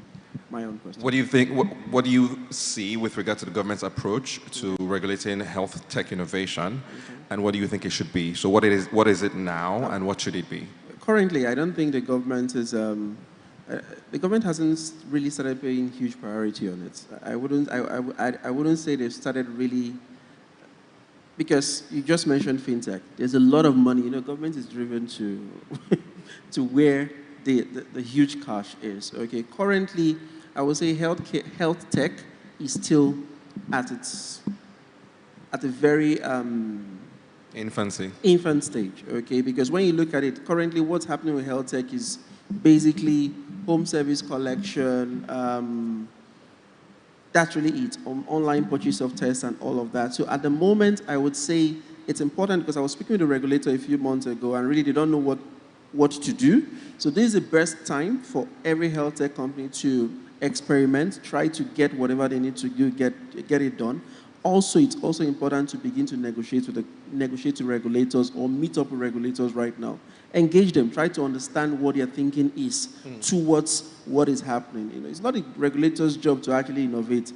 His job is to actually to keep things traditionally and safe the way it works currently. And how about funding, Abimbola?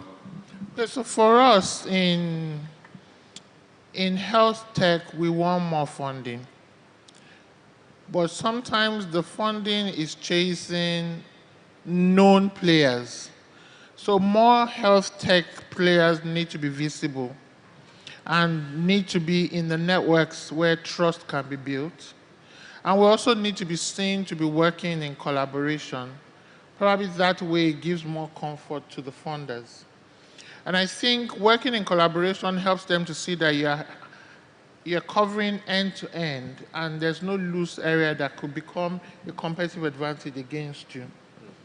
Funding is coming, but because health is seen more like a social impact sector, it's that type of funding, it's impact funding that tends to look for healthcare. But funding is coming, and I think that more of us need to speak about local funding. Because what we need is really Nigerian-based, Naira-based funding, at least in Nigeria. And we need more of the VCs and PEs in Nigeria to open up to Nigerian health tech space. Why do you think that's vital? So the devaluation has scared a lot of people. If I got $1 million in 2020 to invest in my business, and they're looking for a 5-year return, I'll probably need to make like 6 times or 7 times to even repay and then show profit. Right. The numbers are just not adding up. So you need Naira-based funding to pursue Nigerian-based businesses. But it's not just equity we're looking for loans. But the banks are not loaning because they can't see assets on ground. Health tech, just by the nature of health tech, does not have asset-heavy business models. So you want to fund us, and you're asking for assets as collaterals, but we're asset-light by nature. So the thinking of those who traditionally fund businesses has to change, and they haven't changed. Then when some grants come, therefore, put yourself in mother and child health while you're pursuing supply chain infrastructure.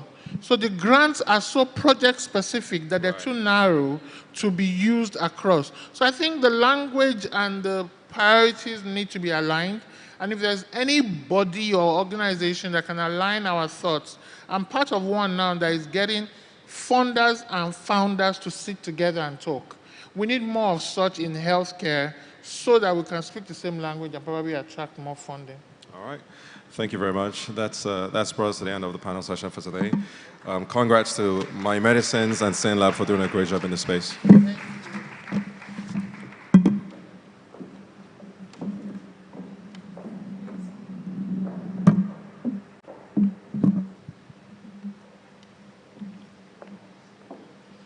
Thank you so much, Abimbola, Kenneth, and Yomi for that one. That was powerful. Okay, so I think I'd like to take it off from where Abimbola stopped to say that the health tech, the healthcare industry, they really do need funding, and that would lead us to the next, and actually the last panel session for the summit this year, which will be an interactive session. Okay, so it's tagged Ask an Investor. So we have some investors in the house and would like for them to come talk to us about innovating your way to position for investment. So fundraising Q&As. I know that there are a lot of people who want to find out what it entails to be qualified for fundraising, right? Are we curious to find that out, to what it entails to have an investor invest in your projects, in whatever it is you're doing? All right, beautiful. So to moderate this session, we'll be calling on Thelma Okonwa. Let's put our hands together for Thelma. Thelma is a marketing lead of Beat Mama, and the panelists for this session will be Victoria Fabumi, Head of Investments, Growth Capital Fund by CC Hub, and Ebovi Wali, Managing Partner, Thrive Africa. Please, if you are here, can you come up stage, and while you put your hands together for them. Can we have Ebovi Wali come up, please, and Victoria Fabumi as well. Thank you. Fantastic, beautiful. So while they're making their way to the podium, I would like to quickly say that when we're done, it's okay for you to go to the back and then, check out some of the booths, people who have their booths here. We have Nextford University here, Incobo, Microfinance Bank, Tony Aja Stand, Do Chase, Quad Loop, Afex, The Room, Identity Pass, Beat Mama, Sin Lab. How many of us have done our tests? Taking advantage of the free test? Okay, fantastic. So if you're yet to do so, if you fall within the number of 50 people that you're asking for, I think it's time. When we're done, you can go to their booth to do the test. And then we have KuCoin, We Connect. Just feel free, make sure to look at what they're about and collaborate, okay? All right, over to you, Thelma. Thank you. Did you have a microphone? Hi, everybody. Good evening, and welcome to this session. I'm sure this is a session everybody has been waiting for, and we'll just get started. My name is Thelma Okonwa. I work in marketing at Beat Mama, and I would like our panelists to introduce themselves. Hi, everyone. Good evening. My name is Victoria Fabumi. I lead investments at CC Hub, and we invest across Africa through our fund.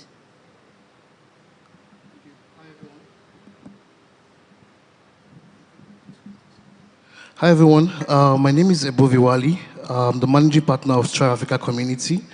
We are a global angel investment syndicate of over 200 persons across the world. And we come together to write angel investment checks into African startups. We've mostly invested in Nigeria. Currently investing in our first deal in Kenya currently. We've done a total of about 7 investments to date, not worth of $100,000. We also have significant networks to investors across Africa and are able to make significant introductions.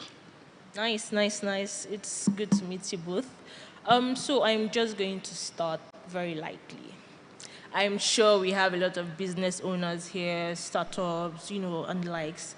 And these are people who would be looking to have people like you guys invest in their businesses. I'm going to start with you, Victoria. What's one thing that would make you say no to a startup owner?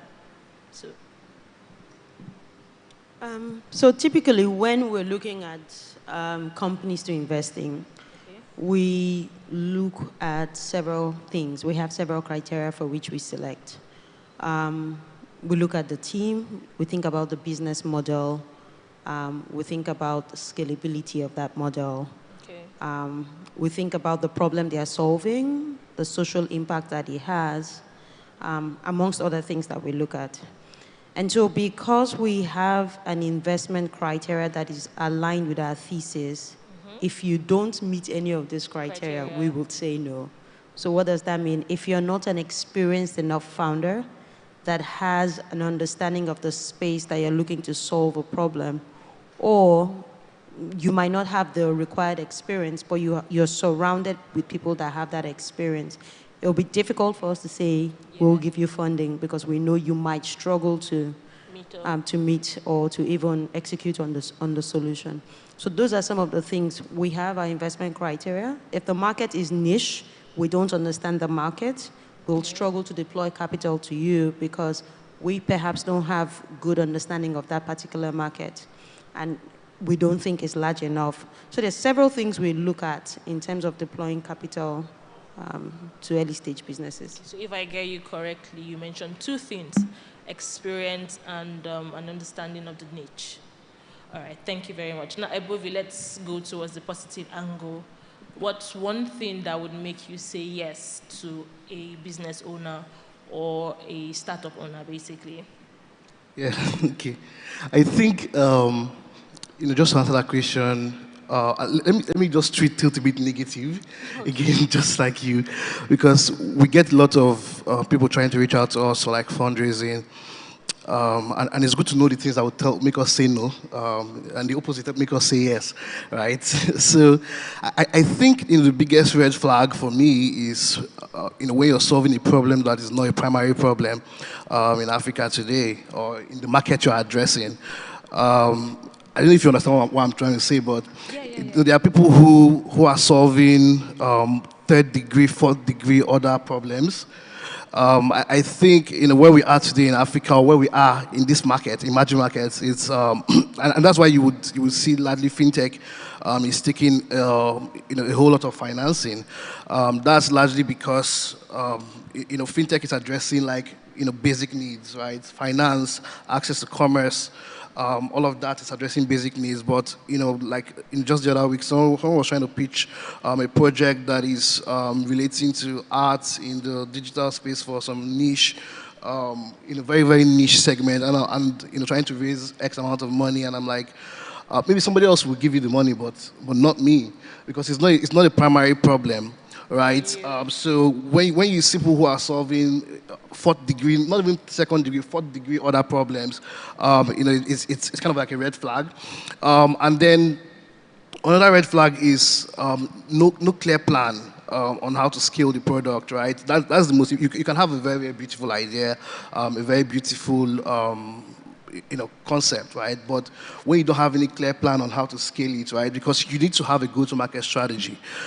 You need to have an understanding of how this business will go from 0.0 to 1 million, right? We need to see it, right? If it's an idea, we need to see it that you have that clear plan. And even better if there's traction or some existing data points that we can point to and say, okay, it's growing at this rate and it will continue to grow, right? But I mean, we flip it on the other side. So we are looking at people who are very experienced builders. So I mean, if building is your sort of like first experience, it's most likely not going to fly, right? You should have worked one or two places as a founder, right?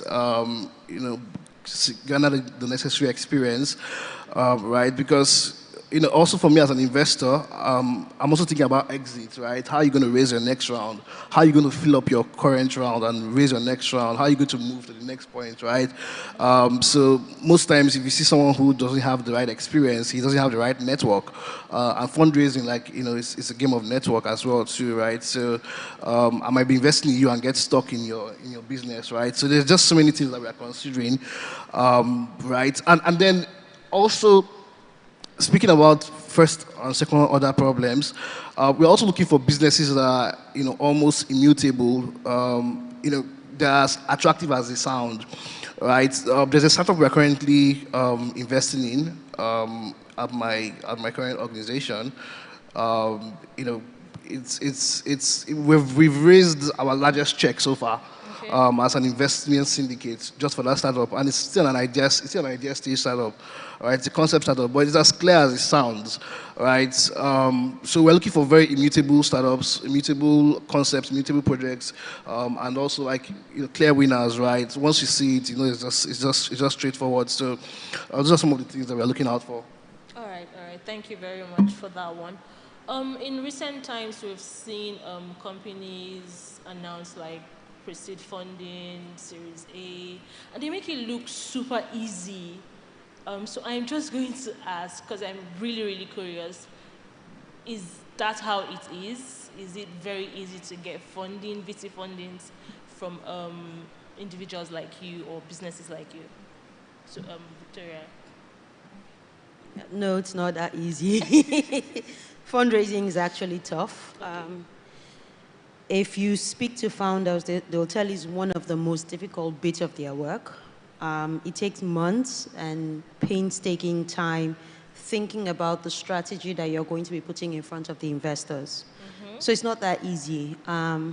For every one company that raises funds from an investor, depending on the size of the investor and the size of their pipeline, perhaps 100 have gotten a no.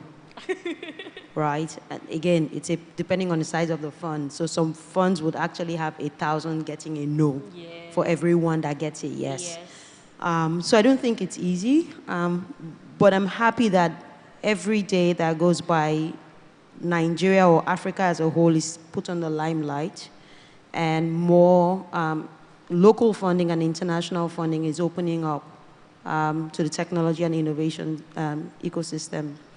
Does it mean it gets easier? Not necessarily, but it just means that access is becoming more available and it's getting better. All right, thank you, Victoria. Now, Ebovi, this question is for you. Yeah, we all know fintech is the next big thing, majorly in Africa and Nigeria as a whole. But aside from fintech, what other industry would you say you could invest in? Interesting. So at TribeAfrica, we've invested roughly about 7 deals till date. It's just about a year of operations. Most of those have been focused on consumer-focused products.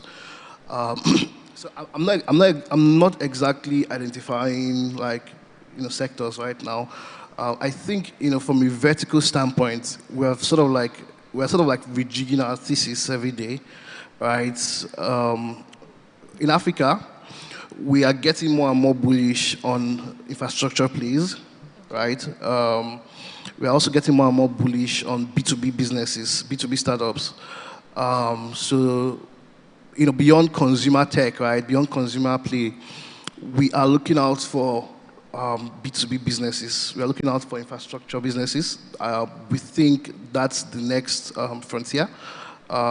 Beyond, so I mean, if you're building a consumer business today, some of the things that we tell our founders is how do you grow this business? Because building consumer business is very tough.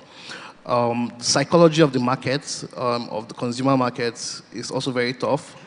It's a market that doesn't pay. Hardly pays. It's a market that wants freebies. It's a market that is also very difficult to grow because it's a market that likes either foreign, in terms of consumer psychology, right? Either foreign products or they stick to existing incumbents, right? So you have a very high cost in trying to dislodge existing incumbents, right? And we have one of those examples, although they've garnered early success, right? Critical frontiers, because you also get revenue paying, income, fee-paying customers, right?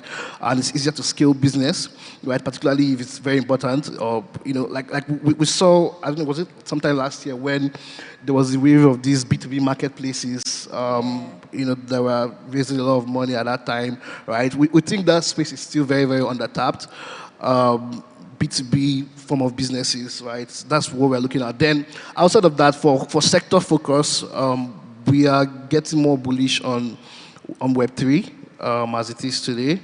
We're also getting more bullish on just crypto space in general. And then think of crypto infrastructure, crypto B2B, right? It then makes a lot of sense to us, and we want to put our money in those kind of businesses. Thank you. So the scope now is, hey guys, please move from fintech to Web3. Sorry, just to chime in on what he said, and I know you didn't want to go in or zoom in on sectors, but we take a sectoral approach as well as a thematic approach to deploying capital, which is what the other panelists had talked about when she said most monies are going into fintech, and the hope is that we start to see them coming into other sectors. Yeah. Healthcare, as much as we don't find it sexy, from a portfolio point of view, we've put in monies in healthcare, and we've seen the huge potential. There's nobody that is sick here that will not seek or look for a solution to that problem, right? And they will, even if it means selling everything you have just so that you can leave, you'll do that. So we think that healthcare is also a sector that we're beginning to pay attention to. Education as well. Education from the standpoint that even though education is evolving, foundational literacy and numeracy is still a problem. We need to ensure that at the foundational level, people have access to the right learning, resources and tools that will set them up for the future. So we're also paying attention in all those critical sectors that you know that whether we like it or not, people still have to access. And you are able to build other models around them that keep them sustainable, basically. Awesome. So this question is open, anybody could answer it. I'm going to play the gender card right now. Would you say you favor a male-led startup or a female-led startup? Does the gender card come into place when you are giving out investments? I think gender is of no relevance in investment thesis. What we are looking out for is experience, right? An experienced founder, clear problem, clear way on how to approach the problem, right? And just good business. So gender is of no relevance. We're actually invested in a female startup at our fund, right? And that's just one. We have, earlier in the year, we're also looking at one of them, although we're not able to invest in them at the time, largely because of access to capital for us at then, right? We're looking out for grit. We're looking out for all of the qualities that makes a good founder, and gender is an issue of no relevance. Okay, makes sense. So whilst I agree with him that gender, again, from an investment point of view, that gender might be irrelevant, we're beginning to pay more attention in terms of finding a balance in terms of how we deploy capital. You would find more often than not that male founders are more comfortable engaging investors, they're more confident, and they can speak to their business model with ease. A female founder who perhaps is outperforming might find it difficult to communicate, even though they are doing well. And so as investors, we're now beginning to pay more attention and say, can you drill down? Can you not just look at things from the surface or how they're able to present themselves or how they're able to present their businesses, but look for other opportunities that would give access and allow more female founders to get funding. There's a lot of information that shows it's highly skewed to male founders. We appreciate that. It doesn't really matter whether female or male, as long as your business model makes sense.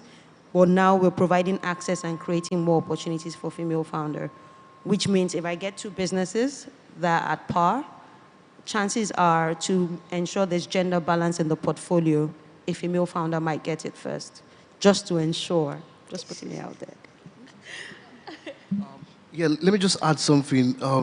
Very, very salient point. I think another thing that would drive or that would reduce that balance, right? Because it's very obvious. Like more capital is skewed towards male founders.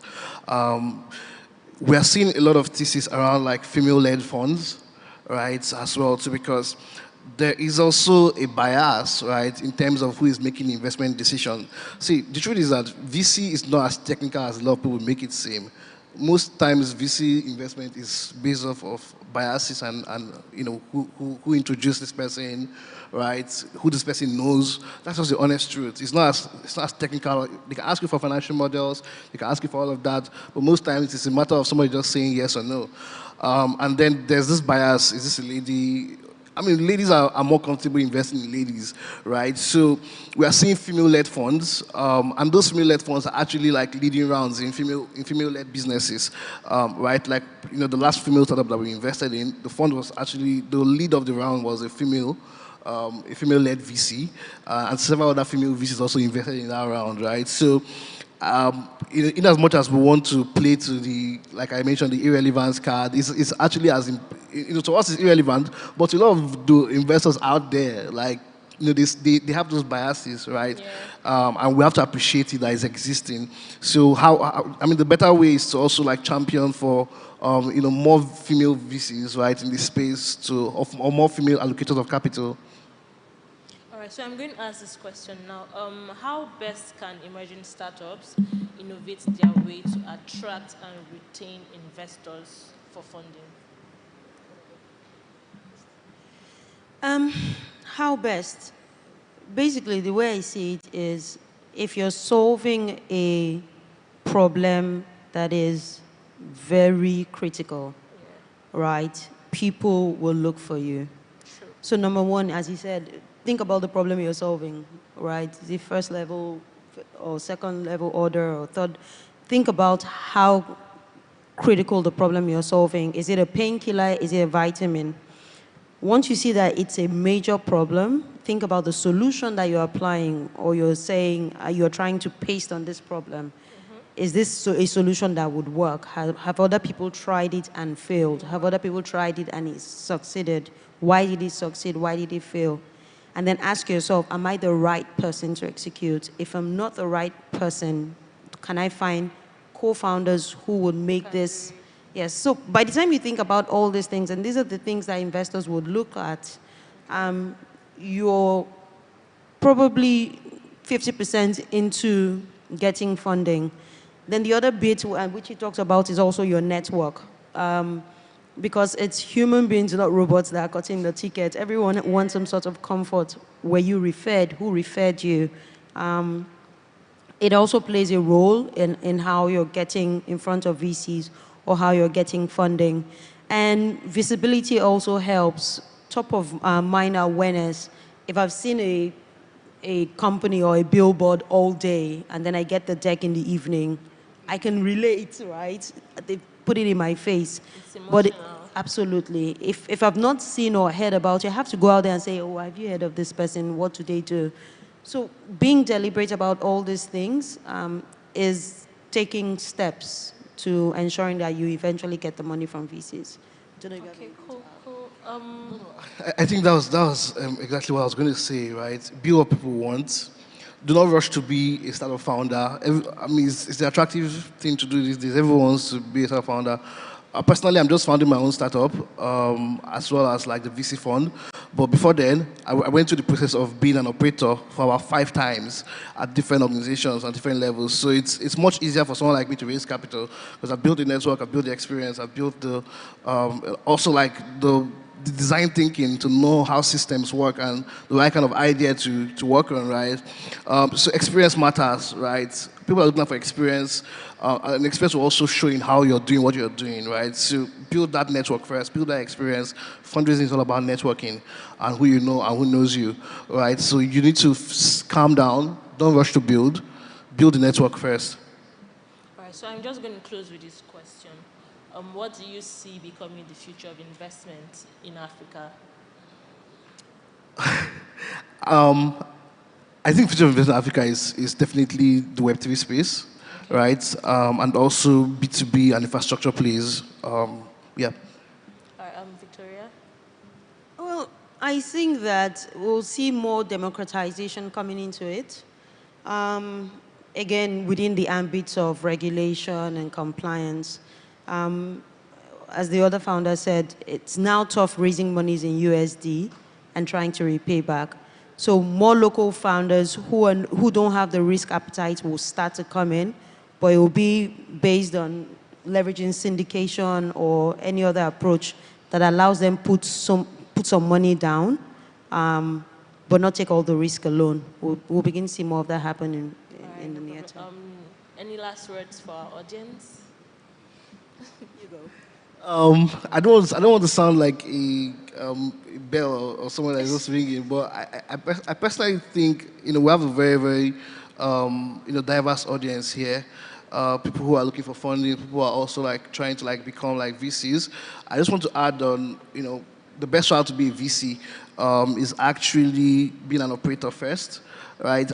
I think the experience from being an operator can never be underestimated, right? Be an operator, and then first of all, you can be an operator, you might get rich enough to become an LP. We just saw one of those examples, Tosin of Team Out, right, who led the round of, was it We Capital that invested in their pre-seed, right? So by the time We Capital was raising their round, he was the lead LP, right? So always choose your operator route, right? VC is not as attractive as it looks, right? It's a low cash business. Always choose your operator route and make money from operator experience or all of that, and then become a VC much later, right? And then build something that people want, right? If you want to raise money, build what people want. Don't just build what you want, but build what others want, right? There's this intelligence bias that makes you only see things from your own lens, and most times intelligent people don't really do. I mean, look at Elon Musk.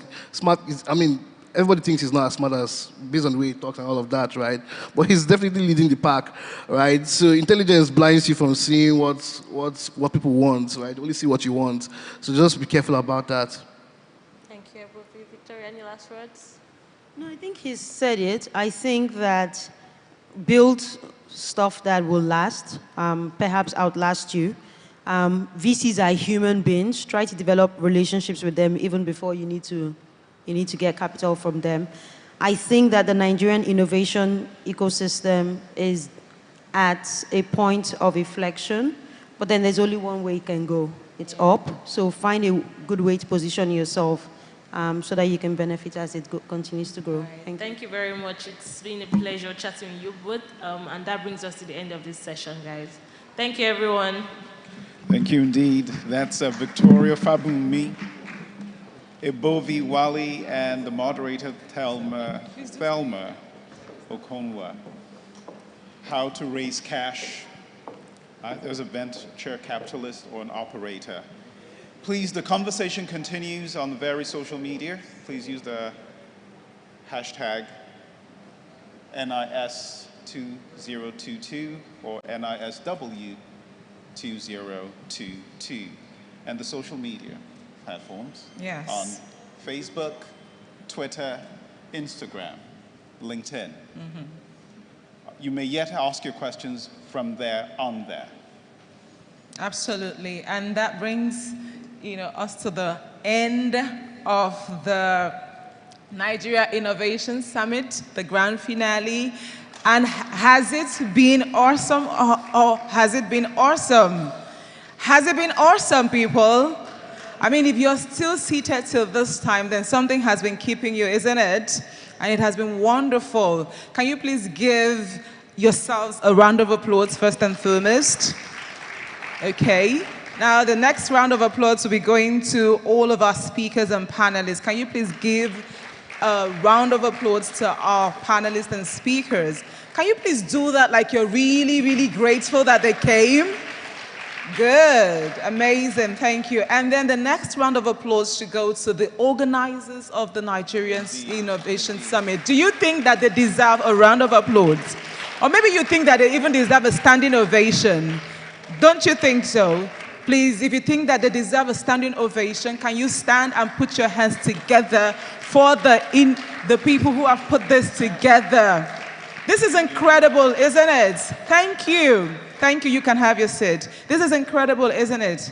It has been wonderful. We've had a week full of activities that is nothing short of awesome.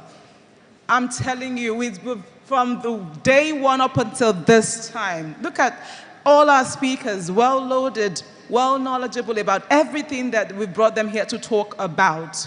Because we're very, very serious about making sure that you get the impact that these whole events and summits was intended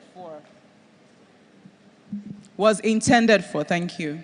Okay, so right now, you've heard it, we will continue the conversation on our social media platforms. If you are yet to follow us, please make sure to look up on us. And, okay, so I'm saying us because we're part of the family already. Even you are part of the family already, okay? So make sure to use the hashtag NIS2020, hashtag NIW2020 to continue the conversation. And should you have further inquiries, questions, and all that, you can, send a mail or so. I'm sure, we are the woke generation. Is that how they call us now, right? Good. So you can find your way to send a mail, and then so we still have the booths of some of our panelists and speakers here out there, so you can just make your way out there to go find them. And it is on this note, do you have anything you want to say to the people before we do the last thing that we need to do? We have one more event later today. That should be about 7:30, the awards night, to acknowledge those who have put in considerable effort into innovating in various aspects of our economy, one way or the other. Although that is strictly by invitation. Absolutely. Maybe it's possible one or two could yet get in, possibly. Yeah, it's possible. You never can tell. Okay, but just be on the lookout for it. So it is on that note that we will call Mr. Tony Adger to come give the vote of thanks. Vote of thanks, and we will see you later in the evening, or see you next year with your testimonies. God bless you. Thank you so much for having us. Thank you, Chair. Thank you, MQM. And I want to thank each and every one of us for spending your time. And like the host asked, I'm sure we must have gotten enough that has kept us up until now. I want to say a very big thanks to all our speakers.